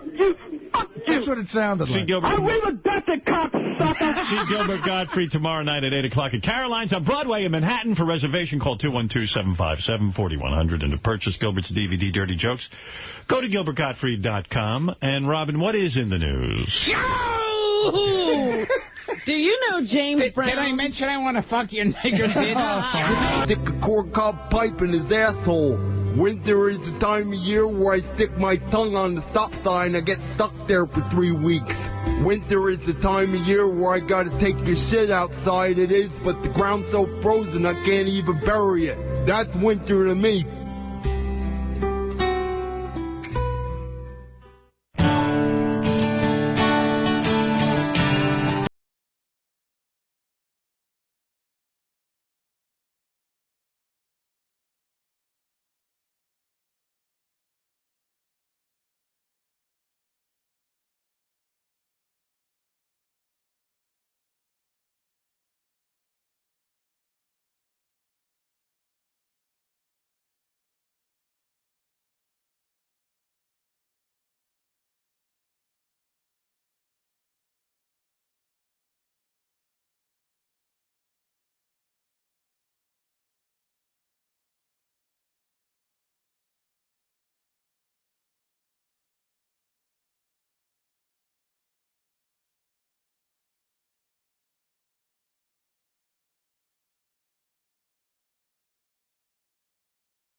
want you.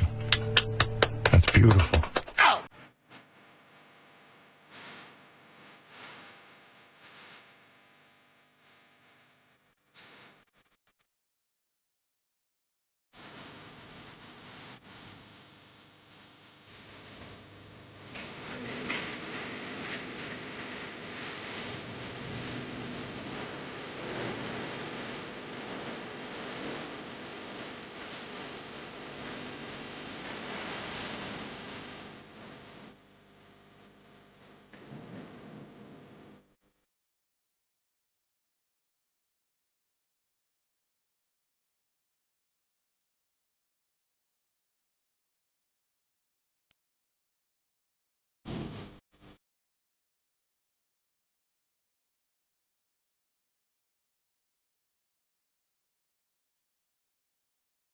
Hey-oh, yeah, good morning, everybody. Welcome, we're here, we're live, and we're happening. Wolf, go ahead, you're on the air in Philadelphia. Howard, what's going on, man? Hey, now. Hey, I was curious to get your opinion based off of John and Gary's new show. Who do you think is the better broadcaster, John or Gary? Gary. In terms of confidence, delivery, you put Gary over John? Yeah. You asked me. John is a great broadcaster. I mean, I hired John. He was working for an SAT company, helping kids improve their SAT scores, and he's great. But Gary is the better broadcaster. Just because he's more of a seasoned veteran, would you say? No, he has more opinions. He's a go-to guy. Gary likes to talk.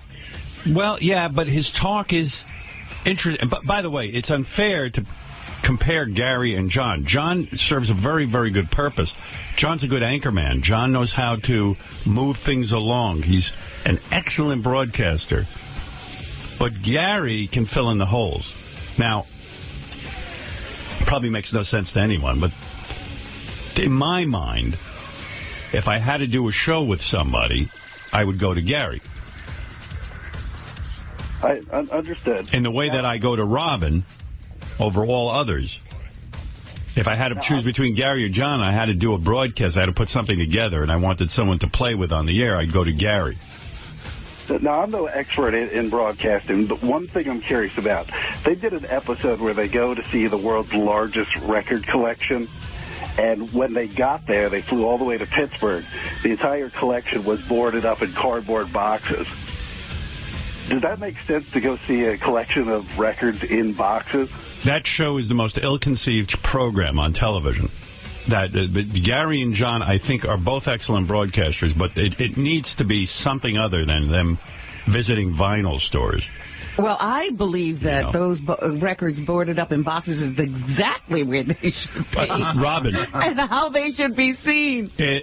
Yes, but good television it does not make, right? We both agree on that. Records, wherever they are, do not make good television. Right. I mean, looking at records and Gary and John analyzing records. And saying how good that must sound. Here's the thing, Howard. May I say, every show isn't looking at records, and why don't you should at least admit that you've never actually seen the show. I will admit that proudly. So somebody gives you I listen to the show to make fun of, yes, but you don't really have a sense of the show overall. It's not all about. That's true. That's true. That's true, Gary. Very good. Very good. You win. Yeah. Howard, would you travel to Paris to see the Eiffel Tower if it was in a cardboard box? Oh, absolutely. It would be so much better, wouldn't it? No. Robin is correct. There's no place on this planet for people to be watching a TV show about vinyl. It's stupid. The fact that Jack White gets off on it, and they got Jack White on the show, they should have immediately stopped talking about vinyl and talked about Jack's career. That's it.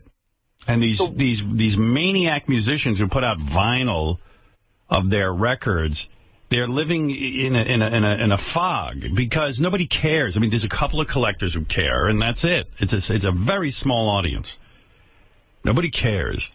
What's the end game of the show? Is it just to get experience on a television show? It's to have a show. Listen, they want a show. Now, getting back to your original question about Gary versus John as a broadcaster, it would leave you with the impression that I somehow think John isn't a great broadcaster. John is. John is terrific. His voice is much better than Gary's.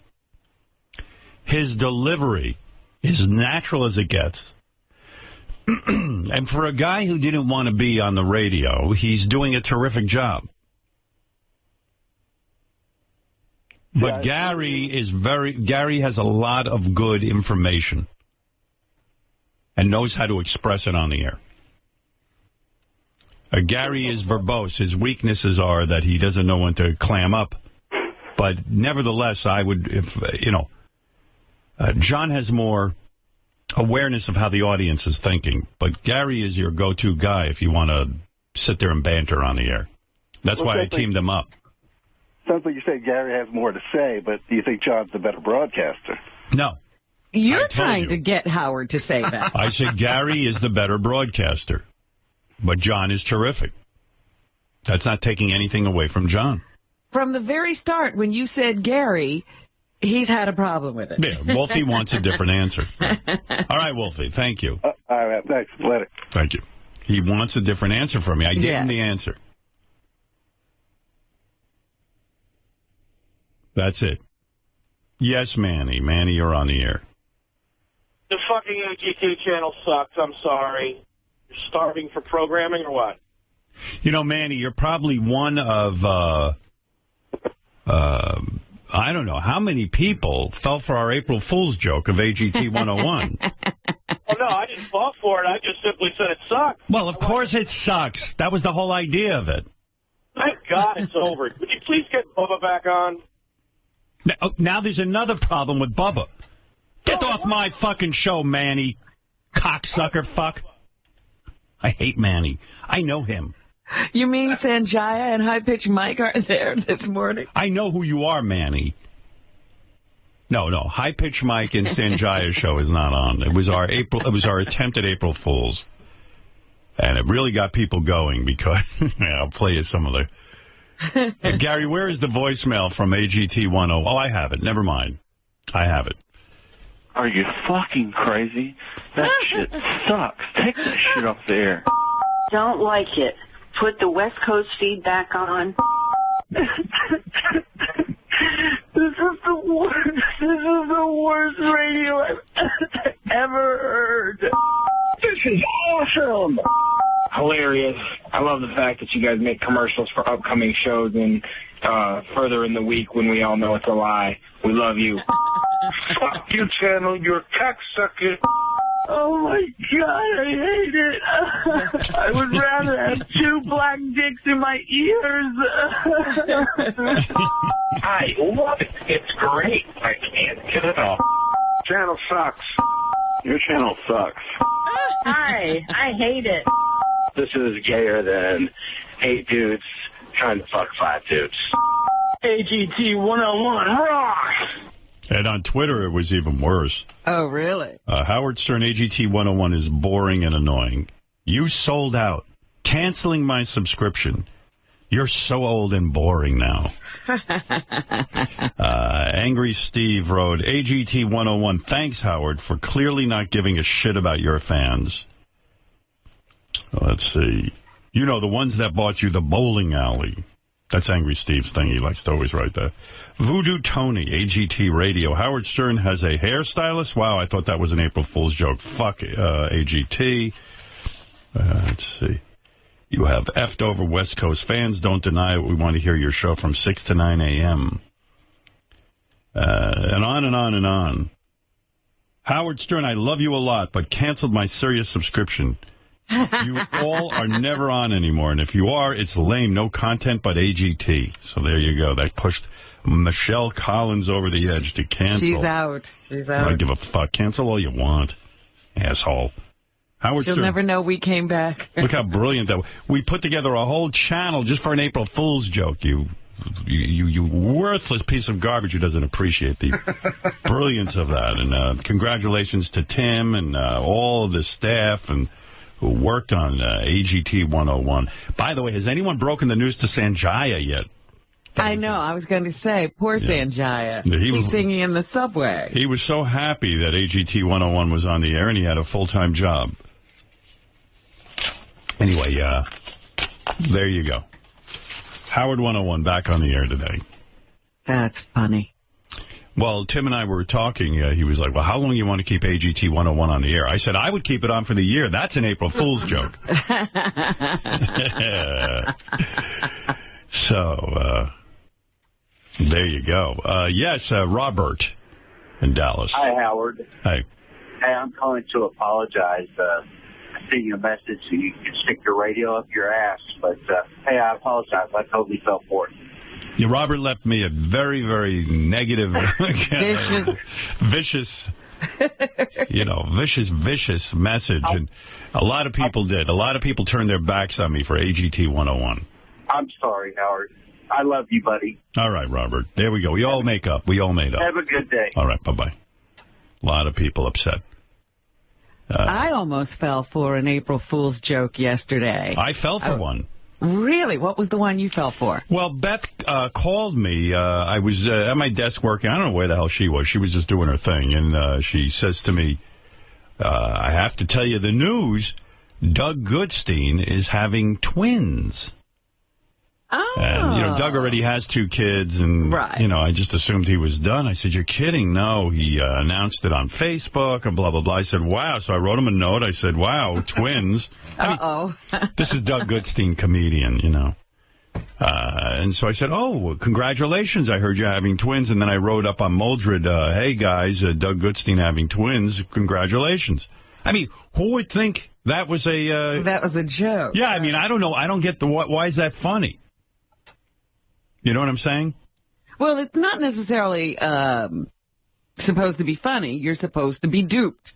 Oh, all right. Well, I mean, but that's like saying Robin just fell down. And then you would say, oh, my goodness, is she okay? Yeah, but those are the best kind because you can believe them. Well, here was a guy I thought, what was your April Fool's joke you fell for? Robin. Oh, me. I thought because he said here was a guy. I was like, are you talking to me? Well, actually, I want to play you this clip. Here's a guy on the news, and he does an April Fool's joke that I thought was actually kind of witty and fun, but then he got nervous right away, and he said April Fools. Where is that clip, J.D.? The one from this morning. JD1, third column, orange. Thank you. This is in Cleveland, okay? And finally this evening, today is a better-known day for jokes and pranks, but did you also know it's not only April Fool's Day, but Dingus Day as well? That's right, the Monday after Easter Sunday, Polish Americans celebrate the end of the Lenten season. If you're still not sure what it is, think of it as a Polish St. Patrick's Day. Looks like a lot of fun. Howard Stern filling in for the vacationing Jay Leno tonight. April Fools. Calgary News Week. Got it. You got me. See you tomorrow. Get the latest news. And even the guy goes, wow, you had me. I thought that was... He didn't let it last for a second. He didn't take a breath. Yeah. Yeah, it was good. It was like, hey, Howard Stern filling in for Jay Leno. And then everyone kind of like looked and went, wow, that's going to be crazy. And then he bailed. He bailed in under a millisecond. Yeah, he didn't even let it breathe. No, that was a good one. Well, I wish I had thought of that. I should have gone on the air yesterday and said, I got a call from NBC. I'm going to be the host of The Tonight Show tonight. I'm kind of excited about it. I didn't think I would be. That or some other time, because The Tonight Show's in Los Angeles, Howard. Well, you know, that I'm going to be on next week. Robin. You got to give it some ability to be true. You know what I'm talking about. Got to spell it out. Go ahead, the one I fell for was almost like the one you fell for. Go ahead. I was watching The Talk with Sharon Osbourne yesterday, and right at the top of the show, very seriously, she comes on and she says, nobody knows this, but, you know, I want to share this information with, you know, all my friends here and everyone else. She says, I've been away for 2 weeks. I was in Germany. I went to a fertility clinic. I found a lovely woman who donated an egg and Aussie sperm, and they put them together, and I was artificially inseminated. It was implanted in me, And that's a good one. I am pregnant. I like that. And she let it go on for practically, her friends were crying. Like what? Like were they like, what did you do? Oh, you mean they were just like so moved that she was having a baby? Yeah, they were like, oh my, because she started out, she says, if men can have babies when they're 60 and 65, why not women? And I've been implanted with this. And were you like, she must be insane? I picked up my phone to text you. Wow. And then I realized, this is April 1st. That's a good one. But she let it go on for a long, and they were crying, and people were saying, I want to be the god. I mean, they were like stepping up. I want to be the godmother. You got to name it after me. Did.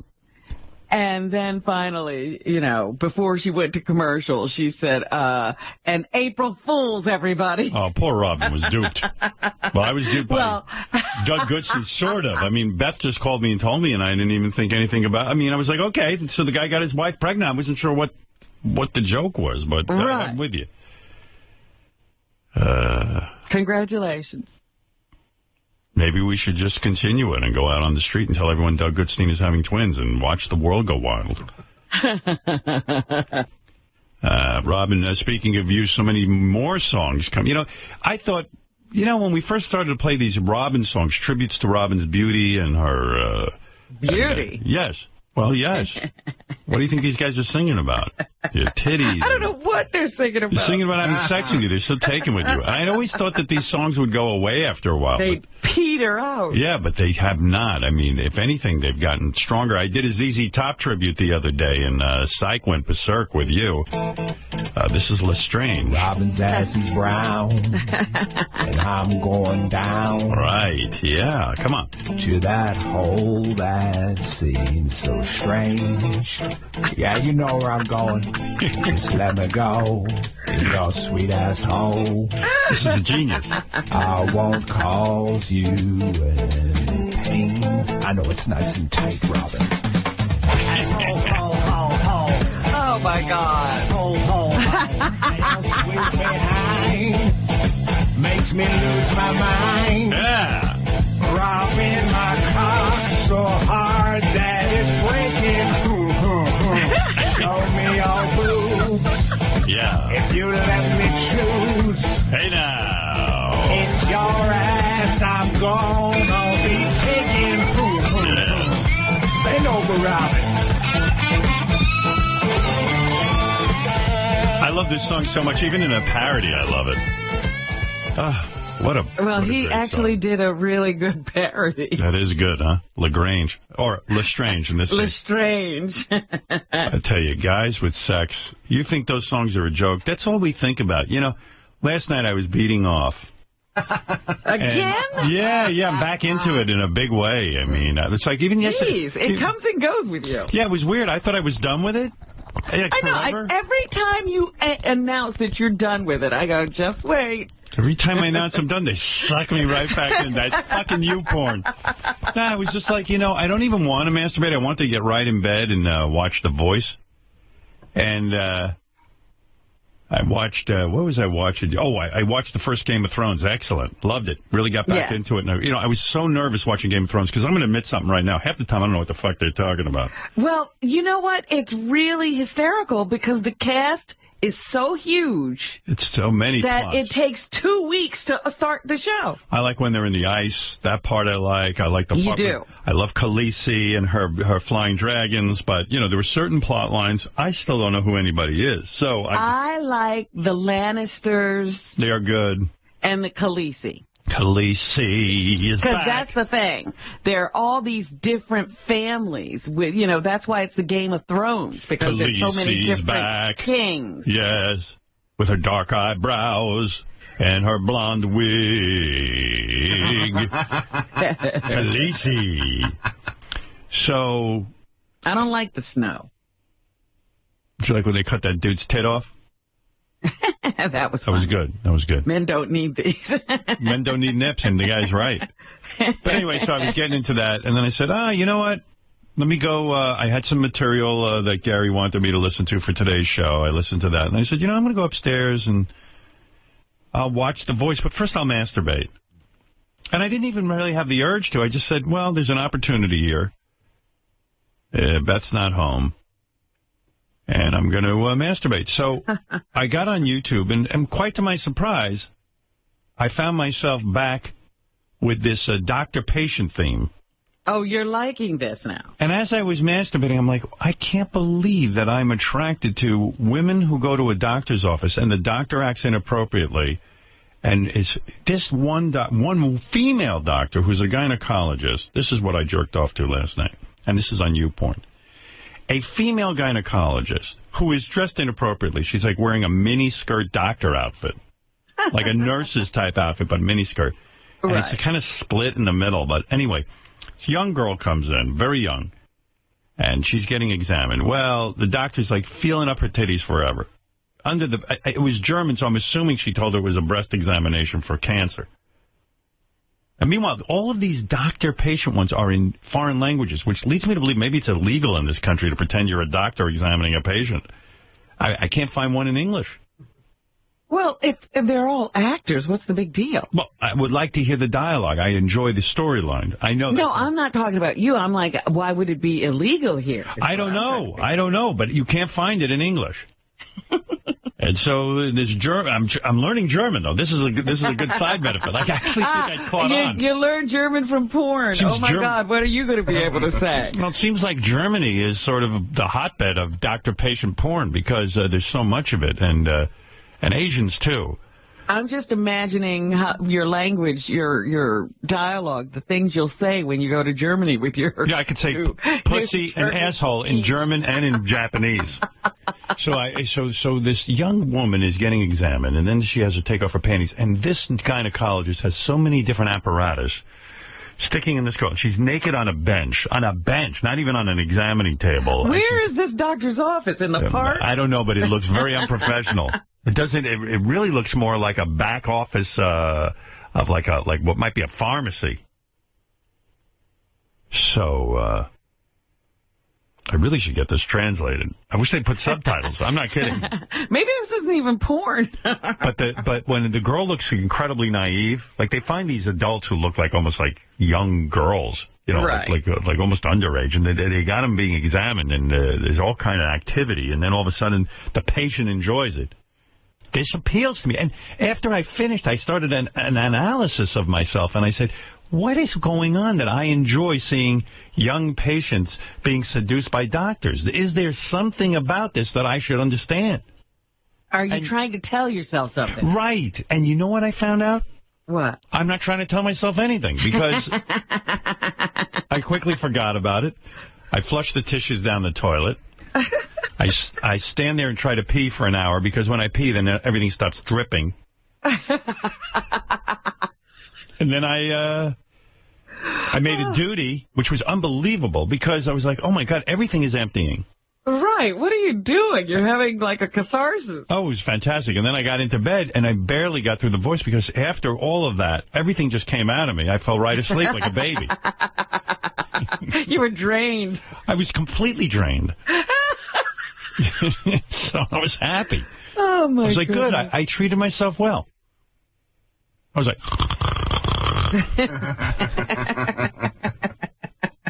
But this German porn is better than the Rosetta Stone if you're trying to learn a language, because I was like, wow, this is a really good way for me to learn. If I keep watching this over and over again, I'll eventually figure out what they're talking about. You won't be able to have a decent conversation, but you'll be talking German. Well, I could go to a doctor in Germany and get seduced. It was great. Yeah, so... Taste it?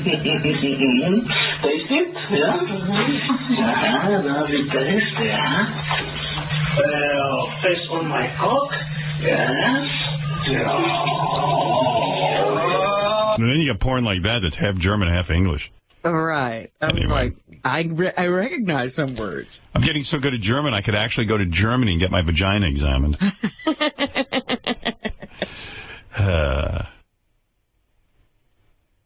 Wow.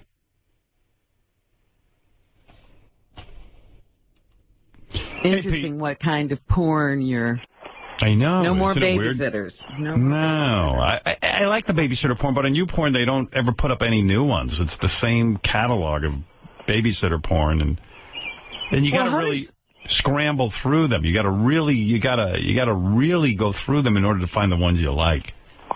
How does YouPorn make money anyway? I mean, isn't it a free service? Well, they appear to have some sort of ads, because after I'm done with it, 57 of these pop-up ads appear without me even being on YouPorn. They somehow find me. I don't know. We know you. No. Hey, Pete. Yo, man.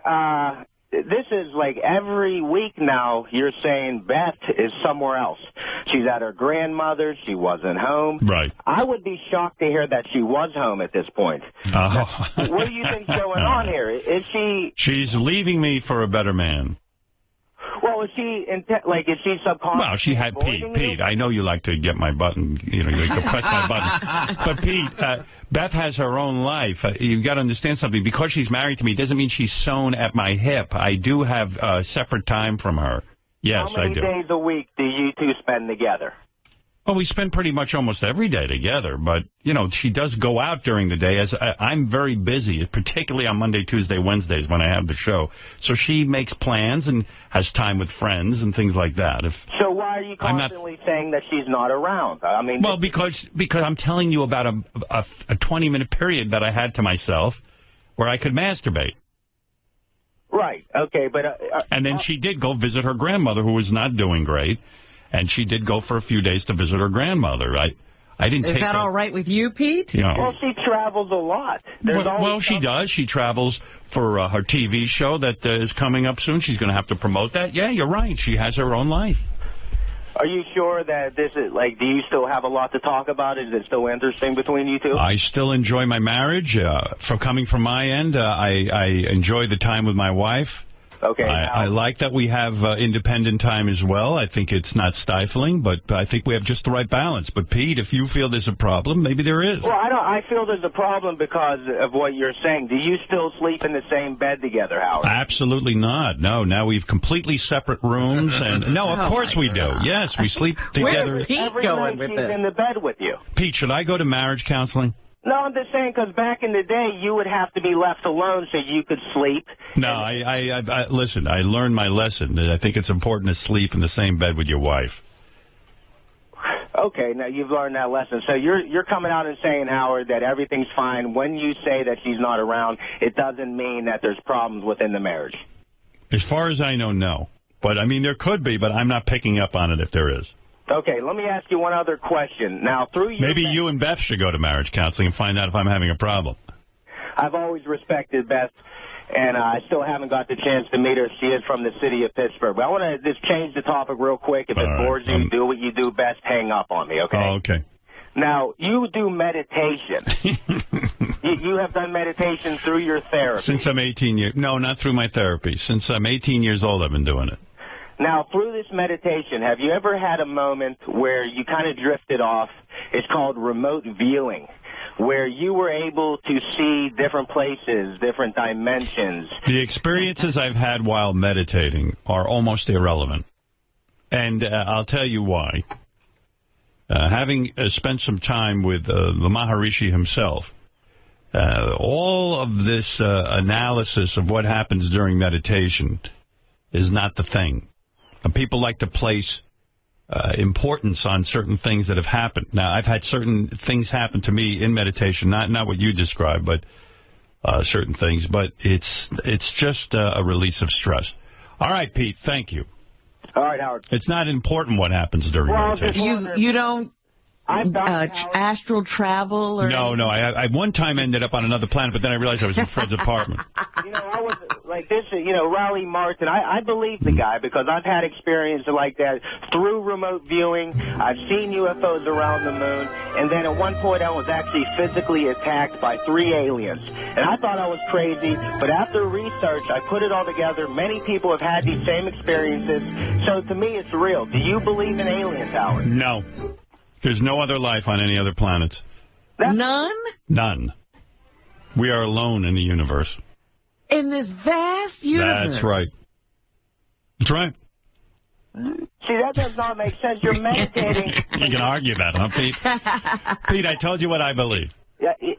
So you're kind of simple-minded in a way, am I? Yeah, that's right. I'm very simple. Like Gary the retard. Simple-minded. Well, for the fact that you keep yourself closed off. You're actually afraid. I didn't say that I'm closed off. I said to you we're alone in the... You want me to believe a fairy tale? I'll tell you when I'll believe in aliens. When one lands on the planet. You know these alien nuts, they all carry on. They go, well, the aliens are here. But yeah, we don't know why they're sneaking around. They're hiding. Why would they hide? If they're of superior intellect and they have a ship, why not say hello? There's been astronauts, Apollo 8, Apollo 11, Neil Armstrong, Buzz Aldrin. They reported seeing blue UFOs, okay? All right. Pete, listen. Who would sit and debate this? We don't have a definite answer. It's like debating God. People say to you, well, there is a God. And you go, well, okay, but you can't prove it, and neither can I. And same with aliens. Yes, but you're very adamant to telling people there's no God. You asked me, so I told you. I said we're alone in the universe. It seems to upset you. You can believe what you want. All right. Do you think it's funny that people believe in God? Do you kind of mock them? No, I think it's great. I think I wish I had more of a belief because I would feel more comforted. Okay. Thank you. Sounds good. Enjoy getting to know you a little better. Have a good day, Howard. All right, Pete. Thank you for the tough questioning. I felt like I was on 60 Minutes. Pete has astral... I always thought Pete was pretty rational until he went into He said remote something. Yeah, remote viewing? I don't know what that is. He had remote viewing. You talk about Riley. This is the greatest. Riley, is on a TV show. I got to play the clips of this. JD1, boys? Right. JD1 second column. Yeah, what is the name of this show is My Big Redneck Vacation. Have you ever watched And this? they took Riley? Well, they interact with Riley, and I found it fascinating because Riley is so excited that somebody's even paying attention to him beside us because he's had it with us. This is the huge deal, man. We got Riley Martin. You know, Riley's with the Howard Stern Show. He's on the Howard Stern Show. He might be thrown off a little bit. Listen to those rednecks. Yeah, they're talking about Riley? Might be thrown off a little bit. Riley Martin is probably one of the most profound UFO researchers, and he's going to speak to us tonight about all of his encounters and the things that he's seen. And if I were y'all, I definitely would stick around. Definitely. Sounds good to me. Can't believe they're building a show around meeting Riley. And this is a big deal. Yeah. It's a big deal. Yeah, like they're carrying on like they got the best A-list guest on the planet. You'd think they were interviewing the Stones. And without further ado, I'd like to introduce the primary researcher of alien beings, Mr. Riley Martin. The primary researcher. like he's got a degree. Only is probably what they mean. I bet you Riley made them say that. I only have one criterion, that you introduce me as the primary researcher. You know, I have a theory, too. I was watching that show, The Voice. Uh-huh. Everyone is introduced like they go, hey, Adam Levine. They go, Blake Shelton. And then they go, superstar Shakira. She says that? No, the announcer says it. No, I mean, she wants them to say that. I think she's got it in her contract that she has to be introduced as superstar Shakira. I would not be surprised. Which might be the lamest fucking thing on the planet. Because she's always making this big deal, like we don't know how big a star she is. Right. Yeah. And you have to realize how big a star she is. Because if every other judge, like Usher's a pretty big star, I guess. Sure. And then you got, Blake Shelton, who I guess, I don't know, I never heard of him before that show, but I guess he's something of a star. And Adam's been in Maroon 5 and done really well. He doesn't make them say, incredible Adam Levine or amazingly huge success. It's superstar Shakira. Gary, am I onto something here? You might, because Jason and I were just talking. Do you remember Joe DiMaggio? Yeah. Had it written into his contract. I don't know if you know this, but whenever he was introduced, he had to be introduced as the greatest living baseball player. Yeah. No matter where he went. Contract. And Michael Jackson started that bullshit with the King of Pop. Right. And that's when I started saying, hey, I'll be king of all media. Maybe it'll stick. But no matter where Joe went, TV or whatever, he was the greatest living baseball player. Yeah. I'm telling you, I think that Shakira has some sort of deal where she has to be superstar Shakira. And she's no fucking superstar. Okay. She's an international. If you have to say it, you're not. Like James Brown was the godfather of soul, but he didn't force anybody to say it. Right. And Aretha Franklin's the queen of soul. Yeah, People just call. You know what? If you are that, people will just call you it. Yeah. Yeah, I don't think these people actually said I'm the queen of soul. Shakira has 20 million Twitter followers. I think they're all outside of this country. Yeah. Yeah. Which doesn't count. But see, that's the problem for her, I think. She's sitting on American television, Right. and people are saying, who is she? Yeah, it's like, who cares? Doesn't she that belly dancer? Yeah, people thought she was, from, the Middle East. I know the Hips Don't Lie song. What's her other song? There isn't any that I know of. Well, some girl did one of Shakira's songs on the show last night. Oh, and nobody knew what she was singing. That is one of my songs. I got to come up with it. I should force NBC to say, Mashiach, Howard Stern.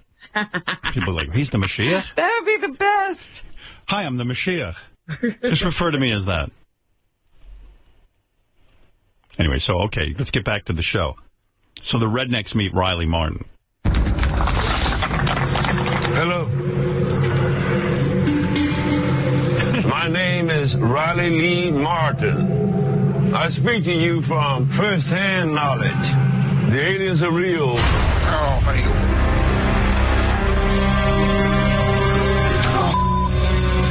Riley with that music kind of works. Yeah. Yeah, he needs that. Hello. It sounds like he just arrived off a ship. Yeah, and according to him, he did. The genetic progeny of those original extraterrestrial. Now, the more he talks, the more of a goof. The lamer it gets, yeah. I'm here to tell you we are the original progeny.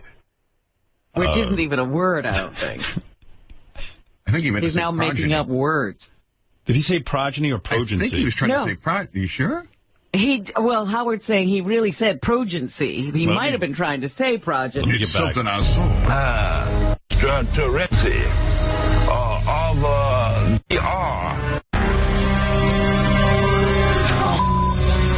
we are the genetic progeny of those original extraterrestrial. Now, their sons became of old great men of renown. I think he got lost in the script. You see what I mean? You see what I mean? I follow.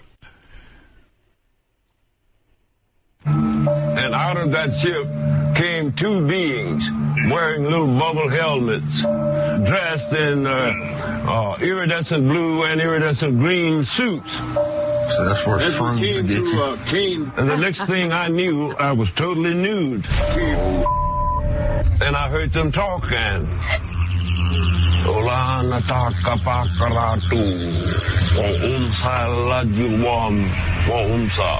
in the we at? I don't know. Hey, JD, are they around a campfire when he's telling this? Because it seems like the appropriate place. Where are they?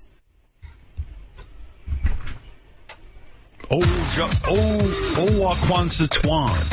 Yeah, they went over towards Area 51, and they were like out in the desert, out in the middle of nowhere with Riley Martin. And does Riley have his headband on and everything? Of course. And the cane? Oh, yeah. No teeth. I got to see that. No teeth? Really? No. Is he missing teeth now? Oh, yeah, he's been missing teeth for a long time. Is that right? Why don't I recall that? I don't know. I don't know. You remember him with teeth? I remember him with teeth. Maybe there's so much else going on with his face, you didn't get to see it. How's he eat? Let me have some of that mush. Well, the way he complains, he ain't eating nothing. Well, the family's at Alien Palooza. They're getting schooled on alien abduction by Riley Martin of the Howard Stern Show. And that's Tom Arnold. What's he doing on that show? And suddenly he shows up. He is progeny of the alien species. So Tom Arnold, I guess, does a recap on this thing. Wow. Lots going on. Yeah. Seems like a very happening show. Oh, he's been abducted more than a few times, and it shows. Now you can ask me whatever when you... Tom Arnold's laughing at you, you know you got a problem. So does I. Did your family not notice you were gone?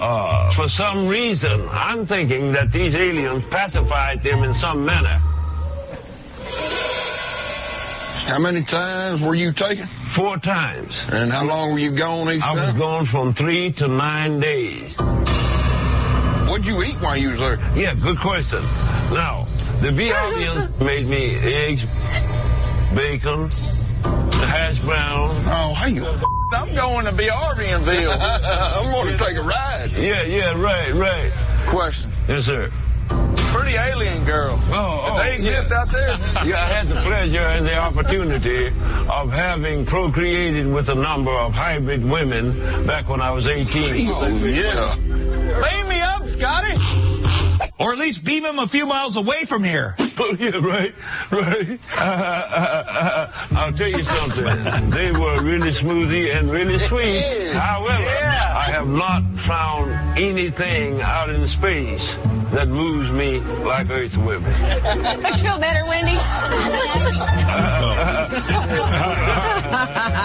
Yeah, right. It's some sort of new laugh he's developed for TV. That is wild. Hard ha. I say it. But there's no one like Riley on this planet. He has to be from Aliens.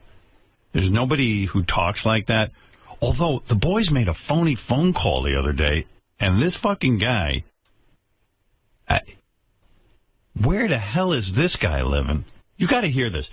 So remember, like 2 or 3 days ago, Robin, or last week sometime, I played you a clip of China, the ex-wrestler, that she's out of porn now, and she's actually put out a series of tapes so Japanese people can learn how to speak English?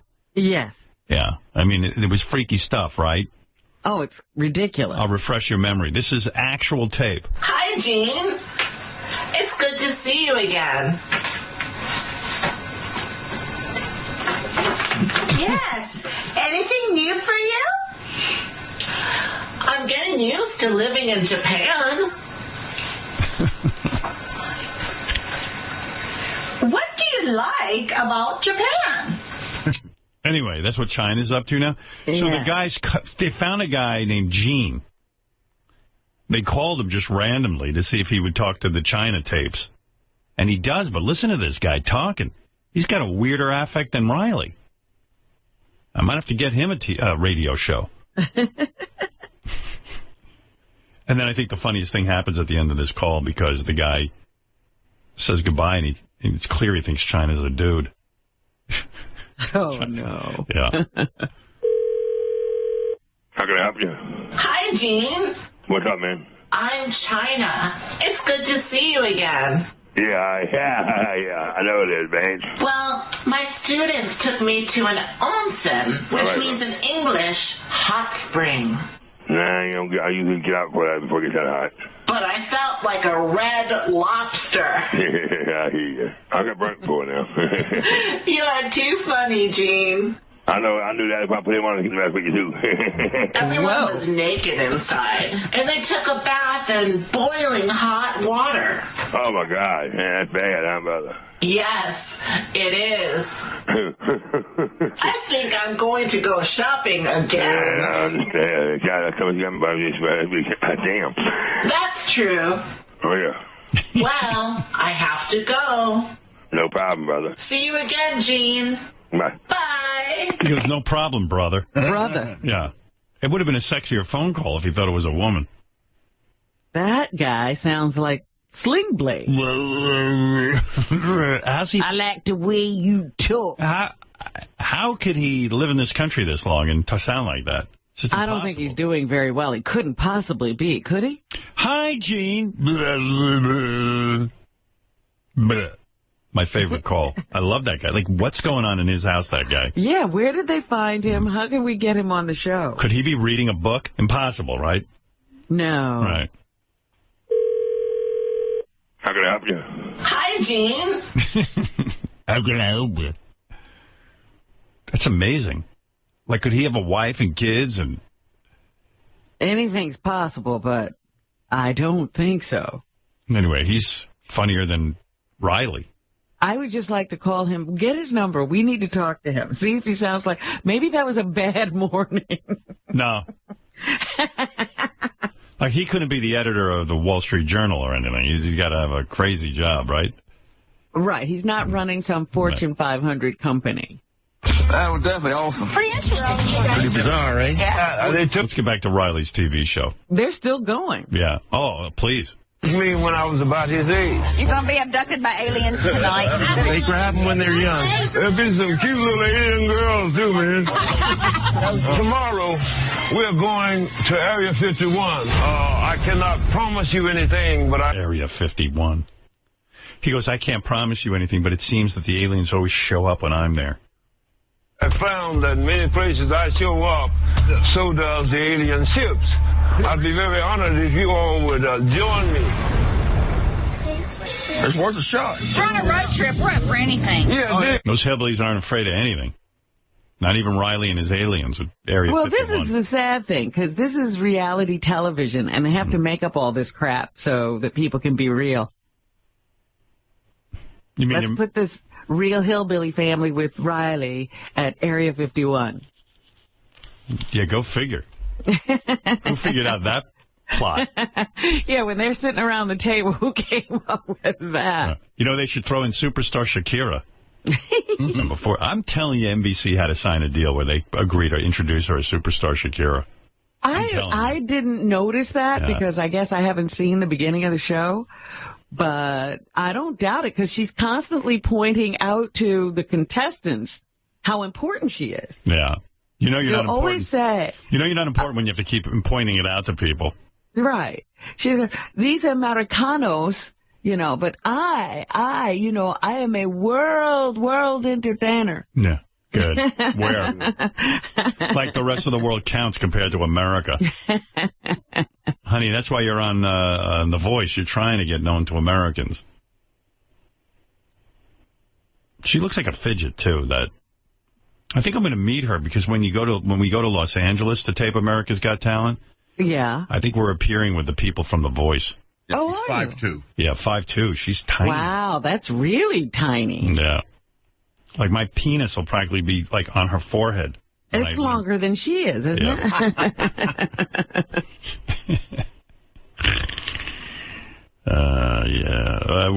Thank God I don't have to travel for the next taping. It's going to be right here in New York, where all of the taping should happen. There's no need. The Voice isn't traveling around. I don't know why you are. I don't know. We seem to have to go to every city in the country. But the next one's in New York. Right here at Hammerstein Ballroom, we'll be taping for 3 days next week, Monday, Tuesday, Wednesday. And I think the cast, which is, me too, I got a note from my agent that they want to do a publicity thing on the Today Show where, or with the whole cast, and I don't know. I hope not, because I was hoping... A group interview? Yeah, I was hoping not for that. I mean, I'm not that I'm a snob and I can't do group interviews, but I don't know. It just seems like it's like a gang, I don't like doing it. Who are you going to talk to? I hope Matt. But I mean, that's the host's dilemma. Who do I talk to? Yeah, right. And he probably just wants to just talk to me. No offense. Yeah, to of the all judges. those people, who are you really going to Right. focus on? But Who's going to be the spokesperson? I tend to now clam up when we have to do, because every time we go to a city, we do a couple of group interviews. I tend to clam up. Do you? Well, because, it's, I mean, there's too many people being interviewed. Like even Because I noticed that, back in the days when American Idol was first starting, Simon was the spokesperson. Yeah. So even though Randy and Paula showed up, Simon did all the talking. Yeah, well, that's part of the problem. Like, I don't own the show, so it's like Simon has it all locked up. When he does a show, he's just the guy. So I got to be team player, which is fine. That's why I joined the show. I never was part of a team of anything. You know what I mean? Like, you and I just always did our thing. I never had I never was There's part nobody else chiming in saying, hey, let's do this, Yeah, or like- we should go this way. Yeah, like sometimes I want to be the leader, and I go, well, who am I to be the leader? You know what I mean? It's not in my show. So I don't want that responsibility. So who winds up doing most of the talking in these group Howie. interviews? Oh, really? Well, yeah, because Howie steps up, and I prefer it that way, honestly. Let Howie do all the talking. I do try, though, to sometimes say stuff because I think they want that, but you've got to be kind of pushy and aggressive when you're, right. And it's like, you want to fight your way through all that. But then I don't want to be too quiet and then appear to be like some kind of shithead snob. You know what I mean?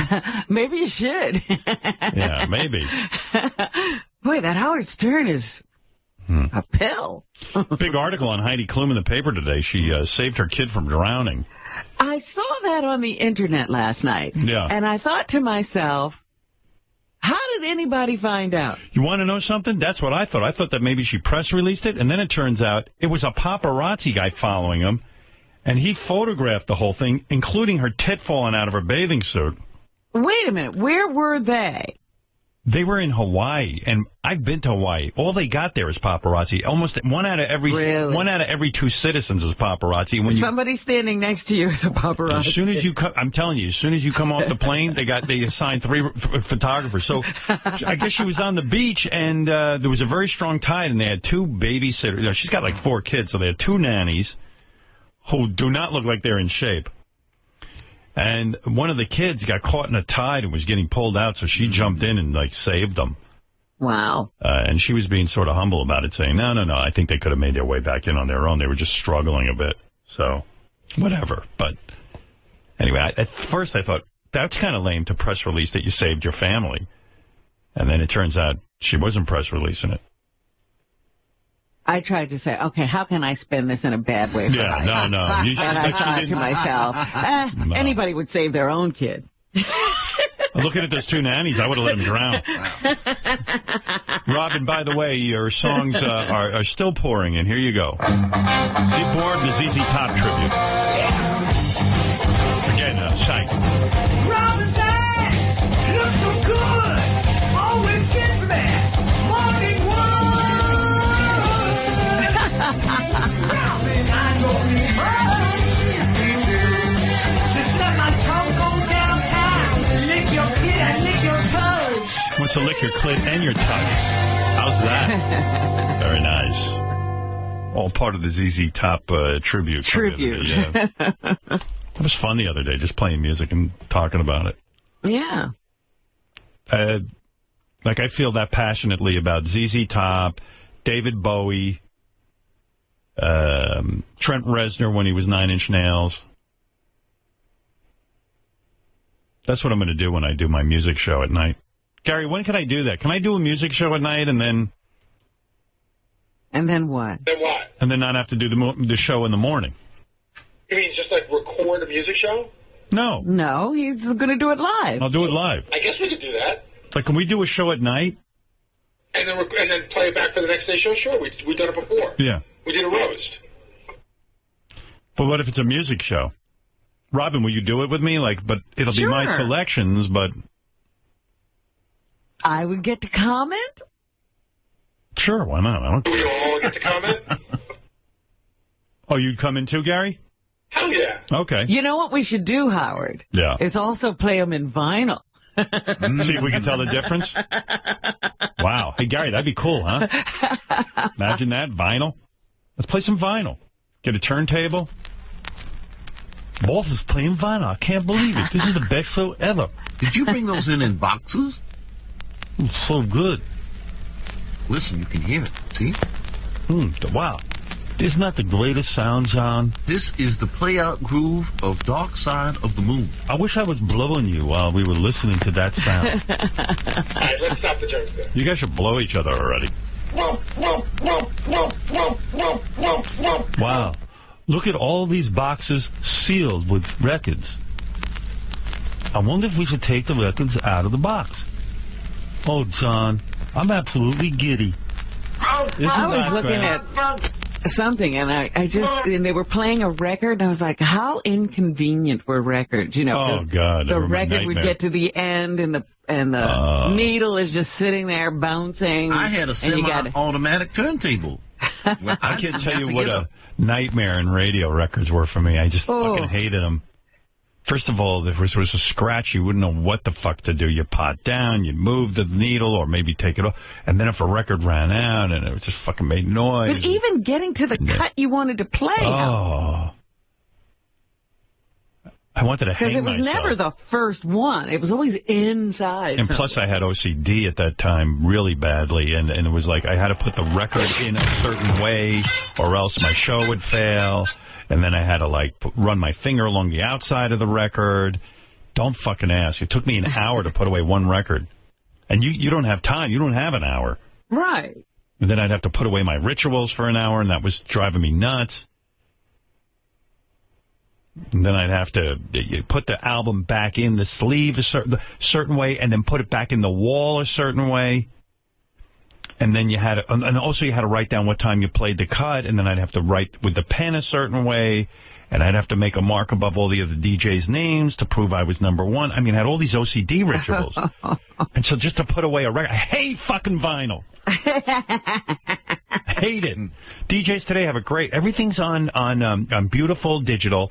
You just hit a button. I see here it's serious what these guys do. It's fabulous. Hate vinyl. Oh, but both, it sounds so much better. No, it doesn't.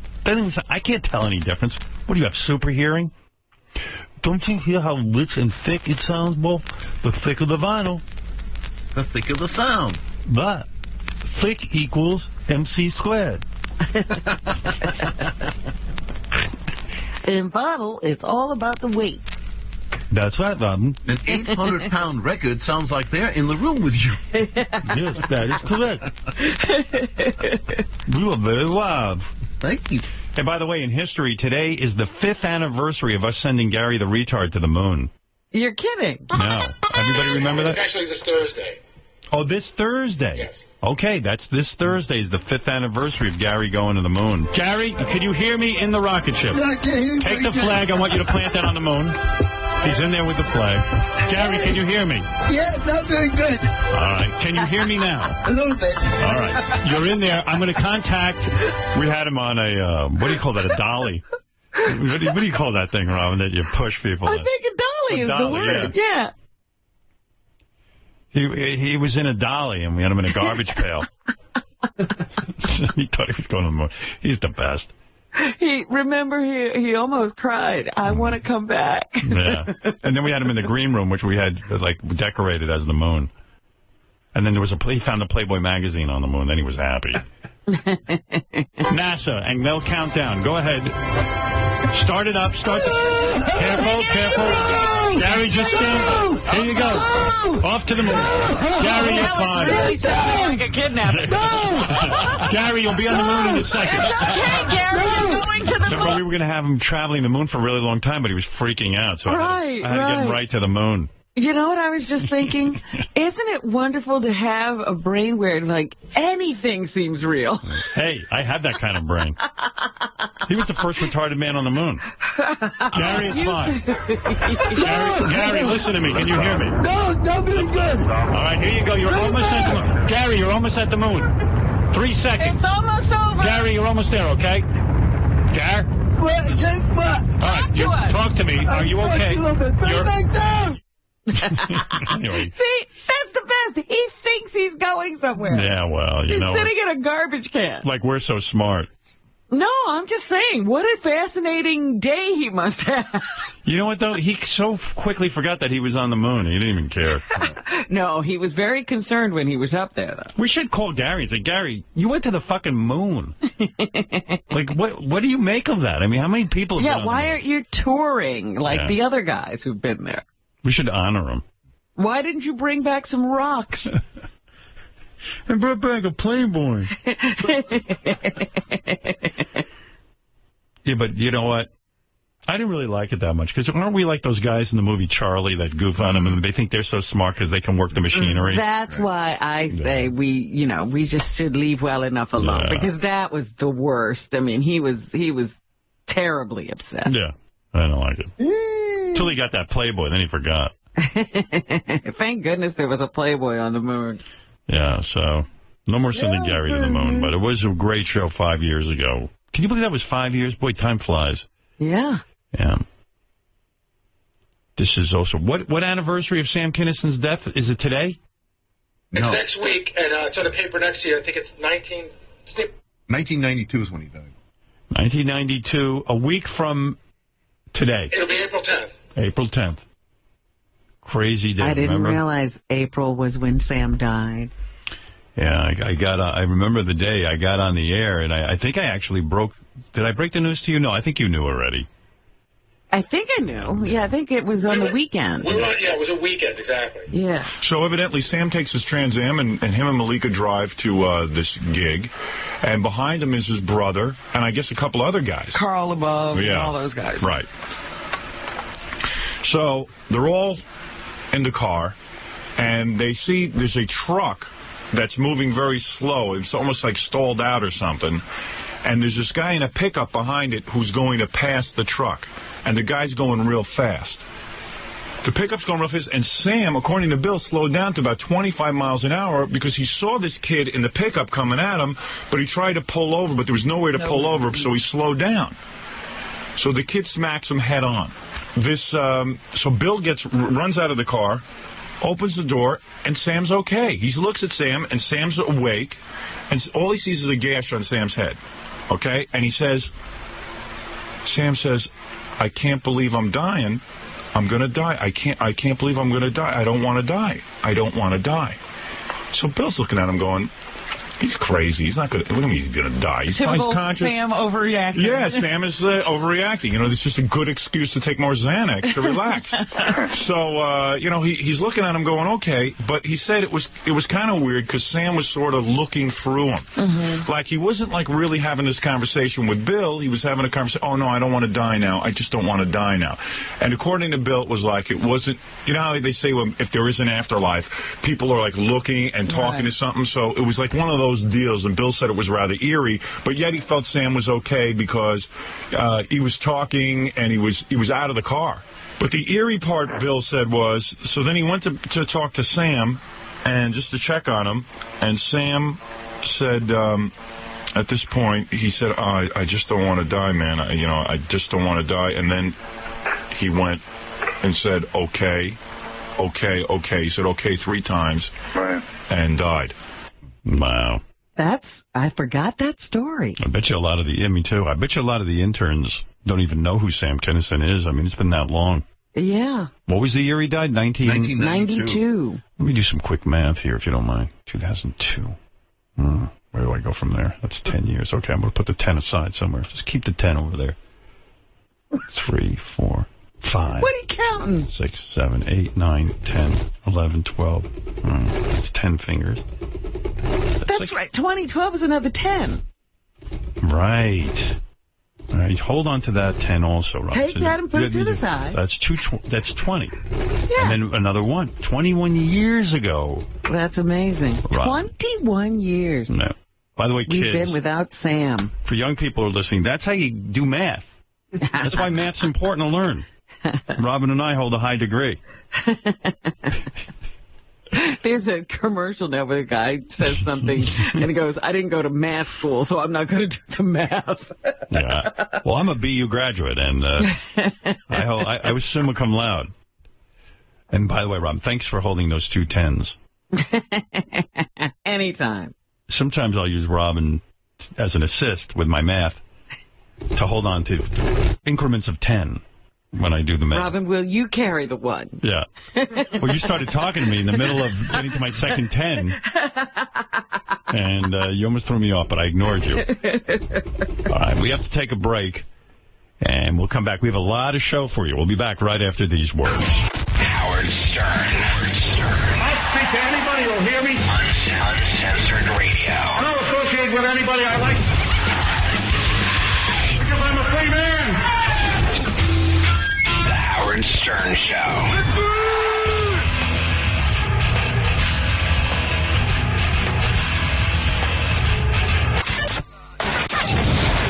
And now the weather forecast. Then it's just going to be kind of a mostly cloudy and cooler day before system number 2 takes aim at us, and we'll see scattered showers and thunderstorms from that system unfolding first thing on Thursday. We'll see shit scattered. The Howard Stern Show.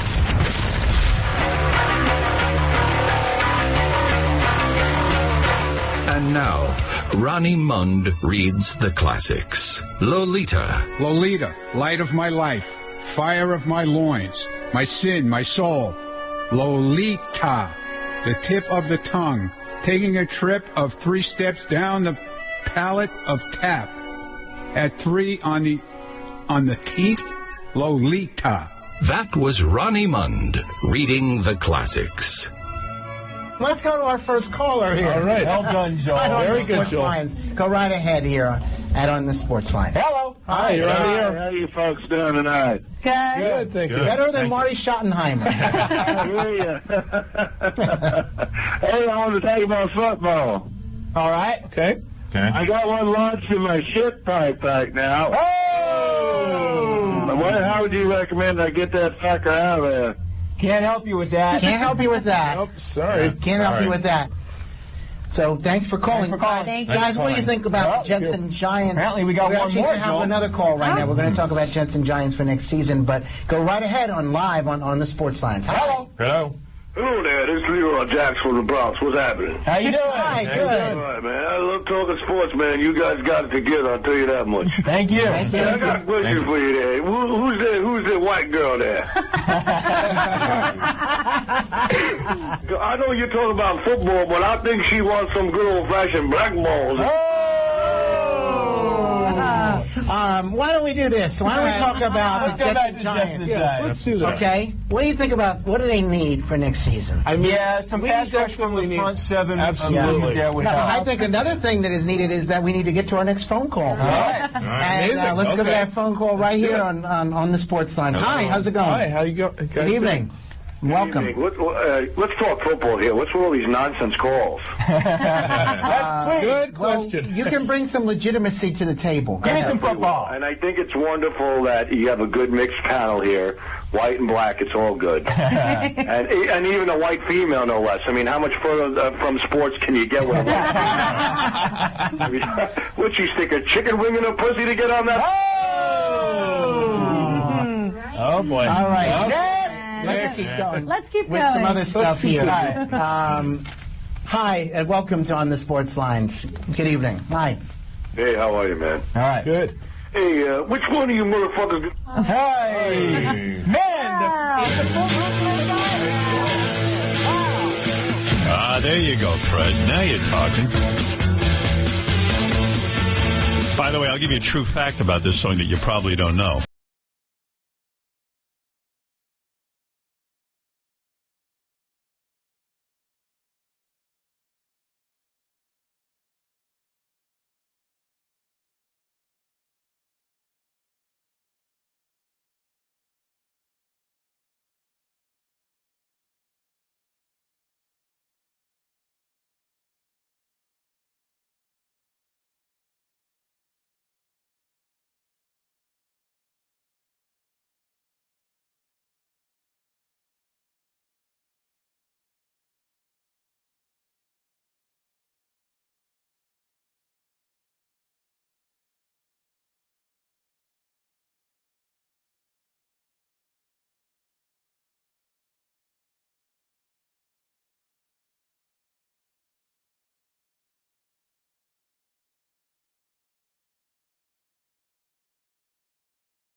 My favorite Mike Tyson story is one night when he was at some, he's walking through the lobby of some hotel in Brooklyn. Yeah.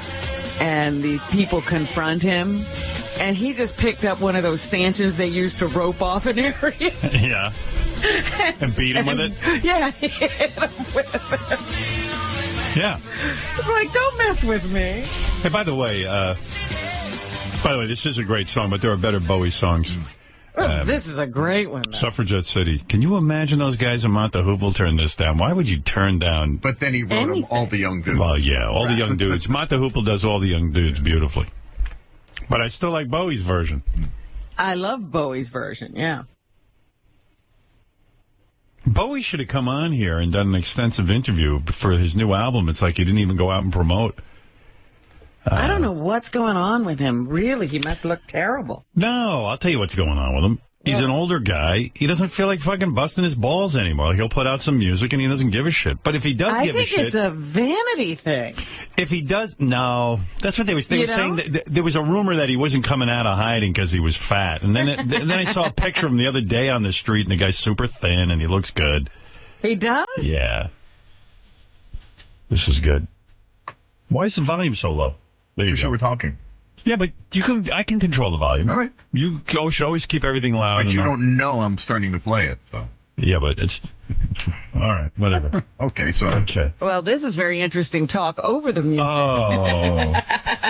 You know, when I do my music show, maybe I'll do it alone. You should. You know. I want nothing to do with it. Fred got me cut out. Come on. 25. Speed jive. Don't want to live when you're 25?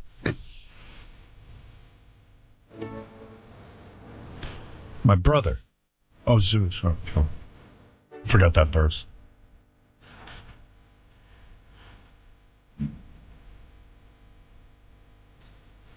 He's got zits from picking off the scars on his face. What is that funky little boat race? Who knows what boat was up to? He says we're juvenile delinquent wrecks. Oh, when I got T-Rex, all the young dudes. Come on, everybody, and I'm a dude too, yeah. All the young dudes carry the news. Boogaloo to carry the news. All the young dudes, come on, carry the news. You should have given me this song. I could have ruined it. Carry the news.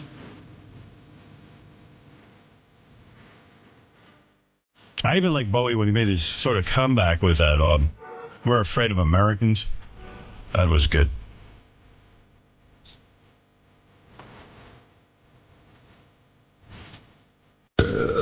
Oh, God. Sorry. I think you scared me. On that revolution stuff.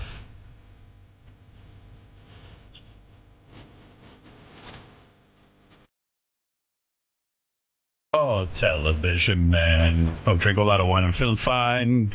Lay some cats to bed.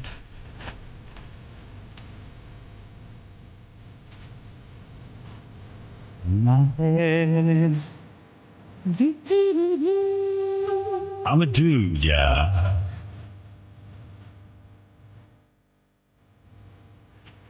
It was good. Was he wearing a dress while he was singing it? They appeared on Saturday Night Live once in a dress. That wasn't cool. This is I love when Bowie came back and started doing all this stuff.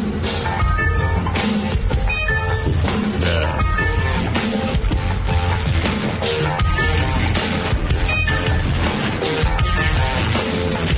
He had a great look when he was young, too. He was super skinny. Looked like he hadn't eaten in a year. But his teeth were terrible. Yeah, but that was cool. Bad teeth can be cool on the right guy. On me, it's just eventually got them fixed. I mean, it's just another bad thing, but he was so insanely handsome, you know, that... He needed a speed bump. Yeah, he needed something fucked up. He didn't need teeth. He wasn't eating anyway. And he would go on stage in this diaper-looking thing back in those days when he was Ziggy Stardust, and and he looked good in it. He had big cock, so he had a big bulge, and he was like all ripped, rock star thin. I would like to look like that. It's not going to happen in this lifetime. Maybe now he looks like he did in that movie. where he played the guy who aged. He was with Catherine Deneuve. I forget the name of that movie. Hey, Fred, what is that instrument they use? It sounds like a dentist drill. It's probably a sample. A sample of what? That's a good question. I don't know. Oh, all right. Get in here, David, so we can ask you. Can you rewind that so I can hear that part? He probably doesn't even know what it is. Rewind to that dentist drill. I don't know if I can do that with this. Okay. So I have that ability over here.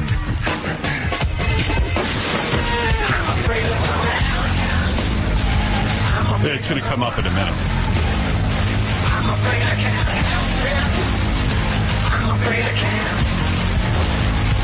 I'm afraid of Americans. I'm afraid of the world.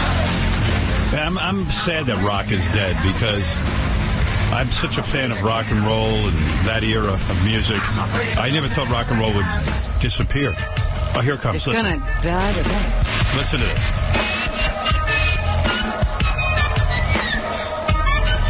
What is that?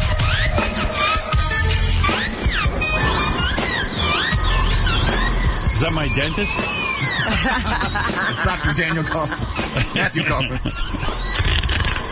That's so cool. Thank you. Hey, Marianne from Brooklyn, you're on the air. Howard, you just made my day. I've been waiting 15 years for Rod Stewart, and he just DM'd me the other day about his new album. I am so excited, Howard. You and Rod Stewart are the same. Daddy, I think I got something to say to you. Howard, I love you. Oh, where is that the new Marianne song? The new song. I can't find it. I got something very important to tell you. Do not go on the Today Show with the four of them. Do you have it, Fred? You should go only by yourself. Marianne, I got to sometimes be a team player. I'm on a TV show. I got to do that. Howard, enough with the team play. If it wasn't for you, forget about it. You're the one that shines on AGT. Anytime you're ready, Fred. I'm trying to find it. Yeah, page one in yellow. What song, Howard? Oh, my contest, Howard. Did you hear the contest song? Every day she calls Howard Show, and suddenly she starts to scream. Howard, I love you. He takes my call, then he hears my voice, then he laughs, then he hangs up on me. My voice is beautiful, no matter what they say. Turn the volume down. My voice is beautiful. It scares the crows away. Howard, don't make me frown. Don't hang up on me today. Howard, Beautiful. I love you. I love you, Howard. All I need is Howard in my life. Please, Howard, let me sing for you. Don't hang up on me. All I need is Howard in my life. You're so beautiful. This is an interesting article. As Jay Leno fights for his job, more people are opting to tune into the show that he expected to lose. I mean, this is, to me, the most interesting story. Forget about North Korea and that little fuckhead who's running it now. Forget about everything. How is it that Jay Leno is under fire and he's the #1 talk show host? It's just baffling to me. But in the midst of all of this, with everyone talking about that Jay is going to be out and Jimmy Fallon's taking over, his ratings have actually even gone up further because people are just interested in him and they like when he takes shots at NBC. Well, wouldn't you have to tune in? Yeah. If there was something real going on, yeah. But Jay, there's nothing real going on with Jay. Finally, there is something real going on. But Jay is such a putz and such a douche. He'll ruin everything for himself. Last night, Jimmy Fallon and Jay, you know when they have that transition between the Tonight Show and the Jimmy Fallon Show, whatever the show that's called? Yes. Jay and Jimmy did a bit together where they were singing each other the song from West Side Story, Tonight, Tonight. Okay. You know, honestly, it gave me douche chills. I mean, it was just way... And that's what's wrong with Jay. You fucking idiot. Jimmy Fallon wants your fucking job. You moron. Jay's so goddamn dumb that he's sitting there doing bits with Jimmy. And I love Jimmy. I love Jimmy Fallon. I think he's a great guy, and I hate Jay. But Jay's so fucking dumb that... You don't think he's dumb. Oh, I do. Come on. I think he's an idiot. And I don't even think there's a human being trapped inside that head of his. Well, that's true. I'm telling but you. I think, he's the underhanded guy. He's on the surface friendly to Jimmy Fallon, probably has some plot up his sleeve. I don't know, but Jimmy will get the Tonight Show, and Jimmy wants it more than anything. And Jay's sitting there doing duets with him and singing, and Jay, you stupid putz. Jimmy's, he's ready to step in. He's playing it smart, though. He's just acting like he doesn't care. He's not saying a word. Trust me, he cares. He wants Jay out. I don't even know if I have. Let me see if I have the song they did. It was frighteningly weird. JD1 and White. Yeah, thank you. Hey, Jay. Hey, kid. How you holding up? Okay, I guess. You? Yeah, I'll live. I've been through this before, you know. Oh, good. It's a bit with Jay. These bits. God, if I had a late-night talk show, I wouldn't have one fucking bit. Fuck those bits. You know, gotta admit, I'm getting a little sick of all this. Hey, Jay, can I ask you something? We're still friends, right? Yeah. Yeah, I'm friends with everyone. Even if you want to take over my show. Sure. Yeah, I like everybody. I like everyone. I don't care. There's room for all of us. Yeah, there's room for all. Not for you, Jay. Yeah, somehow it's no room for you. Thank God. I love that Jay's getting the shit beaten out of him. I love it. Of course we're still friends.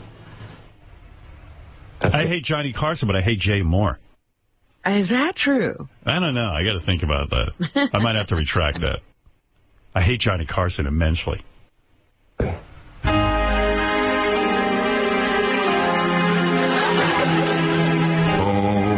you, every night you throw to me, Jay Leno. In the news, all they do is say I'm replacing you. They think I can woo the demo. So the network said, here's an idea. Pack your bags, take a hike, NBC.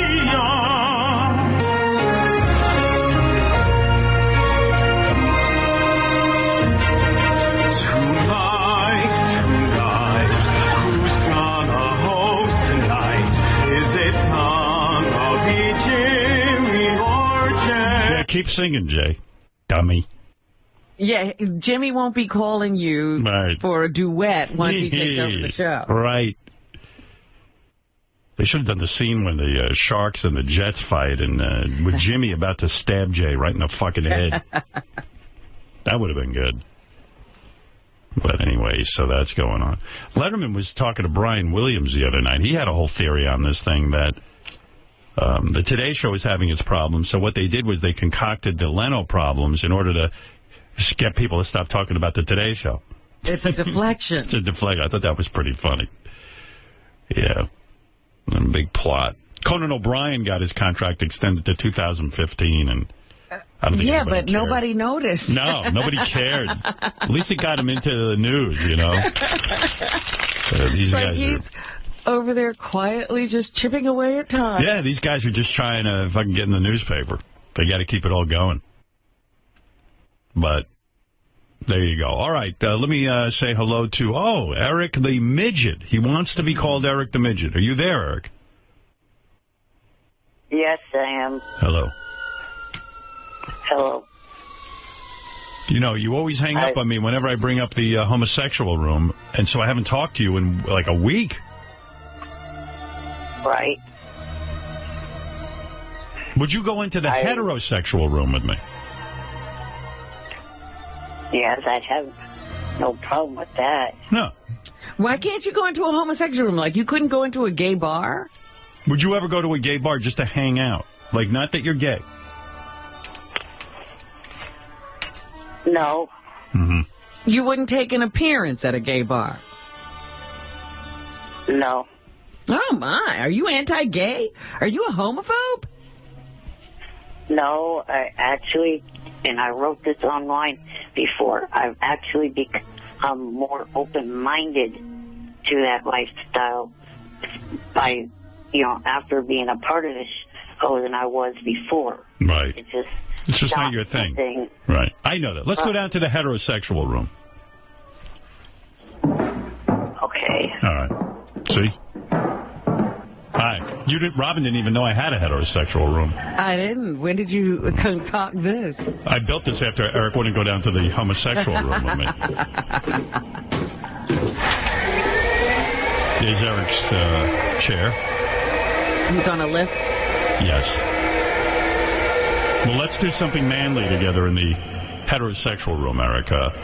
Sounds like a homo. Man, he might have a shot. Let's watch some NASCAR. Right here. You all right with that? Billy Ken Hall. Right there. Want to have a beer? Came with a look, but lines up. I don't drink. Oh, you don't? She doesn't drink. It's okay. Let's spit. Do you spit? No. Yes. See? This is manly. Is there a can? You just guys are spitting all over? We're just spitting on the floor like real men. I'm going to do some weightlifting over here, Eric. You want Eric to spot you? Would you mind spotting me? Yeah, but I don't know if I'd be able to help any. Don't worry about it. I only bench 95, but since we're in the heterosexual room, I won't admit that. It only takes a finger. Right. Hey, look, Eric. It's a hot chick. Wow, the heterosexual room is... See you there. Hey, how you doing, honey? Isn't this manly? Oh, yeah, take off your clothes. Take off my clothes. Yeah, take off your clothes. Eric and I love that. Wow, she wants us. So sexy. Yeah. Eric, unbutton her pants. Okay. Uh-oh. Eric, she has a cock. Oh, how'd Eric, you get in? We've accidentally walked into the bi-curious room. I think we're actually in the homosexual room. She has a cock. There's a ton of naked dudes in here, and they have us surrounded. Eric? Eric, are you there? Yes. We accidentally went down into the homosexual room. Now would you like to have a Pepsi? We're going to have to suck these guys off in order to get out of here. No, that's not what we have to do. These guys suggest we have a circle jerk, Eric.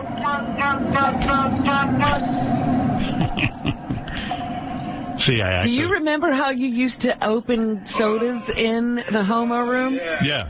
Hey, Eric, let me just open this soda in your asshole, if you don't mind, now that we're in the homosexual room. No, thanks.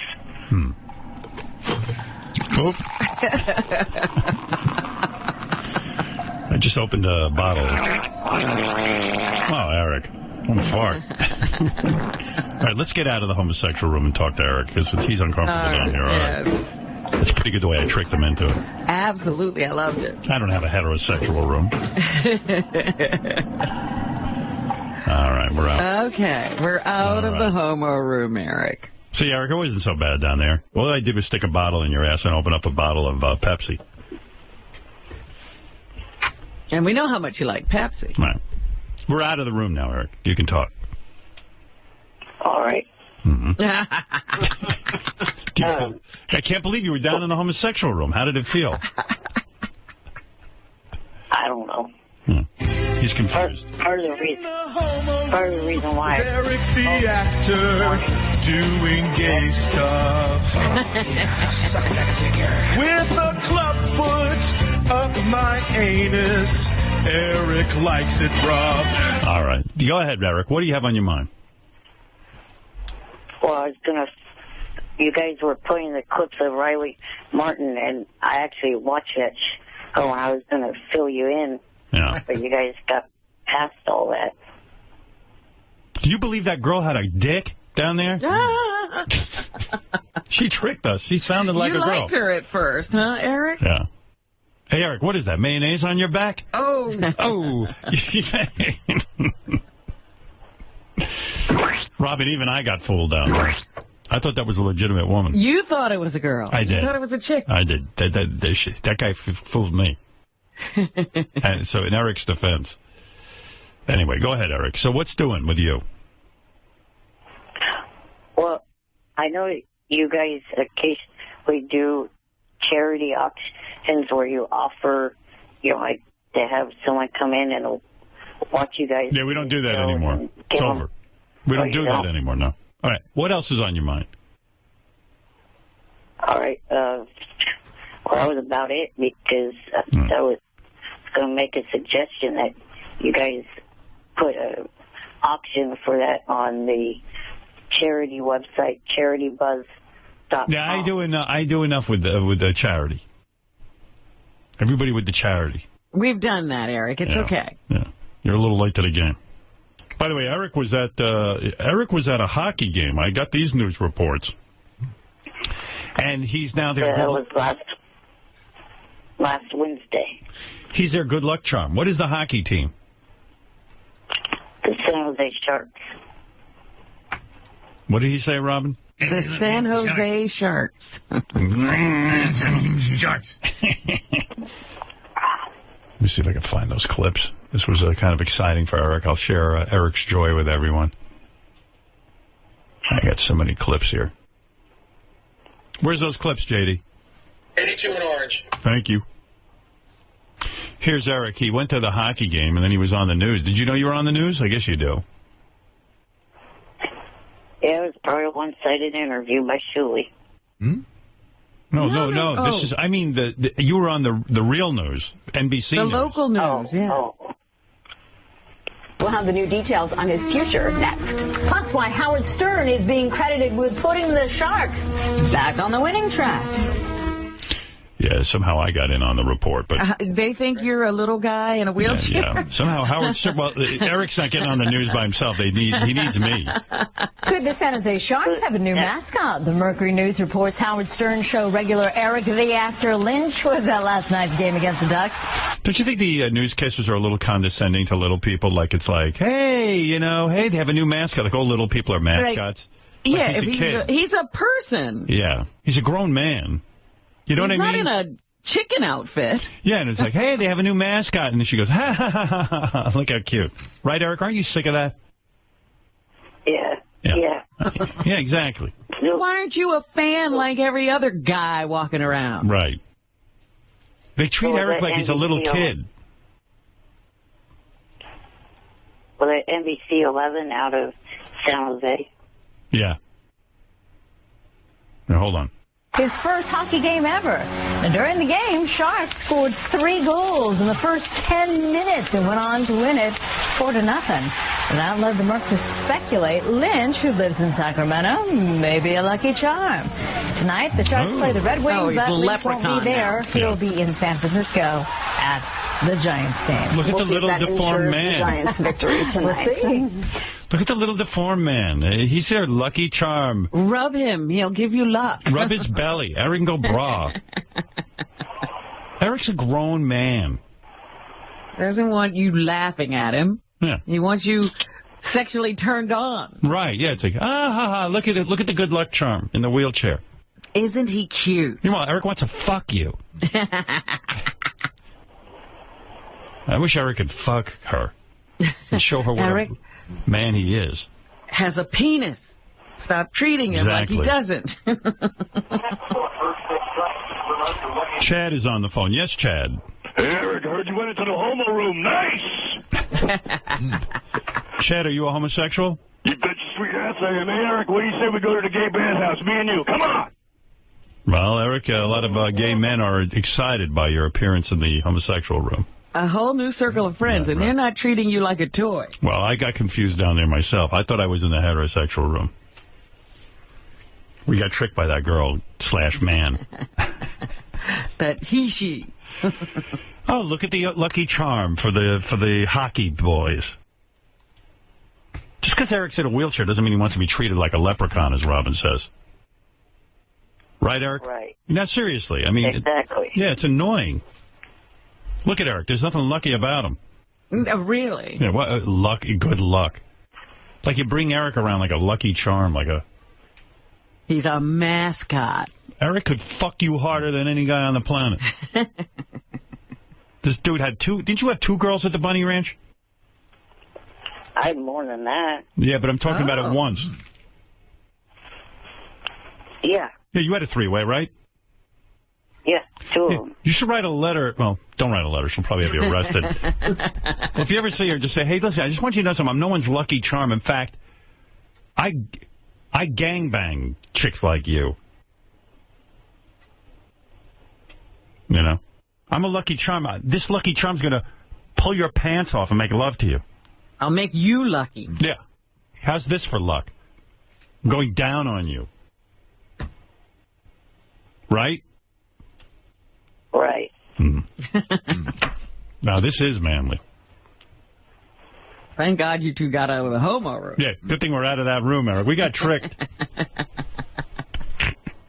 You believe that girl had a penis? Damn it. I accidentally blew a girl. I was going down on her with Eric, and then he had a penis. She was pretty, though. Did you see Yes. Did you see the latest nip slip of Lindsay? Yeah. I think Lindsay Lohan's hot. You'd fuck her, right? Oh, yeah, definitely. Yeah.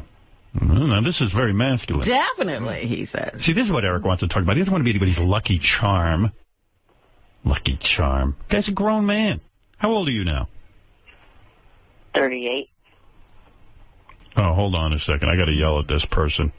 This is Kelly, who was just down in the homosexual room, who tricked Eric and I. Oh, really? Yes, Kelly. Eric, I think you're so hot. I don't think you're a leprechaun. I have a question to ask you. Yeah. Will you suck my cock, Eric? Oh, again! Son of a bitch. God, you little midget. Oh, Kelly. She did it to me again, Eric.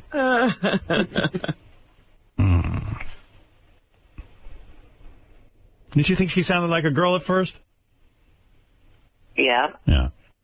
My guess is it's two different people. Whoa. Really? Yeah. You think? I don't know. She could just have that way of sounding very feminine. Yeah. Hey, Eric. Second one sounded a lot like Sal. Anyway, I'm going to defend Eric. I don't want him as anyone's lucky charm. The term mascot is offensive. Yeah. Eric the mascot. Little people don't want to be mascots anymore. You know? I mean, maybe, yeah, maybe Eric's the size of a box of cereal, but I'll tell you what, he's nobody's lucky charm. How's that for a defense, Robin? I'm shocked that we have to tell them how to be appropriate. Yeah. Thank God we're appropriate. Let's go back down in the homo room. No, thank you. All right, understand. All right, Eric, congratulations, though, anyway, on being a good luck charm at the hockey game. You going back? I don't know. I wouldn't mind going back and watching another game. Yeah. All right. All right. Anything else, or can I go? You could go. All right. Take care. Bye. Bye. Sorry what happened. I really did think we were down in the heterosexual room. Right. All okay. Right. Later. Bye. Bye. Accidents happen. Yeah. That was really weird. When I heard that dripping, I said, sounds like the homo room to me. Well, they're right next to each other. It's an easy accident. They rent space. Then that girl showed up, and then all of a sudden had a penis. All right, Robin, let me take a break, and when we come back, I've got a ton of things to get to. We're running out of time already. We've wasted the entire morning on nonsense. We didn't get anything done. Nothing. This is the dumbest show ever. No, we'll be back right after these words. Howard Stern Show. Here's sports broadcaster Susan Waldman after the Yankees lose in the playoffs and Joe Torre's last game. He said, you think it's going to last forever, and this is rough. He's your friend. He said,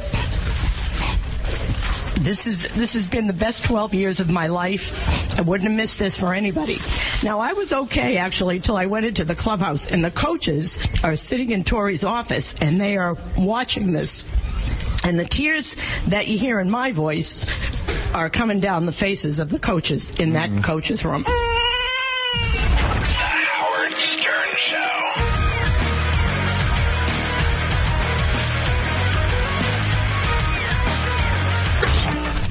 NBC street signs, dishing on the... It seems like controversy is never a bad thing for TV show ratings. I think that this could really be a win-win for NBC as well as for Sirius, because all morning people have been tweeting. I've been hearing it around the office. There are a lot of Howard Stern fans who never watched the show before who now will tune in every single time it's on because they just love Howard. And you never know, he might get some new fans. Howard Stern is a great self-promoter, and he will probably figure out a way to use the NBC show as a way to drive more people back to his Sirius radio program. So it seems like we could count on him to probably deliver to both platforms. Okay, well, we'll be watching. Howard Stern Show. Yeah. What song you playing? I always like to hear what you're going to play. Okay. Yeah. Oh, there's Rod. Great song. Classic.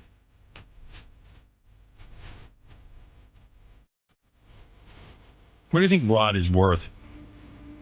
Is he worth over $100 million easily, right? Easily.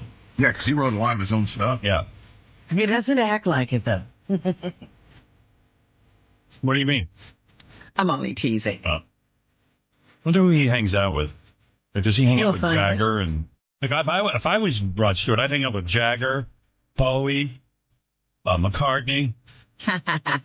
He's out there on the West Coast. Who originally recorded this song, Howard? Faces. No, they didn't. I'm Losing You was, I'll tell you who. It was an R&B song.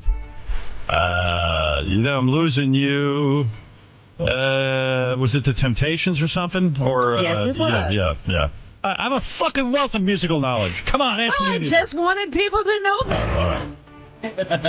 Here we go. WNBC, yeah.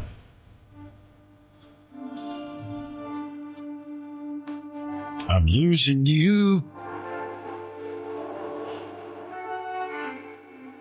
What is the best Rod Stewart song ever? Ooh. Maggie May? That would be the popular choice. Yeah, that's probably his biggest hit. But is that his best song ever? I think so. That little riff there? But this is the name of it. Oh, play it. Oh, this is good too. This is a great song. Yeah. Coming at you. What is it? Today's Tuesday. Yeah, a little Rod Stewart for you. WNBC.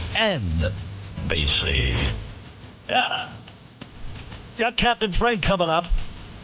And then I Am BB. And then Wolfman Jack coming in at midnight for your entertainment at WNBC.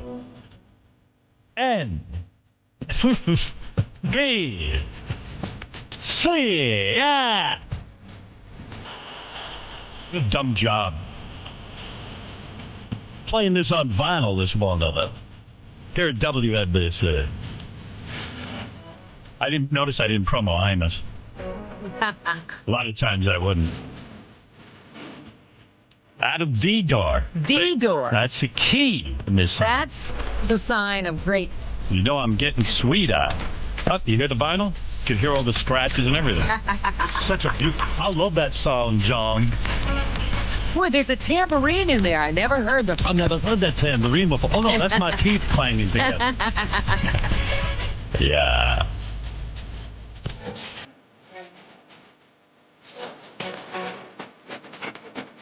Yeah, this is his best song.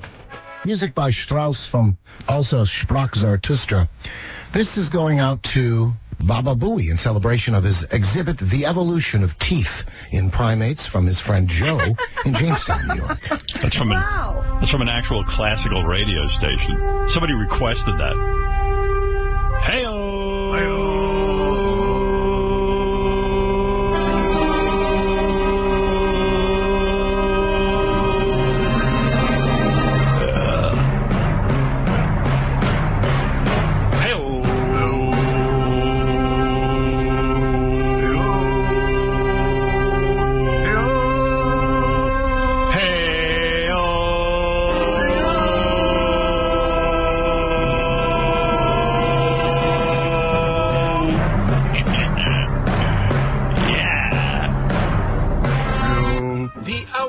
outrageous Joan Rivers is getting crazier. Get ready for Joan Rivers Insulting the World. That Heidi Klum, she's so loose. She should change her name to Heidi Salami. Oh, grow up. Did you see that Octomom? What a face on her. The only thing that would have sex with Octomom is octopus. Oh, that Michelle Obama. What's with the bags? How could she see a watermelon when she's eating it? Look at that Pope. Where's he from again? Argentina? He might be a Pope, but he still looks like the guy who brings me my water glass at the diner. Joan Rivers Insults the World. I'll go see that. Coming soon. That sounds pretty good. I like it. Joan Rivers Insults the World. Oh, oh. I like that. Oh. I was going to play the Beetlejuice game, but I have no money. What fun is it? Yeah, what fun is a game without money? A prize. We even had a theme song for it and everything. Play the Beetlejuice. Well, what happened with the money? I don't know. Everything came through but the money. You got the Beetlejuice theme song, Fred? Nobody told me there was one, so I'm looking right now. Wow. Gary was supposed to give that to you. Yeah, I let you be on the page, remember? Oh, that's right. You've told me that 500 times. Fire me right now. Fred, what are you eating, man? That was gross. Got a piece of gum on my mouth. What is that? Gum. Oh, gum. Why would you be a broadcaster and eat gum? You know I could call on you at any time. I wasn't expecting it. Beetlejuice song game? No. Beetlejuice guess the... I don't know. It's Beetlejuice game time on the Howard Stern Show.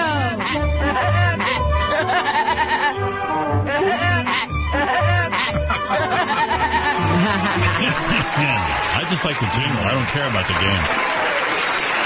That's good. Yeah, this was a pretty good game, too. Like, they showed Beetlejuice a picture of Big Bird. Yeah. And they just said, hey, Beetlejuice, who is that? And you had to guess.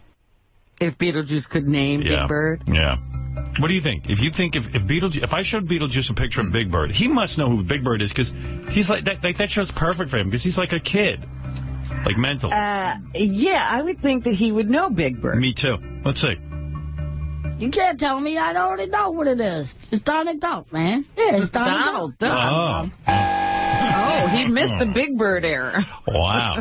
Donald Duck. I know who knew he was from the Donald Duck era? I like how he's angry about it, too. He's like, don't fucking ask me that. That's a stupid question. You asshole. Yeah.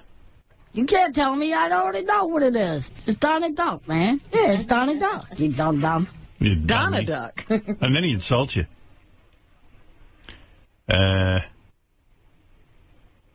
Who's this a picture of? Prince? Yeah, Prince the singer. He ain't gonna know Prince. Maybe he would. This is like a 50-50 right here, but I say no. He'll probably be like, I know who that is, you dummy. That's Donnie Deutsch. Oh, come on. You know who that is. That's fucking Prince, the fucking gay motherfucker. Oh, he even thinks he's gay. Whoa. So how's he know Prince? Must be a music lover. This is a good game. Too bad we don't have any money. That's why we're playing. Yeah. If you showed Beetlejuice a picture of the Beatles, would he know the Beatles? No, he does not know the Beatles. I think everyone knows the Beatles. Everyone but Beetlejuice. Yeah, but his name is Beat. He's got even Beatles in his name. He's Beetlejuice. There's the Beatles and then there's Beetlejuice. I think he would know the Beatles. What do you think, Fred?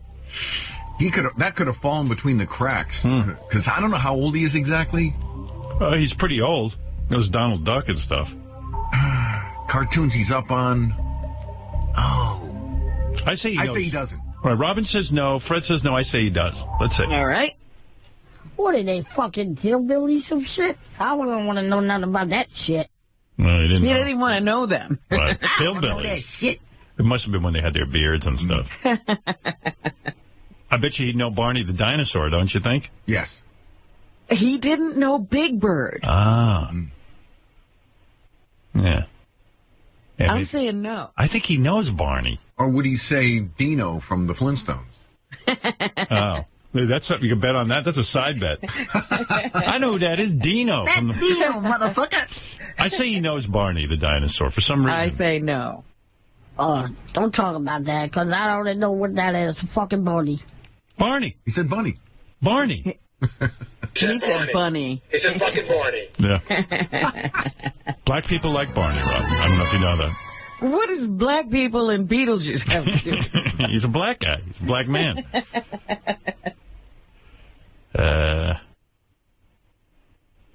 Oh, he won't know the Pope. Would he know the Pope? The new Pope. Is the Pope dressed like the Pope? Yeah. He'll probably say he's the Pope. Let's see.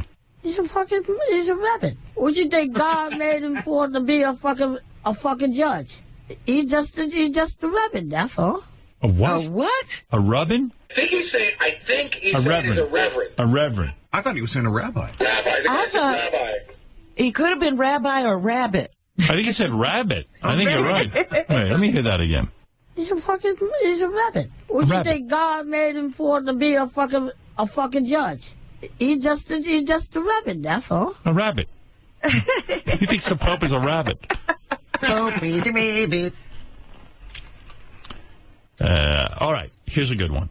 We're doing terribly at this game. I don't know what the score is, but I haven't been right very many times. All right, Robin, you know what? We've got to make it serious. Starting now, the real game. Everyone you get wrong, I have to shock your puss. So this is like a big deal. All right, if I show Beetlejuice a picture of Bart Simpson, because the Simpsons... he knows this. But the Simpsons are kind of adult in a weird way. Do you think he... And what is Beetlejuice? Right. But I know what you're saying, because so much, Simpsons are so part of the culture, and there's T-shirts and everything. He would probably know Bart Simpson, right? I think he would like the Simpsons. I think he watches. All right, let me see. What you gonna tell me what I don't know? It's Bart Simpson. You can't tell me what I don't know. He's a fucking character. Right. So and he even knows he's a character. So thank goodness my puss isn't being shocked. See, as soon as I said you're gonna have to have your puss shocked, you got serious. I got really serious and put up my Beetle thinking cap. If I show Beetlejuice a picture of Obama, President Obama, he knows. Gotta know. I think he does know. All right, this is for your puss being shocked. I don't give a fuck who he is. I don't give a shit. Well, you didn't know. What? I have to shock your puss. Oh, no. That's low voltage, honey. You get the next one wrong. Ooh. Okay. How's your puss? It's smarting right now. Right, I bet. Let me dab it with some salve. Thank you. Oh. Next, I'm going to shock your Mons Vernus. Oh, no. Which is really your puss, according to the things I read. So Beat clearly not into politics. Doesn't know the president. That's Wow. shocking. All right. We showed Beetlejuice a picture of Ronnie the limo driver Mund. His buddy. His buddy. I mean, he's gone and done appearances with Ronnie. He knows Ronnie, right? Yes, he knows Ronnie. Wow. Would it be mind-blowing if he didn't know Ronnie's name? He knows Ronnie. He knows Ronnie. He's got to know. I say he knows him. I already know it's fucking Ronnie. You can't tell me. Yeah. All right, your puss is safe. Wow, that was good when we shocked your puss. Please. How many more questions do you have? I have 3. You want to play more? We showed Beetlejuice a picture of George Bush. What do you know who George Bush is? Oh, forget it. He didn't know Obama. Right. Kennedy. I know who the fuck it is. I know already. That's Kennedy. He fucking burned his house and killed himself. What? He burned his house and killed himself. Kennedy. I know who the fuck it is. I know already. He fucking burned his house and killed himself. Huh? He thinks Kennedy killed himself. What Kennedy is he talking about? I think Teddy. Everyone thinks he burned himself up in his own house. What do you know, Michael Jordan? Oh, is he a sports fan? I think I say no.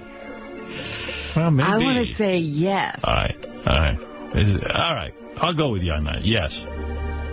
And for your puss, Robin, right now. Oh, God. I know. It's Michael Jordan. You can't Michael tell Jordan. me I know. Oh. Yeah, I played basketball when I was 6 years old. Puss is safe. All right. All right, last one. That was a close one. All right. If we show the picture of Michael Keaton as Beetlejuice, would Beetlejuice know who that is? Let me think. You know what? We have never asked him if he knows where his name comes from. Oh, you can't tell me that. I know that's Beetlejuice boy. What? Wow. Yeah, he knew. He knew it. All right. And by the way, amazing. the Whack Pack got together for Seder, for Passover. Oh, you're kidding. It was a big Whack Pack Seder. And now, an excerpt from Howard Stern's Whack Pack Passover. Well, I'd like to start this year's Passover, it is, by reading the 4 questions it is. First of all, is everybody here Jewish? No. No, it is.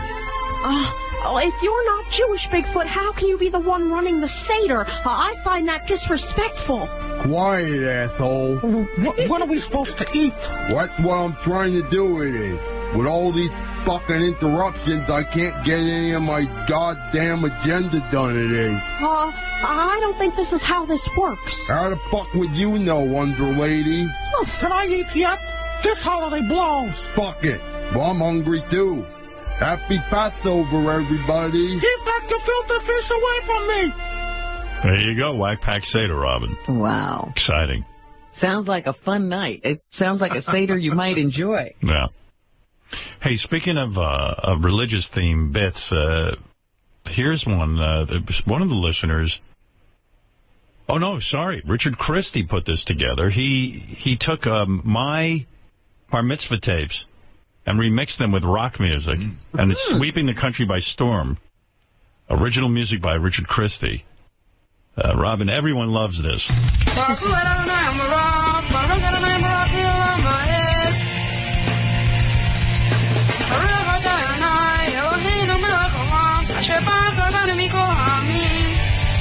Everyone loves it. Oh, my. There's no way to help these things. You don't like that, huh? Speaking of Richard, he was on the subway the other morning. And this is great for people who don't live in New York. And, you know, New York is the greatest city in the world. It really is. But it is very difficult to live here. You know, he was on the subway, and this couple starts fighting. And Richard recorded it. And, you know, when you're in a tin can moving at high speeds, and there are people in there with you, and there's, like, some homeless guy in the corner shitting, there's another guy pissing on the seats, and then a fight breaks out. It's just the scariest place in the world to be. Yes or no? It's just scary. It really is. You don't know who you got this. You know, it's like pulling a lottery ticket every day. Are you going to get a winner? And mostly there are losers. Yeah, listen to this. That's why nobody really cares about it. You're ignorant. How can you make somebody come out the way? You never I never made you come out the way. They don't care that they're on the subway. A month later, bitch. I ain't seen my son in a month. You showing up now. Fuck you talking about? Fuck you talking about, bitch? I made you come on the subway with Richard. And you can't get out. And you're expecting he's going to take a gun out and shoot her or something? Right. That's exactly. You act like you supply shit, bitch. Everybody on this train supply your shit. What you talking about? It's bitches like you, that's why we in debt. Because you want to fucking run around acting like niggas. They're in debt. It's hard to believe. They're arguing over seeing children, Howard. Yeah. I know. That's a scary prospect. I would have stepped in, of course, and said, do you think that's the right way to speak to a lady? And then he would have killed me. And what you do is... What lady is... Yeah, right. What you do is you sit there and you try to continue to read, or you just try to act like nothing's going on around you. Well, that's the thing. You have your nose in a paper. Yeah. Like it's not happening. Robin, Fred, and I used to take the subway every day to NBC, and I got to tell you, you just be... This is very typical. So, same ride, all of a sudden, Richard's on the subway, Richard again recording this on his iPhone, so it's not great quality. All of a sudden, like a dance troupe, like break dancers come into the subway. This is the same train, the same day. This is like a madhouse. Yeah, listen to this. And they want money. Like, they're going to go and pass the hat, and you better fucking come up with something. Because those friendly breakdancers can really turn it to something else. Oh, shit, I just erased it. Oh, no! What page is that on, guys? Yeah, I was trying to... Oh, dear. Were you moving it? GP1 in green, first column. Thank you. Yeah. It's a flaw in my...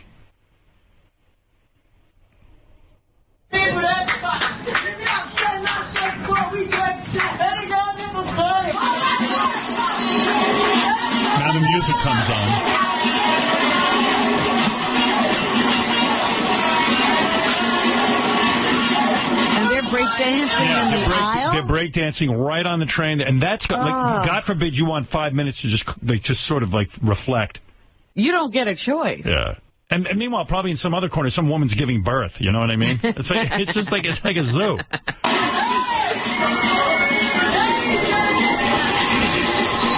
It's like being at Disney.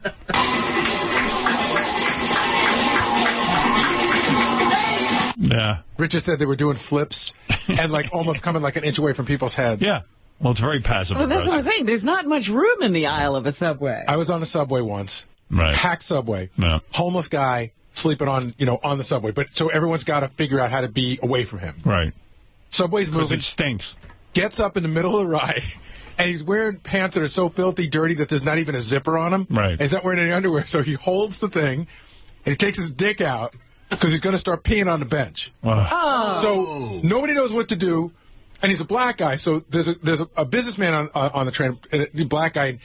Everyone looks at him like, oh, take care of him. So he says to the guy, he goes, don't you do it. Don't you fucking do it. And he grabs the guy by the shoulder. And the guy just like wheels around. And as he looks at him, just starts peeing all over the bench. Oh. That's nothing. Richard sat in a homeless guy's shit one time. Do you know about that? No. Yeah, hey, Richard, you got to hear this. By the way, I should mix these two clips together, like, because that's sort of how it all goes down. Here's the yelling. That's why nobody really cares about Then, oh, you can't do it. That's why nobody did that. Well, maybe I can do it. Wait, let me see if I can do a mix. Because this is really what the subway sounds like. Here you go. That's why nobody really cares about I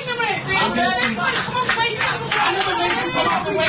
Take it back around the way. I'm not like I ain't see my son in the phone. You showed them that. What you talking about?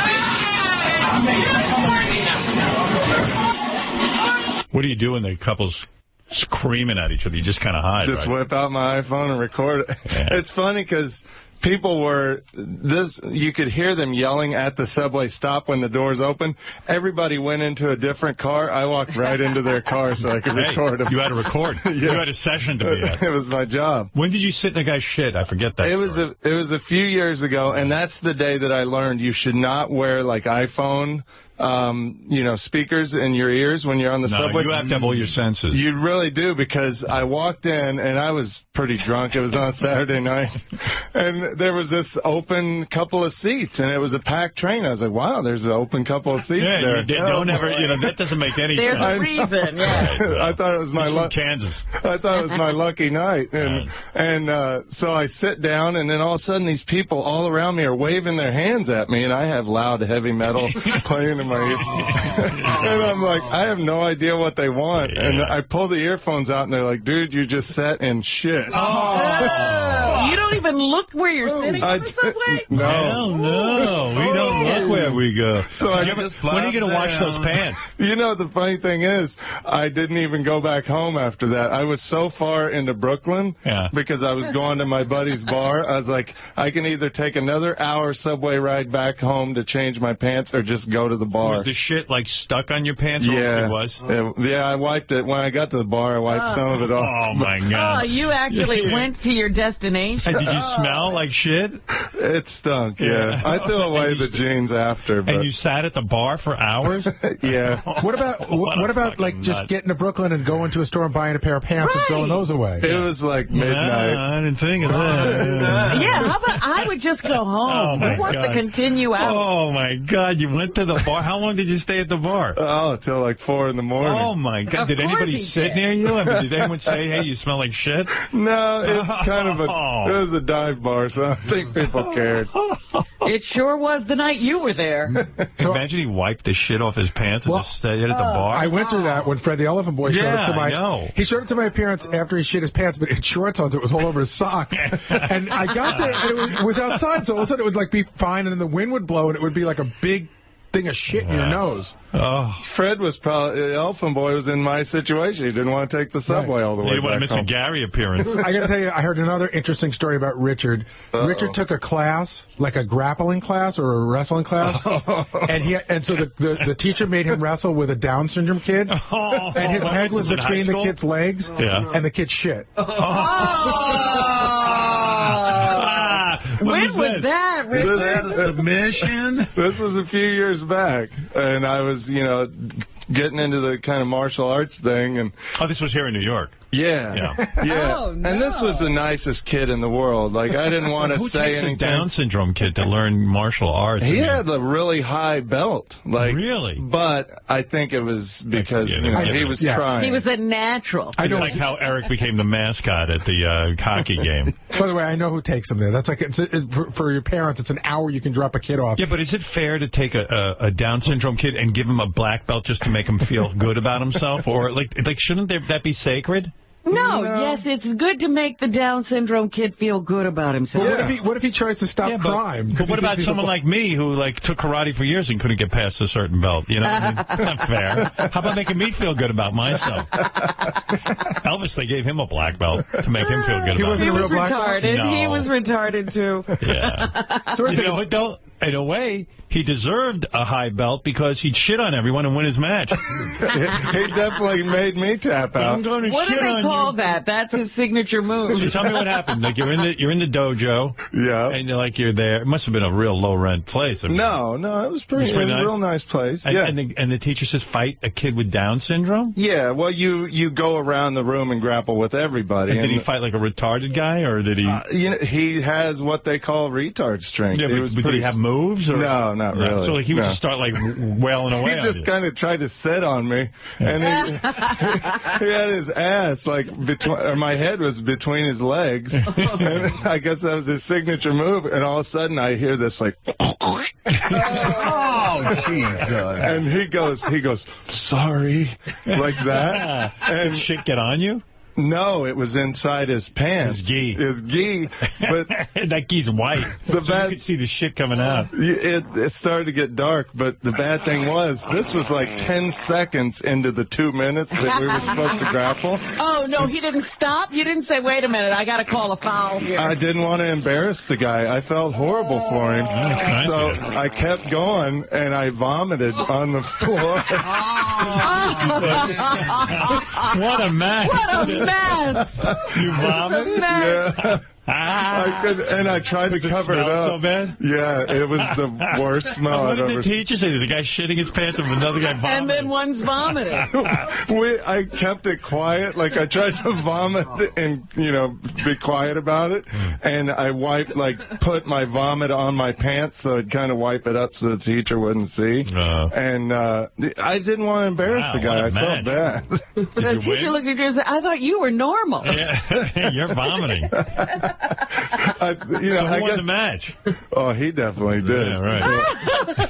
I tapped out after I vomited. The kid ended up with a brown belt, but it didn't start out that way. He started out a white belt. But that was the end of my grappling days. Shit definitely I beats bet. vomit, Yeah. Yeah. Yeah, it's rock, paper, scissors. Is that right? You quit after that? Not long after that. I was like, I love the stand-up, the kickboxing part, but the grappling, it was odd to me to roll around with strangers on a floor. Yeah, and it seems like something you would like. You would No, think. he'd like to do that with Sal. With Sal, that's it, yeah. You want to grapple with Sal? I would, yeah. I grappled a few times with Are you Richie attracted Wilson. to Sal? He's a handsome man, but I'm not a gay gentleman by any means. Gay gentleman. You're not By a gentleman. any means. You're not a heterosexual gentleman either. What do you mean by any means? I mean, I like it in a funny way, the gay stuff. Yeah. But I can see why women would think he's handsome, for sure. Wow. I pretend to be a woman sometimes. I think you might be bi. I was thinking about you. I've done things that people might consider that. No. Like what? Sucking cock. No. Getting butt fucked. Jerking off a football player behind the stands. Like what? What do you consider the Sharing with the gayest thing you ever did? Well, when you're young and you're first learning how to masturbate and stuff, a buddy of mine taught me how to. But he jerked you off? No, he just did it in front of me. Has another man ever jerked you off? No, never, I swear. That true? I swear. Even when Another man has never touched your... So the guy was in the room and you jerked off while he jerked off? Yeah, we both were camping. And you were nude and jerking each other? Like jerking off in front of each other? Yeah.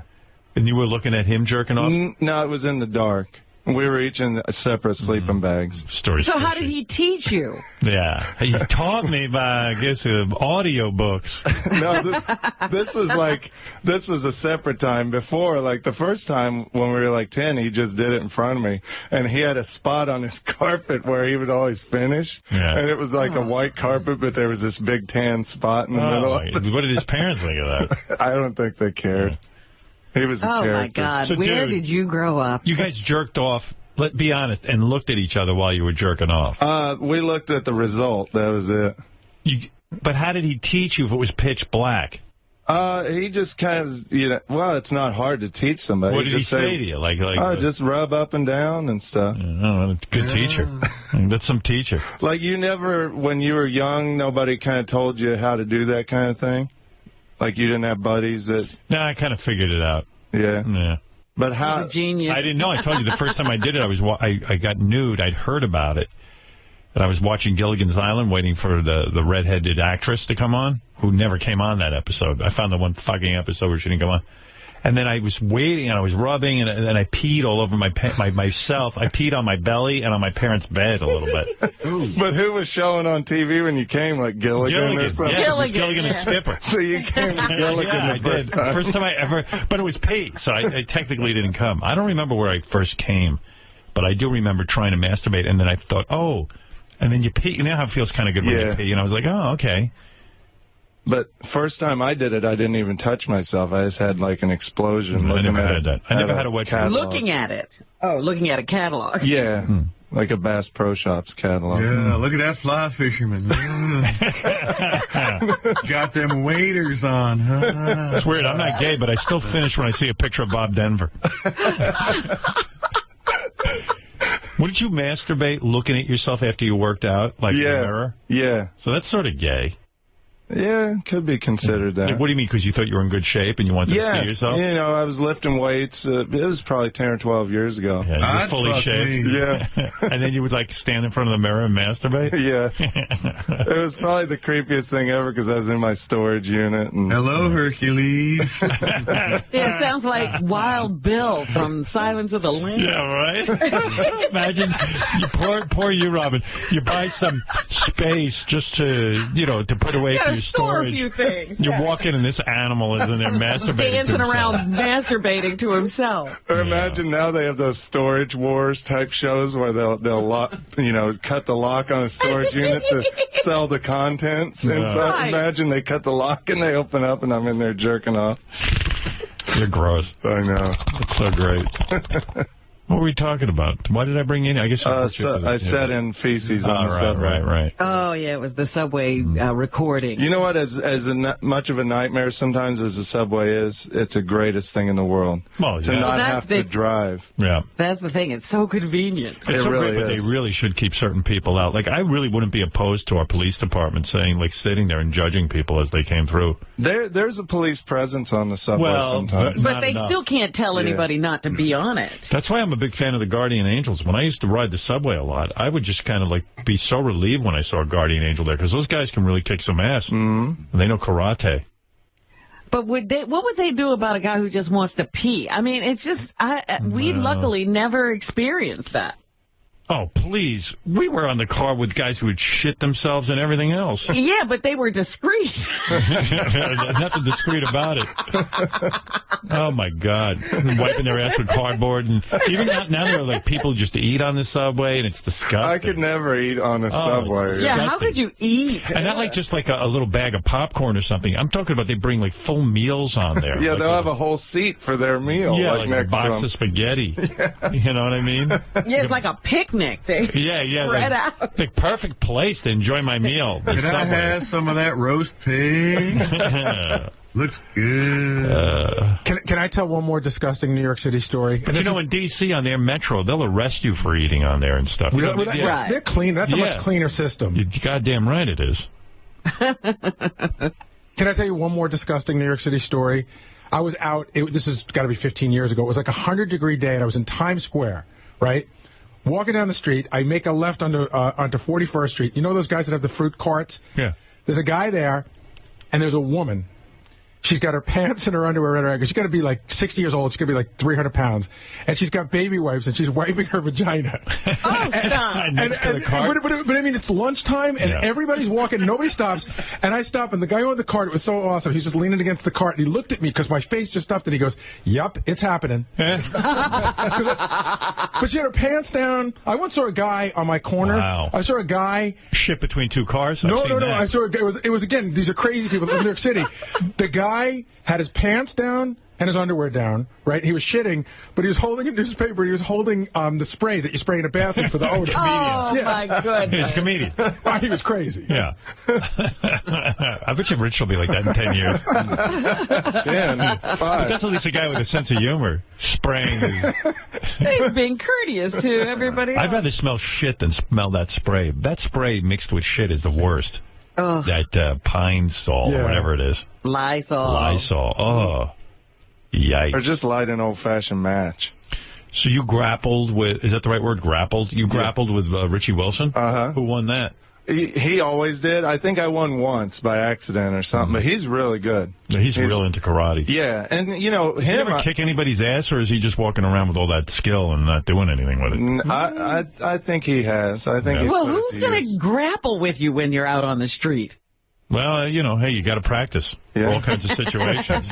Yeah, I mean, when you take these classes, they teach you, too, like how if somebody comes up behind you and has a knife, like how to take it out of their hands. It's all bullshit, though. You know, when you get in a real situation, you fuck it all up. But he's a pretty tough guy, because remember that thing you played last week, the boxer who went and tracked down somebody who tweeted stuff? Richie did that once. Richie I went know. He went down and some guy talked shit about him on Twitter, and he tracked him down and was going to go beat his ass, but he didn't get to beat his ass. No, but would you go to somebody's door and knock on it? No, I'd have to. Knowing that you could have to fight? No, I do things a whole different way. I mean, I get the same result, but I do it a different way. No, I can't fight. I don't want to get my ass beaten in. Well, that's what they teach you when you take these classes, too, is the best thing is I took all avoid those classes. it. But they say it's good to know this stuff. I came here because all I do is avoid it. Yeah, I took the first lesson, which is run. Yeah. Robin and I took karate together for a while, and then I took it with my kids. And I just could get a groin pull every other week. You get groin pulls, Richie, when you work out? I got them every other week from all that stupid kicking. And I'm hurting all the time. Right? I hurt all the time. Oh, it's the worst. Dude, the best thing to take, track and field. Why? So you can run. Right. That's the best thing. Have you ever used your abilities? Yeah, I got in a street fight a couple of years ago. Oh, you did? Really? Oh, did you win? Oh, yeah. What'd you do? What was the fight? What'd you get to do? We told this on the air a while ago. Some guy was grabbing Rachel and her friend, and so I was just trying to run. I was just like, dude, stop it. And he kept grabbing them. I was like, please stop. And then he grabbed me, and I backed off. I said, dude, stop. And then he put his hands up.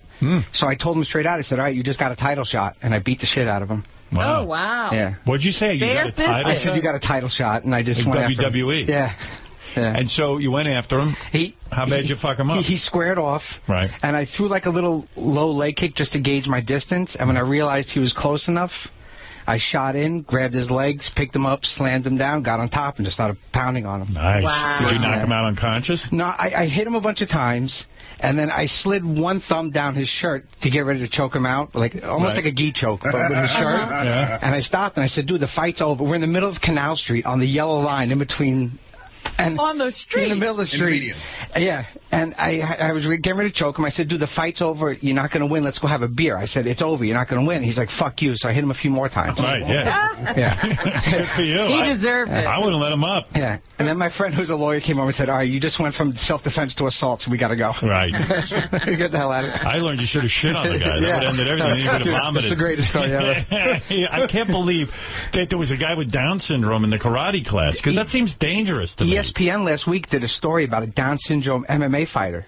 Yeah, but here's the dangerous part. Does a kid with Down syndrome have the good sense not to really connect and not to punch fully? You know what I mean? Because it's not his fault if he fucking kicks your ass. He doesn't understand. Mm-hmm. He doesn't even have the good sense not to take a crap in the middle. Yeah, I mean, I think that there's an accident in his gotten up and walked away. Well, the worst thing is it's a practice fight. It's not a real fight. There's this wannabe professional Down syndrome fighter. No. Okay, the worst thing is if you beat him, you beat up a retarded kid. Right. If you lose, you lost to a retarded kid. Yeah. So it's lose-lose. And what happens in the MMA? Does that guy win? He actually had to fight this kid. He fought a guy. Did he win? They kind of declared it a draw, but he lasted the whole 15-minute fight. Wow. Yeah, it's online. That's crazy. The kid went at it. What do I search for? Retarded guy? Look up Down syndrome MMA, and you can probably find it. It's fun. He teaches now. He teaches Maybe classes. there's a whole section of that. Yeah. Some Richard there to take classes. That'd be funny if he was teaching him and then he shit on him. See, that's why I couldn't make fun of this guy, because I'm, a few chromosomes away from Down syndrome. What belt are you? I'm purple. Purple? And how's the highest? There's 5 in Brazilian Jiu-Jitsu. Oh. And how? White, blue, purple, brown, black. So you're not even a brown? Nah. Dude, Wow. Brazilian Jiu-Jitsu, it takes years. It's not like regular traditional karate where every 30 classes you get a belt. It doesn't work that way. This is... And I've taken a lot of time Hey, you off. beat a guy's ass with it, so that's pretty good for being a purple I belt. felt like shit after doing it, though. I would feel manly and masculine. I just felt bad. And I bet you Rachel blew you that night. Yeah, she was impressed that night. Yeah, of course. It's like, wow. I felt bad. But it felt good to know that it actually paid off. Yeah, but why feel bad about it? Because he was manhandling your woman. But I felt bad that I did it in front of Rachel, that she saw that side of me that I didn't want. Yeah, but Rachel probably loved that. Oh, she did. She did. Because women look for a man... It's A protector. biological in them. They're looking for a guy to mate with who they feel... A protector. Yeah, but I'm saying this is on the unconscious level. Biology... But I'm saying you're right. Yeah, they're looking for someone who is like a good mate, and that's perfect. Yeah, it's like the caveman days. Yeah. You want the guy, the hunter, to go out. And, Right. Yeah. It's beautiful. It's called a protector, Howard.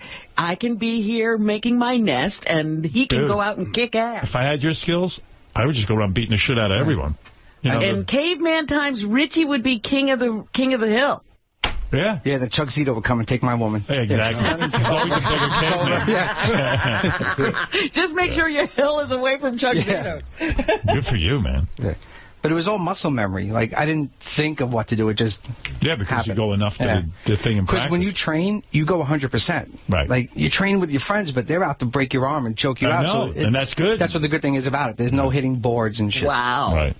Yeah, I had to hit boards. Yeah. And my knuckles will be bloody and everything. Yeah, you got beat up by a board. Yeah. I'm like, what An inanimate object kicked your ass. And then if someone actually came up to fight me, I'd be like, oh, my knuckles hurt. I can't hit you. If a tree, Right, he had groin pills from kicking the air. if a tree ever tried to rob you, you could beat it up. The air beat me up. And we were just kicking into like pads in the air, and I was just like, oh. Didn't Tom Chiasano break his head hitting his suit? Yeah, he beat up his suit. He beat up his suit in a suit one. All right. Anyway, thank you, boys. Thank you. All right, I got to take a break. There you have it. Shitting in your gi. Is it right or wrong? It's wrong. Can we talk about The Walking Dead for a moment now? No, people are mad at you. What did I do? You almost revealed something yesterday. I did not reveal anything. Yeah, we got to wait till like next week or something, okay? Jeez, Howard. Although next week I will be in AGT land over at Hammerstein Ballroom. We're doing AGT if you want to come by. Right, so then we'll never have this discussion. I have a lot of friends coming by with their kids. They're coming to watch the tapings. It's a fun thing to do. Yeah, it is I fun. certainly enjoyed it, yeah. Yeah, I like it, especially when I'm in New York. It's fine. Yeah, because you're at home. Right. Come back to my place. Go sleep in your own bed. Yeah, I don't like hotels. I don't know how stand-up comedians deal with those hotels. After a while, it's just horrible. Well, anybody who's on the road, even if you've got your own bus, nobody wants to be in a bus for 30 days. I do. Okay. All right, we're going to take a break, and we'll be back right after these words. Howard Stern Show. And now, a press conference with legendary baseball player Goose Gossage. And you motherfuckers, all you motherfuckers with a fucking pen and a fucking tape recorder, you can fucking turn it on and take it upstairs to the fat man. Okay? Because I'm fucking sick of this fucking shit. A negative fucking bullshit. You got it? Everything that you guys write, these motherfuckers read, these dumb motherfuckers in the seats. Yeah, you turn it on. Turn it on, you greasy cocksucker. They read everything that you fucking write. And we hear the same fucking lines. You know what I mean? Fucking negative motherfuckers. No wonder you're fucking carrying a pad and a fucking paper around. It ain't worth a fucking shit to do anything else.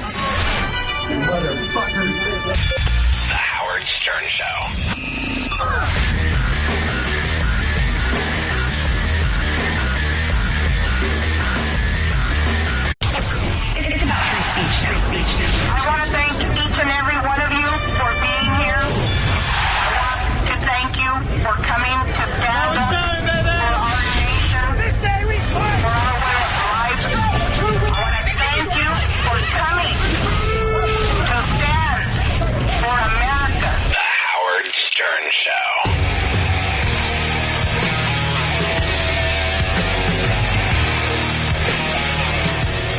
Rumors that Elizabeth Hasselbeck is leaving The View are running rampant. Are the wild rumors that Hasselbeck is leaving The View for another network true? If she leaves, who else are you going to jerk off to? Barbara Walters? Whoopi Goldberg? Sherry Shepherd? That's why we founded Horny Guys for Hasselbeck. For guys like you and me who enjoy jerking it to Hasselbeck. I work construction. Whenever I get a day off, I love to sit at home and pump up the Hasselbeck. I can't pump up to those other old ladies. Hasselbeck's fucking hot. So let's support Hasselbeck and make sure she doesn't leave. Our cocks are depending on us. I'm Vinny Vaseline Hands Vincenzo, and I approve this message. And now, Ronnie Mund reads the classics. A Tale of Two Cities. We had everything before us. We had nothing before us. We were all going direct to heaven. We were all going direct the other way. In short, the period was so far like present period that some of its noisiest authorities insisted on its being received for good or for evil, in superlative degree of comparison only. That was Ronnie Mund reading the classics.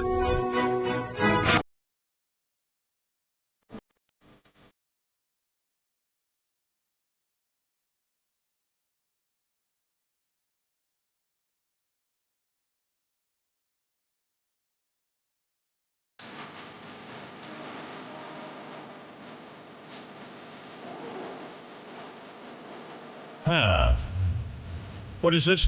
Oh, it's me. All right. Identity Guard? Yes. Thank you. I was having a personal conversation with Fred. Rare moment. Yeah. Delving into the mind of Fred.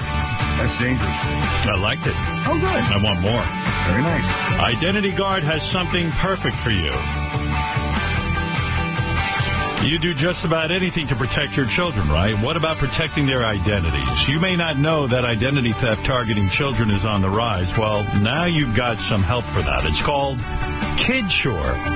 KidSure, an innovative service from Identity Guard. KidSure monitors your child's information, looking for data, such as bank account numbers attached to their social security numbers. Identity theft can happen anytime, even when you're just registering your kids for a sports team or a school. You can now get the protection you and your kids need from the company with world-class patented technology that's been trusted by millions of Americans and even by some of the leading financial institutions. Identity Guard is committed to keeping you, your family, and your children safe, secure, and in the know. Go to IdentityGuard.com today. That's IdentityGuard.com. Your identity and your kids' identities are counting on you. All right. No, I took a pish and then started talking to Fred about some personal stuff. It was nice, Robin. What was nice? Talking to Fred about his personal stuff. I was having personal conversation time. Lasted all of 30 seconds. That's about the length you can take. I learned things about Fred, and then I say, Fred, I heard these things about you, and then I have to ask him about it, and then he tells me whether it's like a real conversation almost. Almost. Oh. Yeah. Almost. And it's over before you know it. Like fake leather.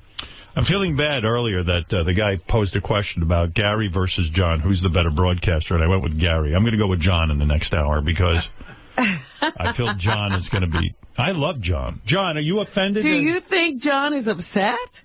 Yes. I think John wants to John takes pride. John is a great broadcaster, especially... But you said he was great. In fact, John pisses me off. John's so good at it, and he has absolutely no training whatsoever. He's one of those rare Never birds. dreamed about it, nothing. Guys like John I resent. Go ahead, John. How are you feeling about my statement that Gary might... But I feel you're both great. I think I'm more of a play-by-play guy, and Gary's more the color guy. Right. And if you want... guy? But no, that's very old school, John. Right. But, yeah, definitely hurt a little bit hearing that I'm not the better broadcaster. You know what, though? It's unfair to me because you're terrific. I mean, look at you. You came out of that stupid SAT job you had. I took you and I put you right on the air. Who has more confidence in you than me? No doubt. Yeah. I think I was referring to what I would need in terms of someone to work with. You are still one of my favorite broadcasters in the world, John Hine. Your skills are impeccable, and your timing sublime. That's enough of that. No, you're terrific. You're better than Gary. Oh, thank you. Seriously. I've changed my mind. Okay. All right, good. So for the first part of the show, Gary was better. Now John. Second half, John's better. Second half of the morning, you're better, John. I know these guys actually think I know what I'm talking about, so I have to be careful. Well, of course they You're America's have judge. Right. A high opinion of what you think. A couple of things I want to say, Robin. First of all, I was listening to TV the other night. It appears Charlie Sheen does a TV commercial, like a voiceover for like a car commercial, and then I heard Paul Giamatti doing a car commercial. Yeah, a lot of stars do these voiceovers for tons of money, commercials and other products. Why am I never asked to do that? I mean, listen to me. Or me. I mean, I'm Robin, wonderful. we're talking about me. You can't just jump in on I'm that. absolutely wonderful. Yeah, you are. You are wonderful, actually. You're a newswoman. You're above that. You're above making money. That's right. We don't need money. Lest anyone think it was real, AGT 101 was an April Fool's joke. I said that. It was a lot of people said it was similar to my other April Fool's joke, Jackie Joke Hunt, that I put on 6 years ago. And that's still going. You won't end that joke. That gag is going to go for years, Robin. People were shocked that Gary and Sean's TV show is not an April Fool's joke, that is real. Now, let me, you see, VH1 has no sense of humor. Yeah, right. This time of year is very confusing. Let me just give the AGT 101 joke. Gary and John show, not a joke. Next year, we're going to do The Bachelor 101. It's going to be all Bachelor? Right. So be prepared. By the way, I wanted to ask you, there's a new show coming on that has to do with dating on NBC. Yeah, I saw that last night during The Voice. They had ran a commercial for it. I wondered if you would like that show. I don't know. If it's like The Bachelor, I'll like it, but I love The Bachelor. Well, I think this one is with matchmakers. They have like 3 guys. I want The Bachelor. All right.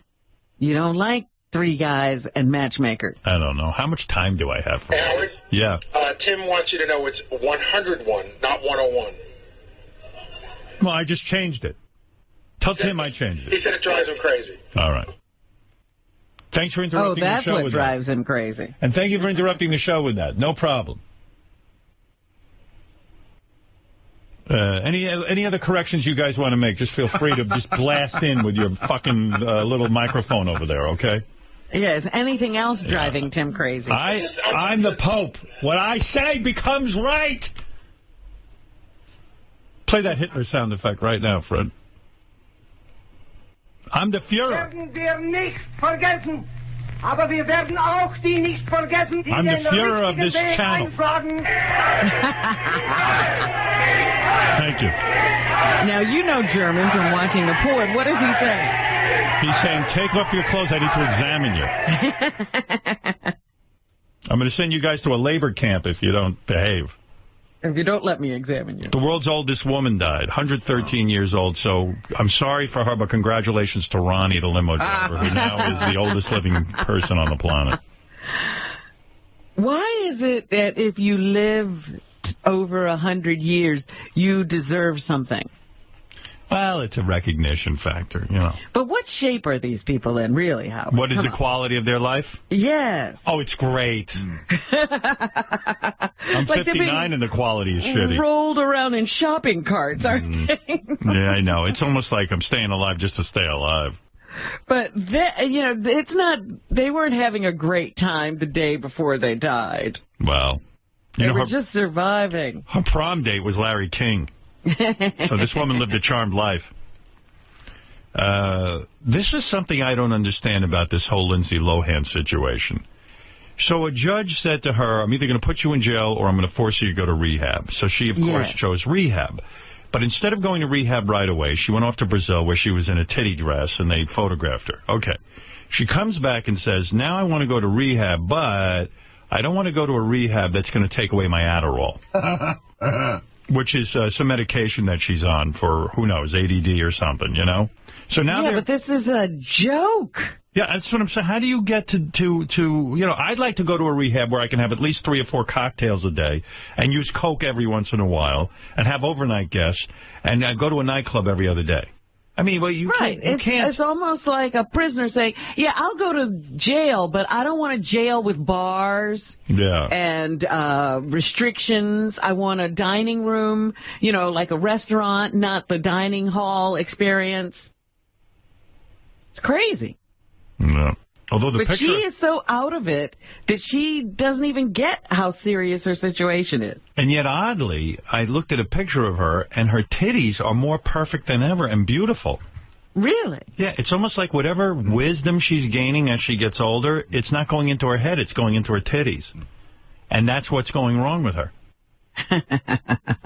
Are those real, or are those doctor created? I would assume doctor created. Everything on her looks fake, but...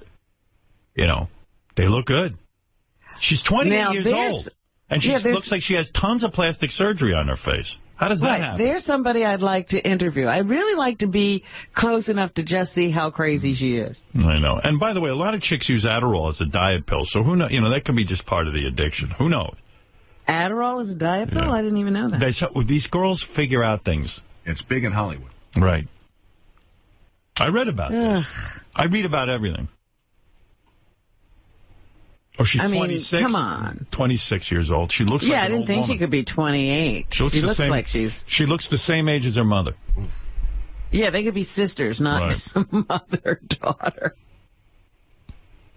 And there's a study that teenagers now are having less and less sex. Like they've kind of gotten the word about it, STDs and just whatever it is. They're delaying sex, which I think is a good thing.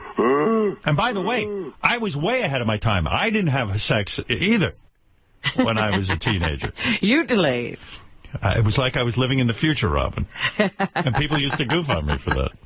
I was born in the wrong time. It was hip back then to have sex when you were a teenager. Now I'd be the coolest. What do they do instead of sex? They, you know, they hang out. Internet, whatever. In other words, they understand that it's not a rush. Yeah, but I'm just saying, you know, sex was a big occupier of time. Oh, please. Sex was everything to me. When I was going, I would jerk off to bra ads in the New York Times, Gilligan's Island and everything. So now I'm wondering what they're doing with all that time.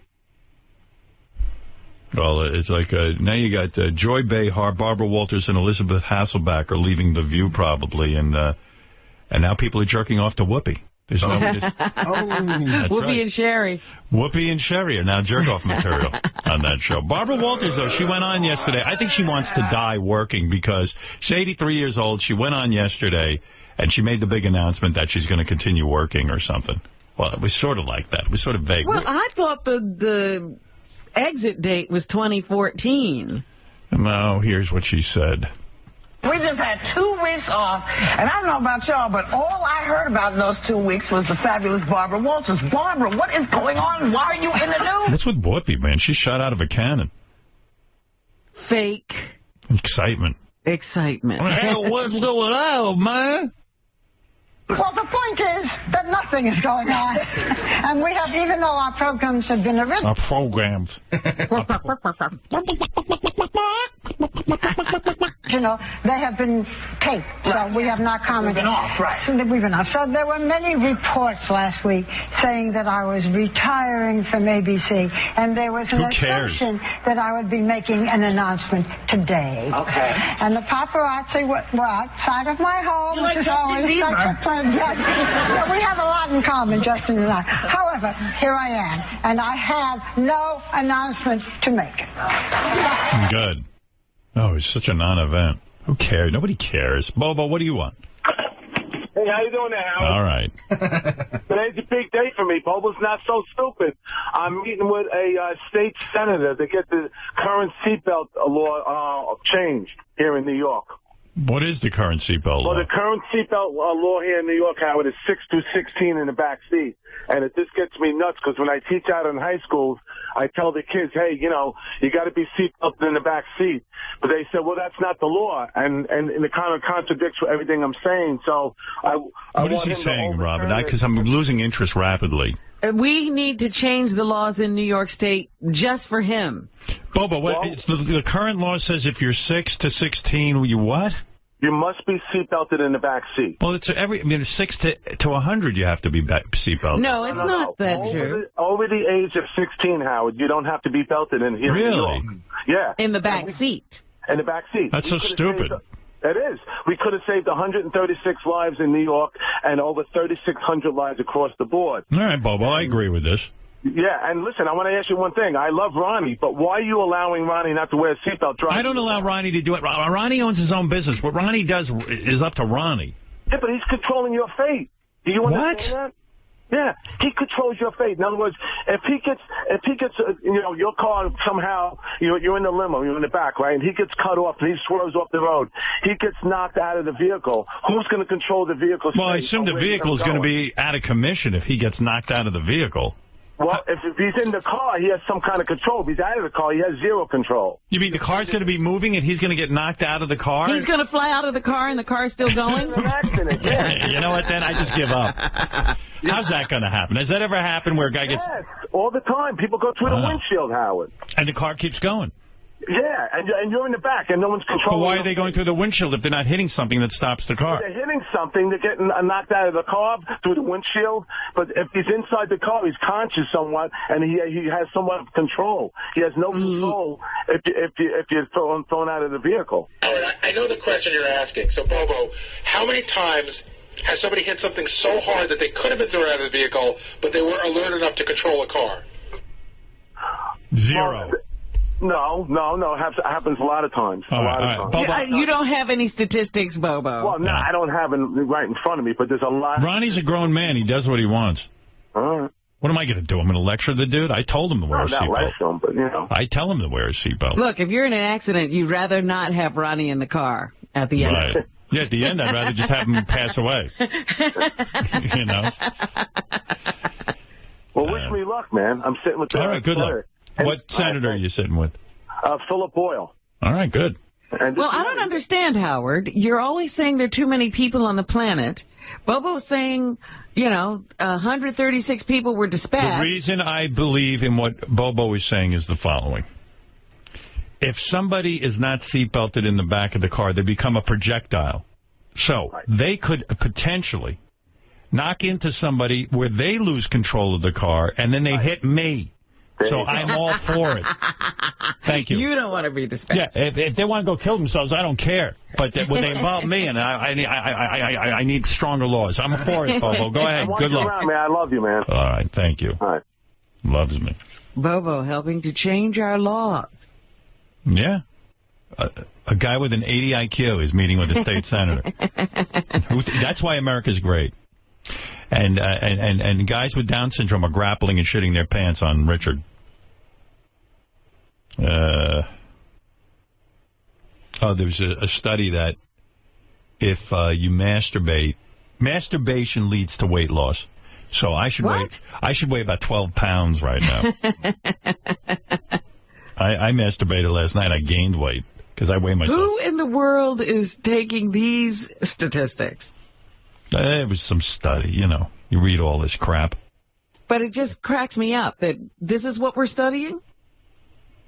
Yeah. Hey, did you see Obama, for Easter through, he loves basketball, and he had to make a bunch of, free throw attempts, and he did it 22 times, he only made 2 baskets. Oh, geez. Yeah, I think I could do better than that. Yeah, right? But, that's embarrassing. Yeah, don't make a big thing about your basketball prowess when you can't sink a free throw. Right. Especially for a black guy, too, because, like Chris Rock was saying, he was the black guy who lived in a white community, and he'd get picked for a game, and people would think he could play because he was black. Right. you know. And then he couldn't play. I think the president has the same problem. And I think people think that, you know, he was born in Africa. It's ridiculous.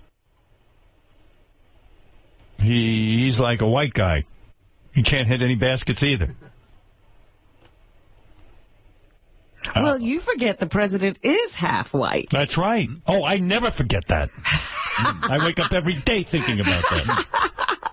He's not black. He's half white. Al Roker looks like a gangster rapper next to Obama. Anyway. Oh, that messes up his shot completely. That half white part. Right. Jesse, go ahead. You're on the air. Hey now. Hey now. Come on.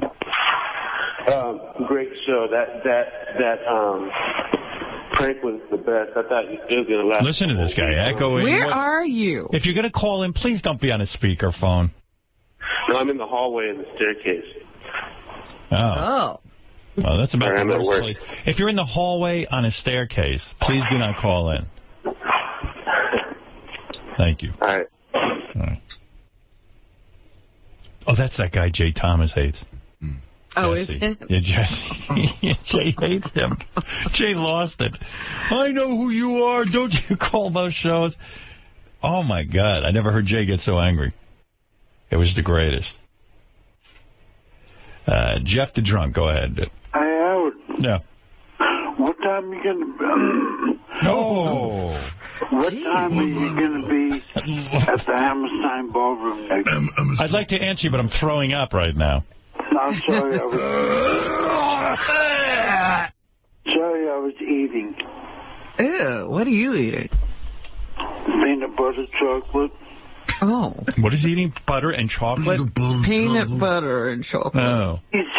That's how he gets that physique. Reese's chocolate eggs. Reese, like 9 o'clock in the morning, he's eating candy already. Yeah, well, I had to get something in my stomach. I just took a nice, healthy dump. Oh, ooh. Okay, goodbye. Hey, now, what time are you going to be at the Hammerstein Ballroom? You know it's all all day. You know what the taping is. Yeah, but I mean, is it like from 2 till 6 or something like it's that? like it's an afternoon session, then there's a night session. It's a whole thing. Oh, okay. I might make it to the night session. No, don't do me any favors. Last time he totally moved in he got on TV. I had a great time out. I turned to the right and it's a long day and I see Jeff almost in my lap. And I was like, how did he get such a good seat? And someone goes, oh, he said he's with your show. And he's a VIP. And he convinced one of those PA types that he was important. Oh, bullshit. And he took up a really nice seat where maybe a hot chick could have sat. Yeah, no, And I was looking at Jeff the Drunk's ass. Instead of a hot chick, you had a hot mess behind. I was looking at that hot mess with the big ass crack. I was like, oh, good, I'm in my hometown. I feel good. And then I look over and Jeff. Dress correctly, okay? Maybe get a pair of pants that fit. John Varvatos is going to dress Jeff the Drunk. I wish he would. He's got to get a pair of pants that hide the boil on his ass. What time did the night session start? What? I don't know. What time did your night session start? Oh, no, they just canceled it. Oh, my ass. No, they did. Gary just gave me a note. Night session canceled and afternoon session canceled. Whatever day you wanted to come. Yeah, which day were you coming? They canceled it. Honestly, Jeff, I don't even know. I don't actually have the schedule, but it's like an afternoon and a night. If you want to come by, come by. Yeah, but I want to know. I need to know what time of night. But you shouldn't go because then he gets upset. His seat isn't good enough, and it's a whole thing. No, I don't, Howard. Yeah, you do because that's why you ended up in the front. Yeah, remember didn't they move you 3 times before you wound up on the floor behind Howard? In front of Howard. Yeah, in front of him. He had a better seat than I did. What are you busy doing that you need the time of the taping? No, because my ride, Ethan, has to work. And so... Okay. The tapings are noon and 5. 5. Okay, so that might be doable. Jeez. All right. Well, I'll see you then. All right, Jeff. Thank you. Howard. Later. That's Jeff the Drunk, everyone. Hey, Howard. Yeah. Do you think... hello? Yes. Do you think I could win a large green TV? On another show, yeah. No, 2 years ago. No, I don't have that. The Price is Right gives a lot of that stuff. Yeah, with, what's that comedian? Drew Carey. Oh, my God. All right. Thanks, Jeff. Glad he circled around on that. Oh, my God. Do you think I could win, which means give me? Yeah. Patty Cake, the gorilla at the Bronx Zoo, 40 years old, died. I know. I almost did that story yesterday, and then I said, will anybody know what I'm talking about? I do. I've seen Patty Cake. Really? Yeah, well, like when I was a kid, I'd go to the Bronx Zoo, and I remember when she was a baby. Yeah, she had chronic cardiac problems. A lot of these animals in captivity. Was she on the standard American diet? I don't know, but you know what? She outlived the life expectancy of anything born in the Bronx anyway. 40 years. So good for her. I just can't imagine she was happy living in captivity all of her life. But then maybe she never knew anything else. Yeah, there were a shitload of animal stories yesterday. It was Patty Cake the gorilla dying. Then it was male bats in India were, I guess they were studying these bats. You know, bats. And they found that male bats give oral sex to female bats. Which Really? Was it was like a big deal. Again, how did they figure that? They study it. And it's odd anyway, because I always thought of bats as selfish lovers. You know, I never thought of them as, I never thought of them at all in that capacity. There was a whole article. I was fascinated by it. They perform oral sex for about 50 seconds, and then they have... So there's foreplay. Yeah, and then they have intercourse for like 10 to 20 seconds, which means I'm better than a bat in bed. I can actually hold out longer than 10 to 20 seconds. If you ever get involved with a bat, she's going to think you're tremendous. I don't think I'm going to give you more than 50 seconds of oral, though. I get pretty bored down there. My tongue actually hurts. Like, you stretch your tongue that much. 50 seconds? It's longer than the whole act, isn't it? No. I'll give you 30 seconds, but then I'll give you a good 30 seconds of intercourse. So but what would you said they have the 50 seconds of oral and then intercourse for 10 to 20 seconds. 10 to 20 seconds, that's right. So you get more oral than anything. That's right. I don't know if I'd like that ratio. That's why I said I'm better than a bat in bed. That's what I'm telling you. So there you go. Are we supposed to play? We have to figure out this whole theme song thing. Oh, yeah, we're supposed to go through some of the entries today. Yeah. Well, we got to pick 5 to come down here and compete. Live? Yeah. There were some nice ones. Let me see. Theme songs. And this is Adam Vargas. Rocking a bit. Now wake the fuck up and listen up. It's time to get the day started. Could you possibly find a better way to start your morning? It's that time again to experience. Kind of like if Poison did the theme song. I'm not feeling that so much. Craig Wolf.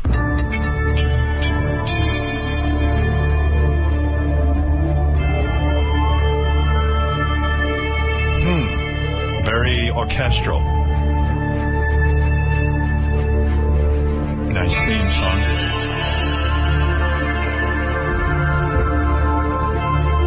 Moody. I don't even know why we had this theme song. I mean, theme song contest, because...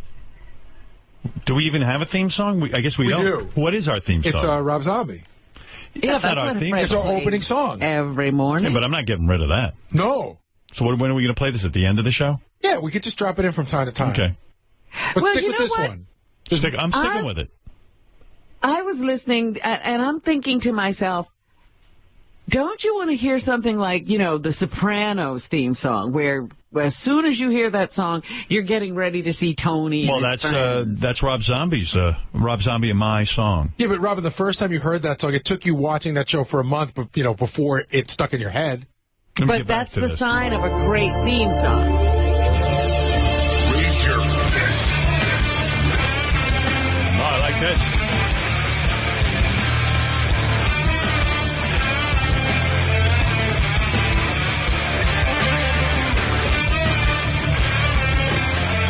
I'd like to go down on a bat with this song.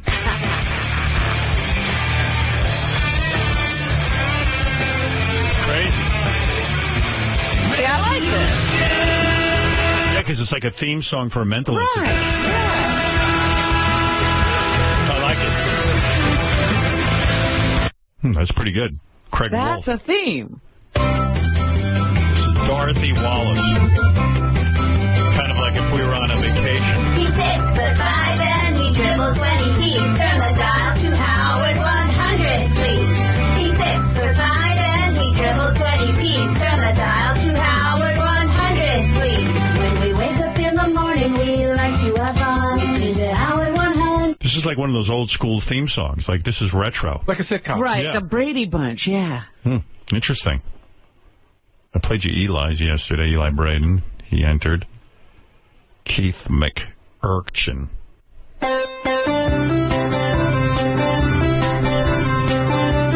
Sounds like old school, too.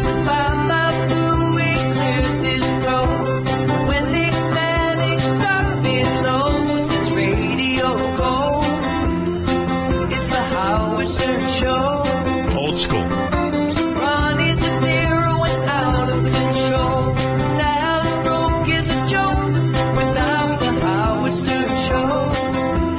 Sal's broke no matter what show he's on. See Matt Evans.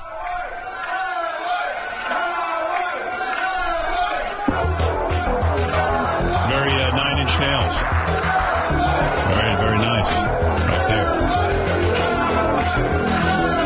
Sounds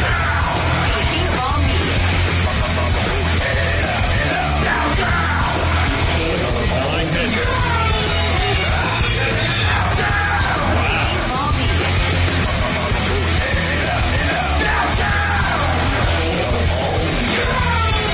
Who's this guy think he is? Tony Visconti?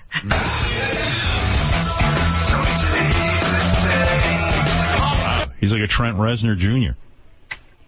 Very nice. Yeah, I like that one. Yeah, that was pretty good, Robin. We'd be proud of that. This is Patrick Kelly. Hey, papa-ooey, ta-ta-toothy. Robin, can you tell me the news? I pay for the station, so why is he on vacation? It's the Howard Stern Show Review. He's the media king with a small little thing. Big hair and big nose, too. Sounds like a song from Rent. Yes, and that was very successful. We used to go every night. But that doesn't matter. His wallet gets fatter. It's the Howard Stern Show. Sounds more like a negative kind of. It doesn't make you feel real good about me. Well, I thought it was But funny. it is... What? I thought it was funny that that's what he would enter. Yeah, you got you. Oh, hey, why not? But that's the Tango Marine. Yeah, Patrick Kelly. Here's Frank Packy.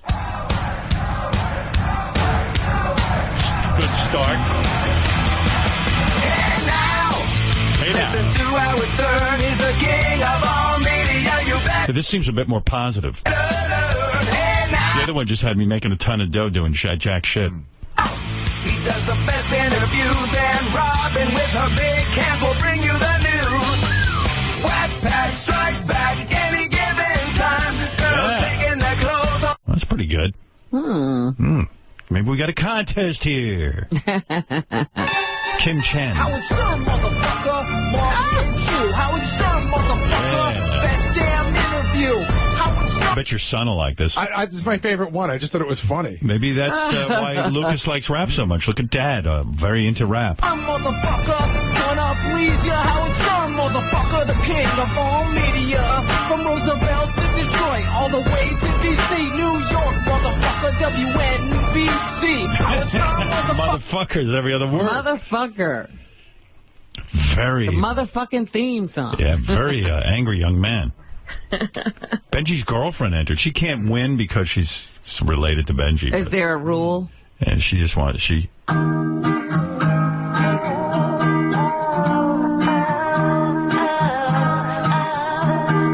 Sounds like Benji's giving it to her. You know, Benji's really funny because now he's selling it, bouncing his head. Yeah. As soon as Elisa comes on, he's bouncing like a big rubber ball.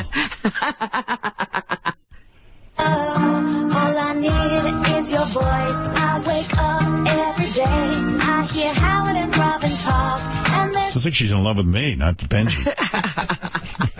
she's vicariously living through Benji. Look at Benji bouncing like a ball. It almost sounds like a ball when he's bouncing. Howard, I hate to buy into Benji's weirdness, but I saw a picture the other day of him and Elisa in a bathtub, and it was filled with, what was it filled with, Benji? It was a... Hello? Oh, it was a promotion for Onion Crunch. So they were in a bathtub filled with Onion Crunch. What is that? Sofia Vergara's boyfriend. He has a company that sells onion. Yeah, but what are you guys tied in? Are you getting money for that? Yeah. Oh, I didn't know. I just saw them in a bathtub. How did they find you two to give you money? It's Nick Loeb. I think Ivy was friends with him. What the fuck is he talking I don't know what he's talking about. I apologize. Society. The Benji Vortex song might be appropriate. Jeez. All right. How should I have answered that? I don't know. It's just I don't know. I don't know what you two are up to. All of a sudden, we're just hearing names flying all over the place. That was like one of Jackie's vacations. Yeah. I stayed at Jimmy's Cafe owned by Jimmy Buffett. Also, I want to say hello to my friend Ed Saunders. And ha ha ha! You're forgetting the laugh that would go like that. Ha ha ha! I just said it's Sofia Vergara's boyfriend. Yeah, but I mean... That identifies him. In other words, a normal person would answer by going, hey, a company named blah, blah, blah just hired Elisa and I to do this in the hopes that you'd mention it on the air. A company called Onion Crunch hired us in hopes that you would talk. Yeah, you're mentioning, like, Sofia Vergara. I think Nick Lowe. Nick Lowe. But I said no, no, no. When he starts to talk, I say, please make it stop. Oh, no, no, no. Stay out of the vortex. I can't believe Elisa and him have sex. They tried to make me talk to Benji, but I said no, no, no. Benji is cockstrong. Benji's cockstrong. Shows you how crazy KC is. Oh. speaking right to me. And all I need, Benji bouncing. is Howard and Robin speaking right to me. All right. Well, thank you, Elisa. Stop bouncing, Benji. It's over. Nick Loeb. Nick Loeb. Who's Nick Loeb? Sofia Vergara's boyfriend. He's oh, God, here we go. Everybody knows him. That's why I mentioned him. He is a celebrity, a bona fide celebrity. Wow, I don't think I've ever asked Benji a question where I got a straight answer. That was a very straight answer. Yeah. There's nothing straight about Benji. Right. Except that he fucks a hot chick. Right. I mean, he does sleep with women, but not straight. Boom, boom, boom, boom, boom. Let's get serious to the XM up in here. Bang, bang, bang, bang, bang, bang. What the fuck is that? Oh, Ham This Hands is part Bill. of the contest? Yeah, Ham Hands Bill entered. Oh, really? I got a feeling I know what that is.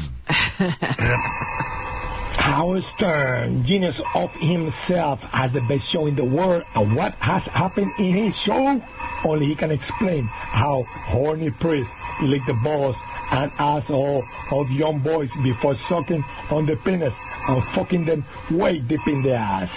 Beautiful women make out a good theme with song. smelly, ugly midgets and retards. I'd listen to that. Smelly, ugly bitches. A porn star orgasm, vagina juice in Baba Booey's eyes. And it's Hey, you said, I want to hear something like The Sopranos. It gets stuck in your head. That'll stick in your head. This'll stick. boogers and marshmallows from the inside of the ass of another guy. So his music gets played. A man eats M&M from another guy's dick. Howard spanking a girl with a fish. Kissing famous women or rubbing oil on a penthouse pet. Girls. It's not tedious at all. A history of Howard Stern. All right. Kind of a poetic one, a talking thing. This is Dane Poff. Look at this guy. Rocking.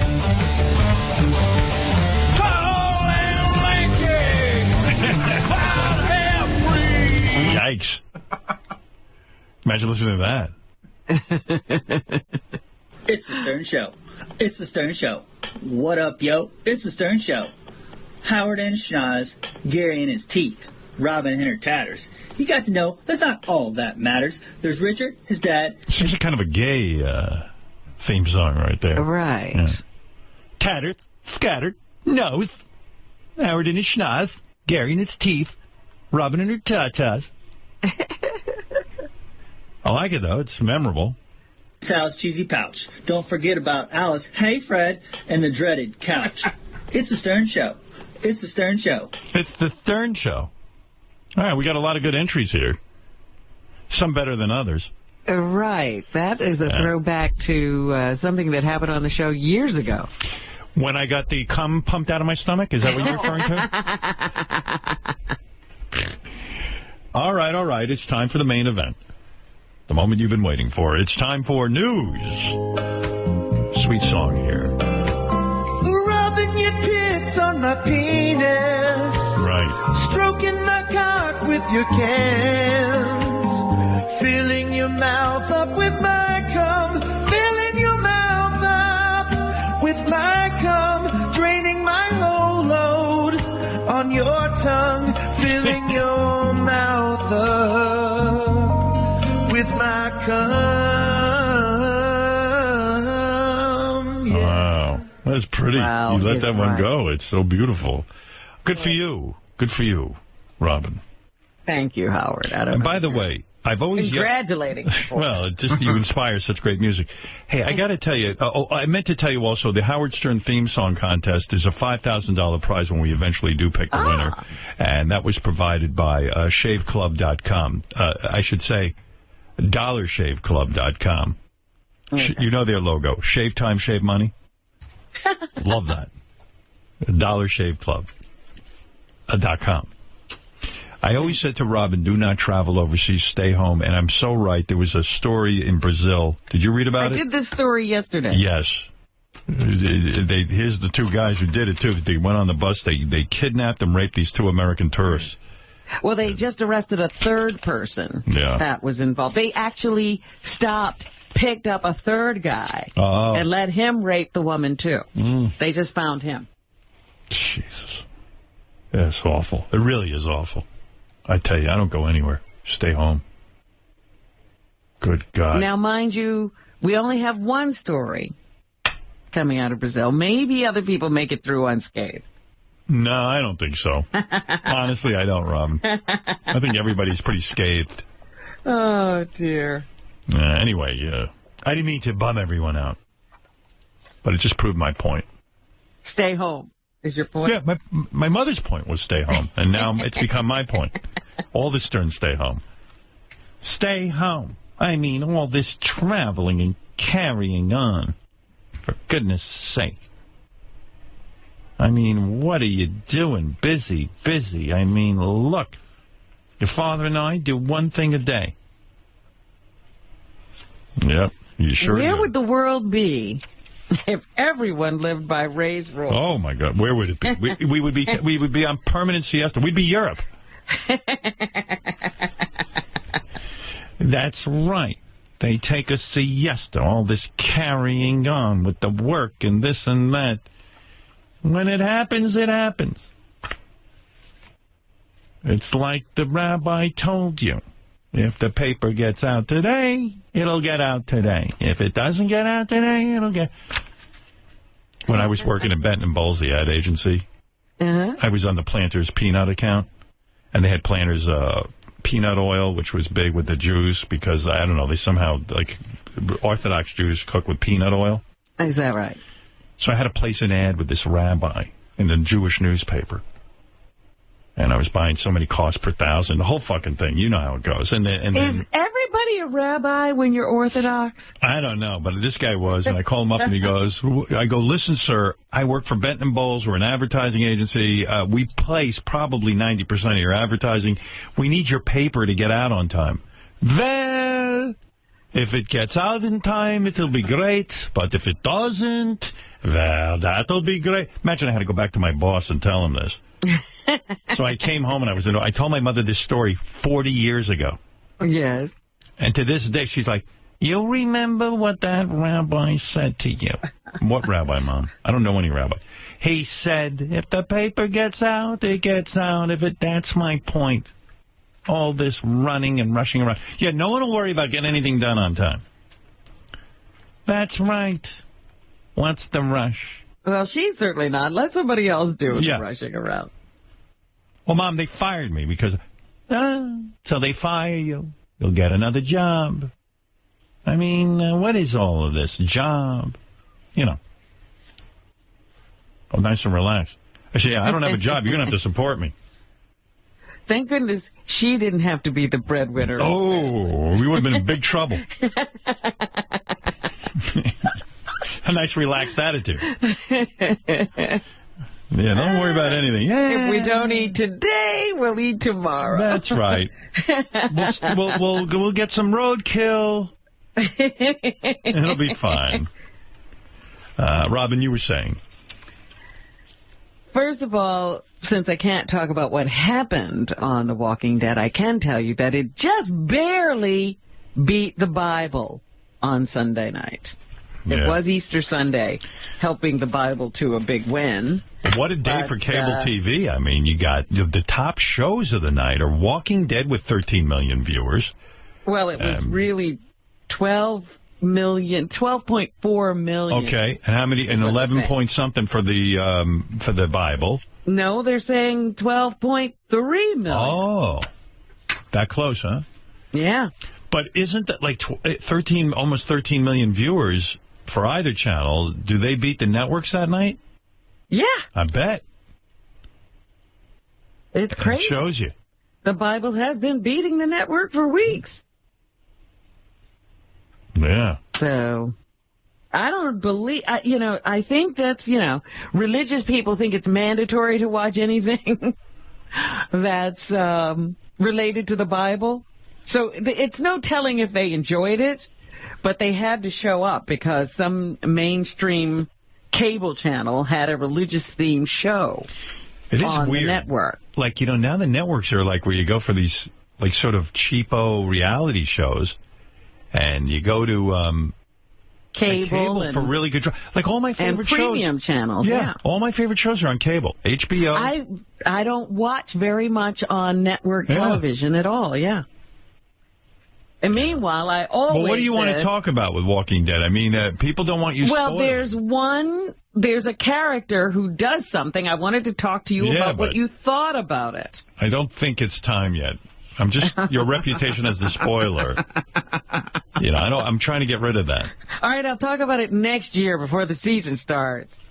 Coming to theaters. Man, I can't wait to watch The Walking Dead on TiVo tonight. Have you seen this week's episode? I have not seen it yet. Please do not tell me what happens. But I'm glad they got rid of the wife. No! Because she was annoying. No! The spoiler. Aha! No ending will surprise you. No plot twist will excite you.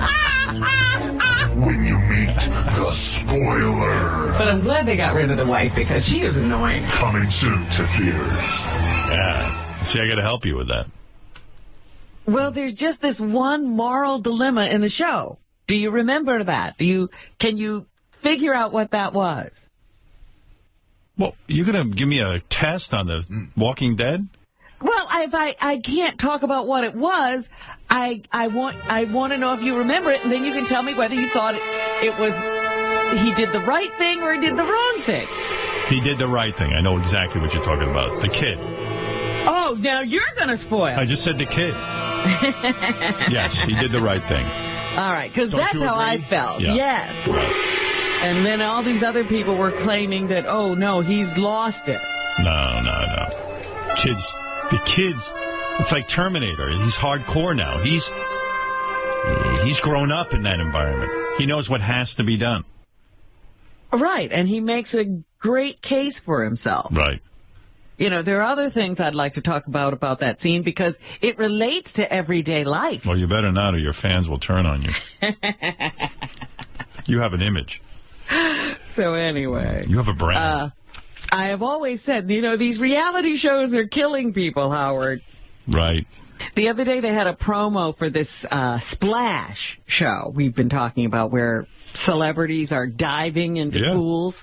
I said someone's going to die on that show. And one of the contestants says, "Oh, my ear is killing me." And they take her or him, I don't even know who it is, to a doctor. And the doctor says, "Yeah, you've ruptured your eardrum."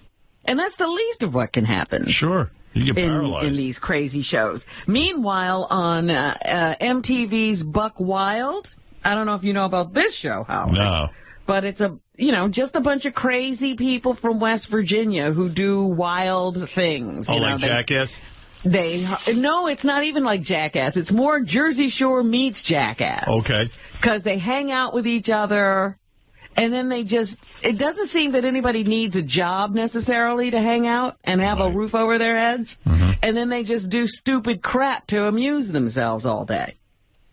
So now, Shane Gandy, they've suspended production of the show because Shane Gandy, a 21-year-old cast member of MTV's Buck Wild, was found dead in a car with 2 other people. And... What did he do, like a stunt or something? No, I told you, they don't necessarily do stunts. They just live stupid lives. Oh, I see. So they went off-roading, and the car was found stuck in the mud. Right. And all 3 people inside the car were dead. They don't think there was any foul play. And I wanted to ask Fred, because they said the muffler was completely submerged. Fred? You're going to talk to Fred? Yeah, because Fred knows cars. Does that mean, like, maybe carbon monoxide could be involved here? Yes. It could, yes. Because that's what seems to have happened. They got their truck stuck in the mud, couldn't get out, and they all 3 died in the car. Yeah. I don't know if the doors were, stuck to the point that they couldn't get out, but they might not have realized what trouble they were in and just stayed in the car until they all passed out. Big day for you, Fred. Yes. Robin talked to you and I talked to you. I'm marking it down. I'm like, it's not April Fool's, right? No, it's April 2nd. Holy shit. You're safe. It's the real deal. I'm going to bet on the lottery today. Yeah, good for you. Let's go to Karen. Karen, you're on the air. All right, thank you, Karen. You got to be prepared. Quick. We got a nice email. I want to thank Howard for taking time out of last week's show to play ZZ Top. I never thought I liked them and always thought of them as a novelty act, mainly because of the beards and rotating guitars. But, wow, Howard, you're right. My panties were moist. They may be twice my age, but that guitar playing is hot, hot, hot. They made a new fan. I hope this is a girl. It was. Yeah, I hope so. It was a girl. Yeah. See, Howard, fuck you, you fucking assholes. I DVR'd The Walking Dead and plan to watch tonight. Can you have a little respect and shut the hell up for it at least one day? Well, we did, you bitch. We didn't say anything. I had to jump up and sprint to my stereo to keep from hearing Robin give her brilliant pontifications about it. Fuck off, Robin. Like you have anything mind-blowing to say. Cocksucking assholes, all of you. P.S. I'm not a Twitter coward here. Don't even have a Facebook, MySpace, or Twitter account. I'll be just as happy to say this to your face, and then he lists his name and where you can find him. Wonderful. There you go. So, Robin, you're going to have to track him down. Robin did not give away anything. No. That's right. I was very respectful. This one says, a while back, Jason said he stopped smoking weed. How about an update? Did he go back to it? Is he back to full force? Did he lose any weight? Jason, did you learn anything from quitting for a month? I'm just curious. Did you go back? What's happening? Yeah. Brief update. Did you go back to smoking weed? I wouldn't talk about annoying Jason Kaplan. Are you back to smoking weed? I went 30 full days without smoking. I am back, but I did learn. Actually, it was a learning experience. One, I learned that I could do it, which I wasn't sure if I could. Right. And two, drastically reduced amount of smoking now. I was smoking. You'll go back up. Way too much. Because smoking, what are you smoking, weed or smoking cigarette? It always increases. Habits never decrease. That's just the nature of habits. Yeah, no, I mean, you're probably right, but it's been, I've been back for over a month now, and it's been pretty steady. All right, well, we'll see. We'll see. All right, but good. All right, there you go. All right, he did it. He did stay off for a month. But he's happier now. He was not happy during those 30 days. Right. I think you got that right. That's what he doesn't throw in. He spent 30 days miserable because he couldn't have his pot. You told us about a couple of studies today. Here's something that actually people could use, this information. Parents of teens may not have to worry about that empty nest coming anytime soon. A quarter of teenagers think they will be 25 to 27 before they can cut the financial cord from their parents. Well, So they're not thinking right after college they'll be able to be self-sufficient. They think they'll have to hang around for a few years before they're able to support themselves. And this was a survey done by Junior Achievement USA and the Allstate Foundation. Let me tell They you. said that's up from 23% last year and has about doubled since 2011. If you want to really make it in life, listen to me, kids. You got to cut the cord by the time you're 21. Now, you got to start thinking career. And even if you get out and you have the shittiest career on the planet, you're on your own. You got to be on your own. You'll never get out from under otherwise. You got to listen to me. You got to go make it. First of all, once you're 18, you should never, ever want to live with your parents. There's something wrong with you if you want to hang out with them. Really, there's something really fucking wrong with you. Your parents, it's enough. You were with them for 18 years. In fact, if your parents are doing the job, you should fucking despise them by the time you're 18. Oh, because I was going to say, there are a lot of these kids who like their parents. Yeah, they're nuts. You got to get out of the house. You got to say, I got to go make a living. In fact, you got to be ashamed to ask your parents for money. Like, you'd rather kill yourself than ask for money.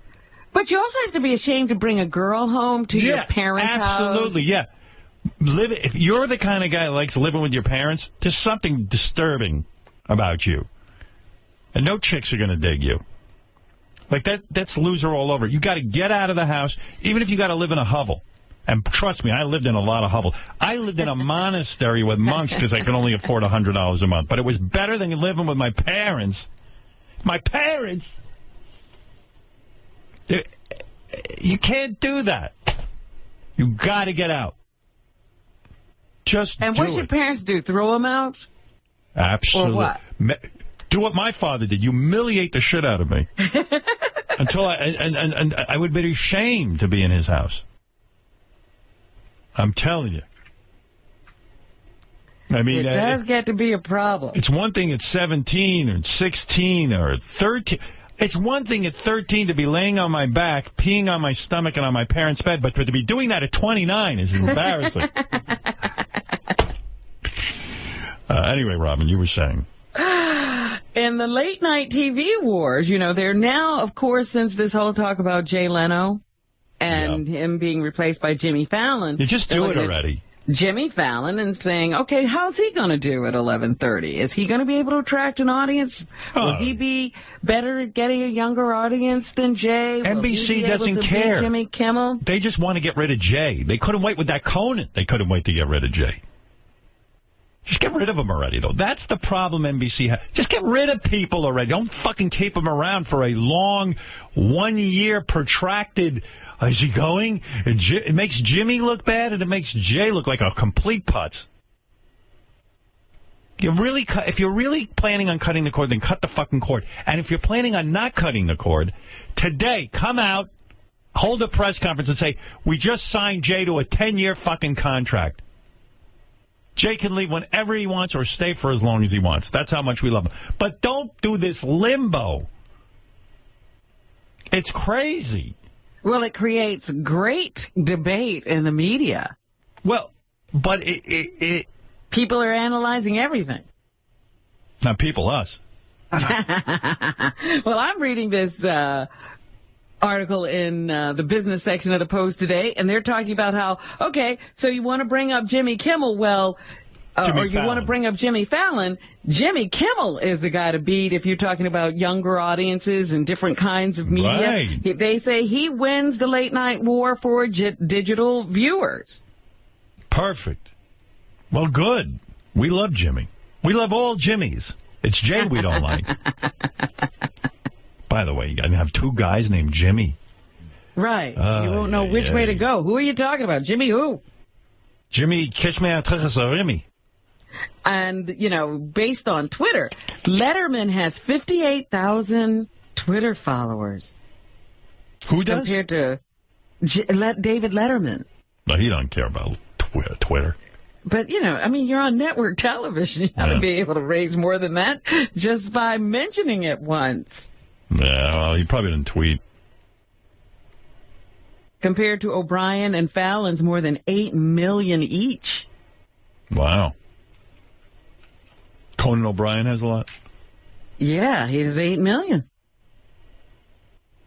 Kimmel, on the other hand, only has 2.4 million. What's he do? Letterman had a joke. He said the network wants to change his name to Jimmy. Jimmy Letterman. You have 3 Jimmys on all at once. That's what you have to do. You got to compete. Yeah, but if I go on Letterman, I'm going to go, hey, Jimmy. By the way, I want to congratulate Richard Cohn, who has a column in the Daily News. He's syndicated all over the country, but he's right. You know, as these politicians now all sort of change their mind on gay marriage, and they're slowly another one came out yesterday. Yeah, he said, you know, let's be honest. These politicians have been absolutely abysmal when it comes to gay marriage. Instead of voting their conscience and doing the right thing, they're also fucking worried about politics. I can't believe you're giving him credit. Well, of course. Listen, when I see a positive article, I give the person credit. Doesn't mean I was the one who came out and said I was totally disappointed in Hillary Clinton. I made a mistake. Forget Richard Cohn. Robin, congratulations. And it was just for that reason. Robin, this is not showing leadership. Congratulations on your column in the Daily News today that Richard Cohn stole. He's copying me. Yeah, fuck you, Richard Cohn. Anyway, you were saying. The guy who won the Powerball lottery? Yes. First of all, if you have any liens or you know, judgments against you, they're not supposed to award you the prize. Is that right? Is that one of the No, they're supposed to hold it until all those things are taken care of. Good. I like that ruling. I mean, they forgot it, though, in his case. Here's a guy, I imagine he'll pay now, but here's a guy who owed $29,000, I think, in child support. Yeah. And he's busy spending money on lottery tickets. And I don't think he was spending $1. I probably bet he was spending more than, you know, a couple of tickets a month. Yeah, they knew his name, probably. Yeah. But the point was they forgot the rule in his case, and that's why he wound up in court yesterday. Mm-hmm. They shouldn't have awarded him the prize until his child support had already been paid. Right. But now he says that he has all this money. The poor children, all of them are going to have to live with him. Oh, wow. You know, they could live other places before he won this, but now he wants them all under his roof. Perfect. He's already put his bodega up for sale. Right. And he has moved out of his apartment, wherever that was. Well, good for him. Listen, he's on the move. I'm happy for the guy, but it just shows you a guy who owes money for children so they can eat can't be buying lottery tickets. It's a flaw. What? That we have a sponsor. He's got an unusual commercial. Did you? Let me play this one. This is like crazy stuff. Let me see if I can find this commercial real quick. This is for. Do I still have it? You need the name? I got it. What is it? Seeking Arrangement? That's it. Yeah. Robin, listen to this. Say, Leroy, what's the name of that website you're always talking about? IHateJeff.com? Don't be like that. I'm talking about the other one that you said was, quote, the place to hook up with hot chicks. Oh, you mean SeekingArrangement.com. Man, they got 12 women for every man so you can find the arrangement you're looking for. Leroy sounds a little weird, doesn't he? Oh, my goodness. You sure Sal didn't write that? Is that it? I didn't play the whole thing, but Leroy goes on. It goes on like that? It doesn't sound like Leroy could even afford a website, honestly, in his condition.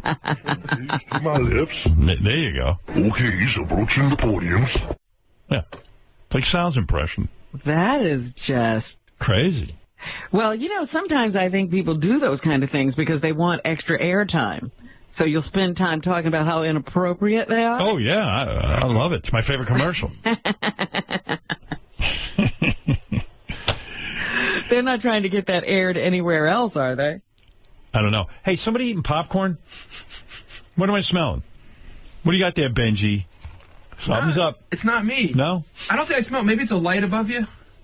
You smell it, Fred? There is a smell, but I don't Like think popcorn. it's My eyes feel something. I smell Benji. I smell Benji hijinks. I smell like butter popcorn. It's that product that I was bathing in. Onion crunch. All right, Robin, what else is in the news? Have you ever been in the situation, because you're well set. All right. Been in the situation where somebody's pissed you off. Yes. And you decided you wanted to do something to take their job. Nah, I would never take someone's job. I mean, listen, if somebody wasn't doing a good job or something, then unfortunately that's it. But you try not to. No, I'm just saying they just pissed you off. It's just a thing. Because I actually I saw one person on the phone once. His car didn't show up on time. Yeah. And he called the company he had ordered the car from, and this dispatcher was not doing or handling this the way he wanted. He said, give me your name, because tonight I'm going to buy your company, and tomorrow I'm going to fire you. Oh, that's cool. I remember there was somebody, I don't remember who it was, but they bought a gym because they used to go there and they'd get kicked out of the gym all the time when they had no money. And then when they made money, they bought the gym and fired the guy who worked there.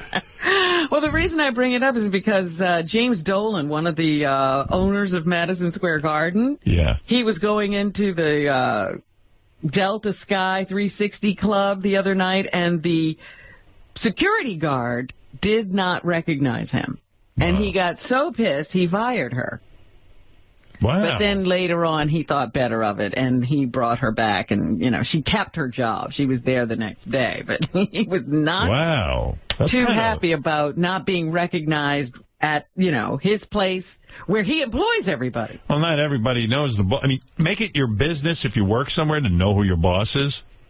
I've even told some of the interns here. I remember a couple of them would, answer the phone years ago, and they wouldn't know who Mel Karmazin was, and he was the guy running the company. You go, it's Mel Karmazin on the phone, whoever that is. Oh, my goodness. I was like, well, if you're here, even if you're in an intern position, try to know who runs the company. It might serve you well. Yeah, because it could get you fired if the boss gets upset. They asked Dolan for his ID when he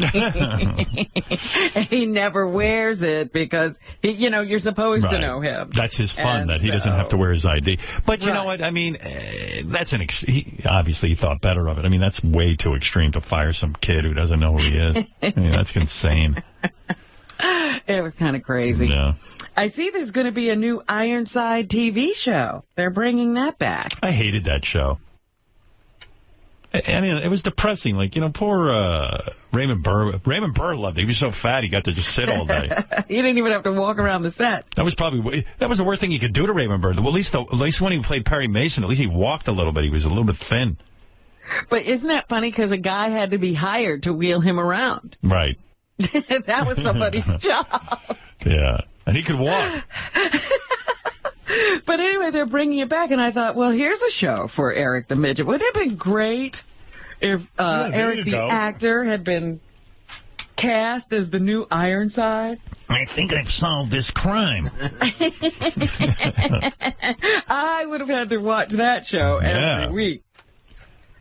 They're eyeing Caroline Kennedy for a diplomat's job. They're thinking of appointing her to be a diplomat for the country of Japan. Yeah, She'd be the ambassador.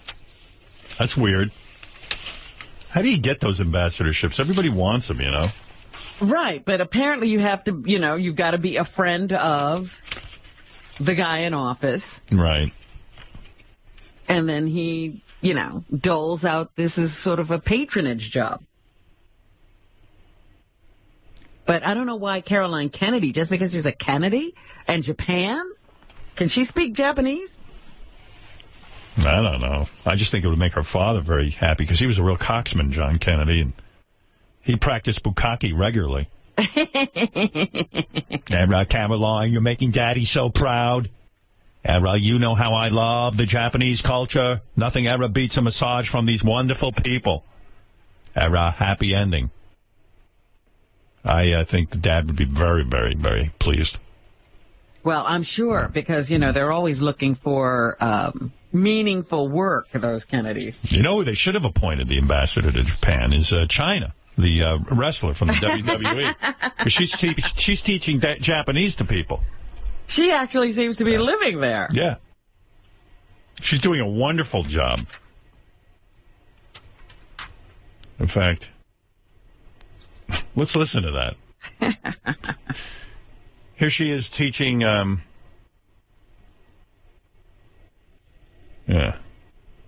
Never mind, I don't know. I don't know where it is. What? I don't know where it is. There's like 50,000 pages here, but somewhere she's teaching somebody something. Guess I won't have it. You don't have it? Hold on. By the time I find it, it'll be tomorrow. It seemed like a good place to drop that in. It would be.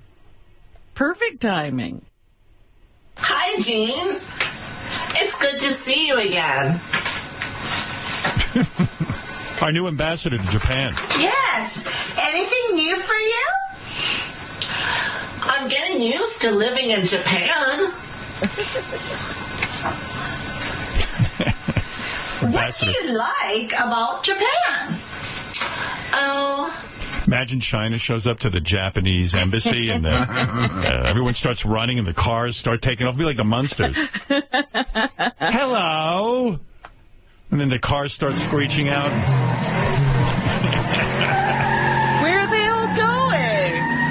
I want to talk to you. I'm back here. I want to talk. So many things. And the Japanese people, instead of thinking it's China, they think it's Godzilla, who just got appointed ambassador. Please give me an example. Well, I find customer service is very nice. That'd be a good movie. China fights Godzilla. China gets appointed ambassador to Japan, and then gets in a terrible fight with Godzilla when she goes over there. Saves Tokyo. I love life in China. Oh, hello, ambassador. There's a huge tree trunk in my house. Okay. China fucks Godzilla.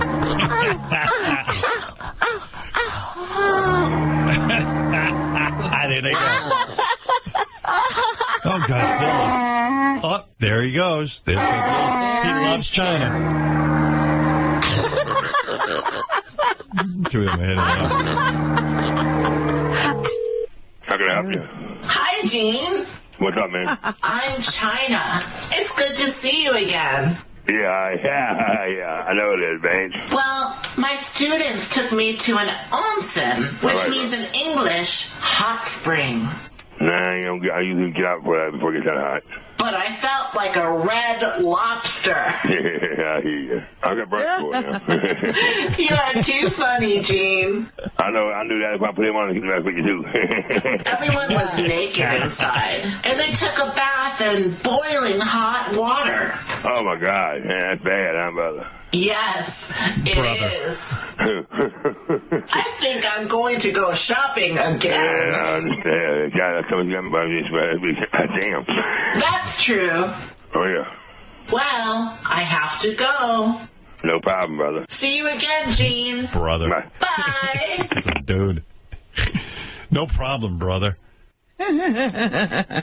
What fucking planet is that guy living on? I don't know. I tell you, I really would love to talk to that person. Robin, anything else in the news? Yes. Have you heard about the movie 42? 42? 42? Not the summer of 42. No, what is that? It's the story of Jackie Robinson. I didn't know. Oh, yeah, I saw the commercial for it. Right. I love the theme song, 1-1. That's when they had a black guy go into baseball, right? Yeah. Changed everything, if I remember correctly.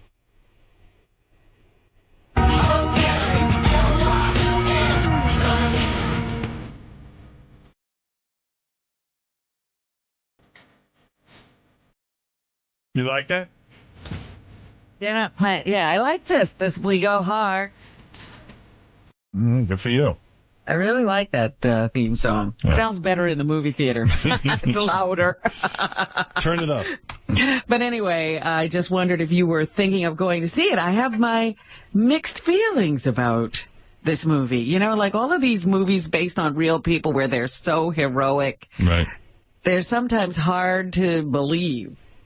Right. But They make the people guy out to was be- a real hero. Yeah. Sometimes they make the people out to be like superheroes. Not only that, they're so perfect. Right. You know, they never had a bad feeling, a bad thought. Right. Sanitized. Yeah, they're sort of one-dimensional. They're all just so great. But anyway, the movie's coming to theaters, and it is about a real American hero. This guy took on the entire country, practically, just to play baseball. Yeah, when he went into baseball, it was like, you know, like tons of crackers down south. Like, they just wanted to kill him. Just Forget down south, Howard. Even his teammates wanted to kill him. Yes. See, that's what I mean about this gay marriage thing, too, you know? It's like, look, you see, people never do the right thing. They wait. They have to be told what's right. Yeah. Fortunately, Robin and I know what's right. We're incredible. Robin. So anyway, the movie will be in theaters April 12th, and President Obama's holding a private screening for the movie. I have not gotten my invite yet. Surprised Steven Spielberg didn't direct that. No, he didn't. Yeah. A former political radical who spent years in prison for a deadly armed robbery now teaches at Columbia University. Wow. The New York Post says Kathy Boudin. Kathy Booty? Boudin. Kathy Bodine? Jethro's cousin. It turns out a relative of the Clampetts of Beverly Hills. Was a radical. Kathy Bodine was a radical and got caught up with radicals. She was in the Weather Underground. She Right. now teaches about ex-convicts at Columbia University School of Social Work. Boudin was the getaway driver in the 1981 Brinks heist, which killed 2 police officers and a Brinks guard. She was paroled in 2003. That was a good show. Remember when Jethro Bodine became his girl cousin? And then she Jethreen. Jethreen. Jethreen. That was good. It was Jethro in a wig. What a show. They don't have good shows like that anymore. We loved it. We loved that show. Beverly Hillbillies. Jethreen. I got to get those on DVD. I love And that. watch every episode. Oh, my God. Just sit there like in a marathon situation. With Granny. Granny was the best. Granny. They were all the best, right? Yeah. Miss Hathaway. Yeah, perfect casting. Mr. Drysdale. Oh, my God. Mr. Drysdale. Oh, Mr. Drysdale, I miss you. My childhood. Yeah. I wasted a lot of time with that show. Loved it. Great time waster it was. Do you think Jethreen is a teacher at Columbia now? Teaching a class? Didn't he die recently, that guy who played Jethreen? No. Max Bear? Max Beer? No, Max Bear. Beer. You're thinking of Max Beer. That was a different guy. Robin, what else is in the news? That Colorado shooter, the guy who went into the theater and shot up victims, James Holmes, he will stand trial for murder. Right. They were thinking as to whether they should give him a trial for the death penalty, with the death penalty as a possible sentence. And yesterday they decided, yes, we can go for the whole enchilada with this guy. Can't wait to see him die. Fucker. Well, you know, you don't know if he'll get that. He's got But at least it's on the table. They had offered, I wondered if you thought, they had offered to take, you know, a guilty plea with the proviso that he get a life sentence. Right. I mean, that means there would have to be no trial, Howard. I know, but he needs to be dead. Yeah. He needs to be, even the thought of the taxpayers having to feed that fuck, you know, I want him gone. And a sweeping investigation continues in Texas into the weekend murder of a district attorney and his wife. Heidi Birch of the Southern Poverty Law Center says there could be a link between the shooting and an investigation into the white supremacist group Aryan Brotherhood. They found an AR, I think, on the walls of the house. Right.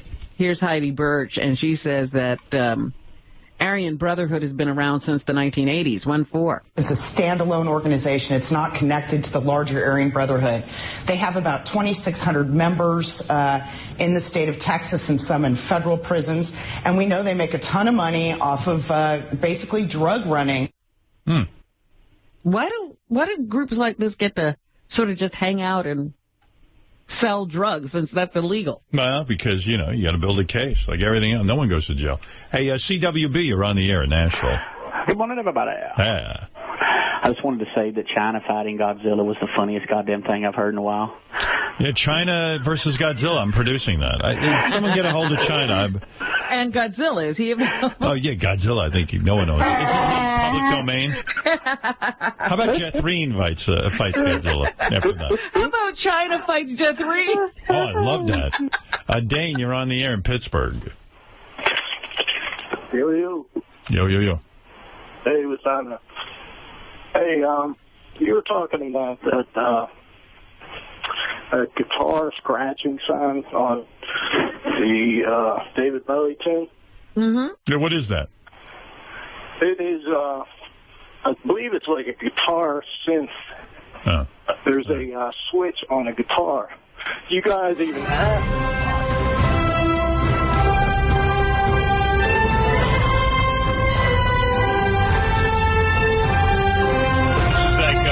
Academy Awards, we played him off.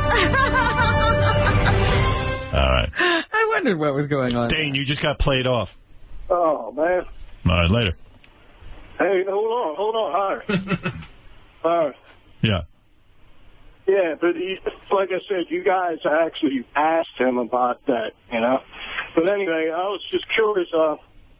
You played some of my songs. Uh-oh. Your 20 seconds are up. Oh, come on, brother. Hey, you played some of my songs, Perry. All right, thank you, Dan. He's not getting it. He's going to still try to talk. He's fighting the music. On the Academy Awards, there are some people who fight. That's true. Yeah. Anything else, Robin? Now we see how it happens. Texas Governor Rick Perry says that public officials face threats from all over, and, they are asking officials to be very, very careful since those shootings occurred down there. 1-7. Particularly those who deal with some very mean and vicious individuals, whether they're white supremacy groups or whether they're the drug cartel. So we're having that problem from Mexico seems to be headed our way, Howard. Yeah, people get more and more bold. They got to get that shit under control. Well, I said we should have sent the military down there just to straighten out Mexico. Now look what's happening. Right. Hey, I'm all for that. Let's straighten them out. Seeing Kevin Ware break his leg during Sunday's NCAA basketball did you tournament. watch that? Yes, I saw that. I saw the tape yesterday. Whoa, don't watch it. I'm telling you. If you haven't seen it yet, don't watch it because it's so disturbing it'll never leave your head. Well, it brought back some very painful memories to former NFL player Joe Theismann, whose football career was ended abruptly when he broke his leg on Monday Night Football in 1985. 1-6. I heard the break. It sounded like two muzzled gunshots. The pain is instantaneous and excruciating. And then all of a sudden, the body is such an incredible, magnificent machine. From the knee down, my leg was completely numb. Wow.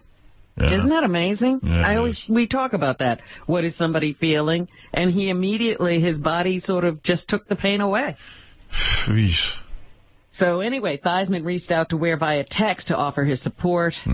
The Louisville sophomore guard was attempting to contest the shot when the awkward landing caused his leg to just snap. Wasn't that kid sort of one of those kids who could have, right out of high school, gone into the pros, but he decided to have a college career, and he probably could have made $10 million already? I don't know that much about his background, but if that's the case, that would be a nightmare. Gary, do I have that right? That's what Will was telling me. Yeah, he said he was, a pretty big deal right out of high school. And he could have gone pro? Could have gone pro. Oof. I should text that kid. You remember when I broke my thumb a few years ago in the gym? I could tell him. Did you? Yeah. Don't you remember? I don't have any recollection of that. Like Joe Theismann all of a sudden figures, I got hey. it wrong. It's not that kid. It's a different kid. Oh, it is? Okay. Okay, because I hadn't heard that. I got my Baba Booeyed. I got Baba Booeyed. He gave me information this morning that's wrong. But, well, got Baba Booeyed. Well, you were saying you broke your thumb? Yeah. I could be like Joe Theismann. I broke my thumb. I thought maybe you want some support. Here, I thought I'd text you about my broken thumb. Let me tell you what went on for me. Oh, man, it was so disturbing because, like, he didn't even get, like Joe Theismann at least got tackled.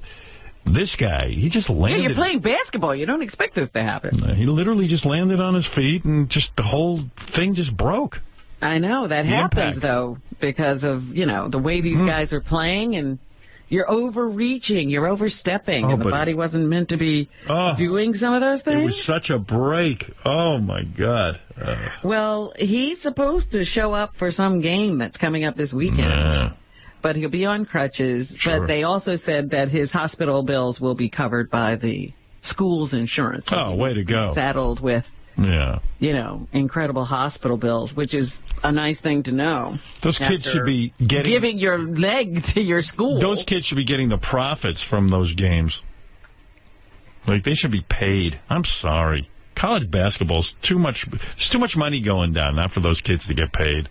That's all bullshit. Well, they said it would throw off all sports, Howard. I've heard this argument. Yeah. Listen to big business guys tell you how it's going to throw everything off. It's like when... No. Listen to this argument for 1 second. Remember they used to say unions would kill business? Oh, and they pretty much have, because now the unions have been killed. Well, forget what I just said.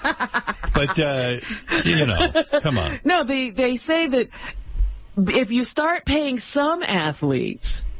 You'd have to pay all of them because of that's right. that Title IX. No, but you're talking about the basketball and maybe some of the football teams that bring in money. Most of these college sports are lost leaders. Please. You know what? Just change the law then. These are rules made by man. They can be solved by man. Despite former Apple head Steve Jobs' untimely death, he may have been personally involved in some of the new products yet to come out. Remember, I told you were so worried about Apple and saying, where are innovations going to come from now that Steve Jobs is leaving? Well, he left us a legacy. A San Francisco district attorney told CNET he was told the next couple of generations of iPhones had been developed and had preceded Tim Cook, the guy who now runs Apple. The comments were reportedly made during a meeting with an Apple official about anti-theft technology. The remark would seem to imply that Jobs had a hand in developing the new iPhones right before he died in October 2011. Apple has not commented on that report. All right. Because they don't want you to know when Steve Jobs' influence will have disappeared. Steve Jobs is like Tupac. Remember, like, Tupac died, and then, like, they had 20 new albums in a row come out? Right. Yeah. He's got a whole stash of ideas. The only abortion clinic in North Dakota is going to challenge one of the new restrictions set to go into effect this summer. Beginning in August in North Dakota, there will be a ban on most abortions once a fetal heartbeat can be detected. Oh, my God. What a mistake. That usually happens around 6 weeks into the pregnancy. For God's sake. Stop it already. That stupid abortion. And they've only got one clinic, Howard. The Red River Women's Clinic my God. in Fargo is seeking to overturn that ban. Yeah. Their lawyers argue the Supreme Court has ruled that abortion is legal up to the point where a fetus can live on its own. Well, hop on a plane and get over to New York when you need your abortion. We love it here. We love abortion in New York. Where is that again, Robin, where they're doing that? North Dakota. Fuck North Dakota. If you can't get out of there. And why can't people just leave religion alone? Yeah. A Florida professor has been put on leave for instructing students to write the name Jesus on a piece of paper and step on it Yeah, what is he doing? Where is he busy with Jesus every minute? He's defending his actions, saying it was part of the directions from the instructor's guide. All right. Dr. Deandra Poole said only one student objected to the exercise, which was intended to show the power of words. The instructor's guide. Who wrote that? Charles Manson? Poole told a higher education website that he's a Christian and described himself as a very religious person. Florida Atlantic University put Poole on leave for his own safety. Mm-hmm. Because I guess the Christians were going to kill him, just like they did Jesus. Wow. And finally this morning, that senator who has now figured out that it's okay for gay marriage, his name is Senator Bob Casey. He's now adding his name to the list. Way to go. In announcing that he has changed his stance on the issue. There you go. And he is also calling for the repeal of the Defense of Marriage Act. And that's what's happening. All right, Robin, thank you. For Sal Governale information, go to horsetoothjackass.com. See Richard Christie at the Atlantic City Beer and Music Festival on Saturday, April 6th. Go to richardchristie.com for more info. Get Benji's song Online Sweetheart on iTunes or go to beautifulgaymusic.com.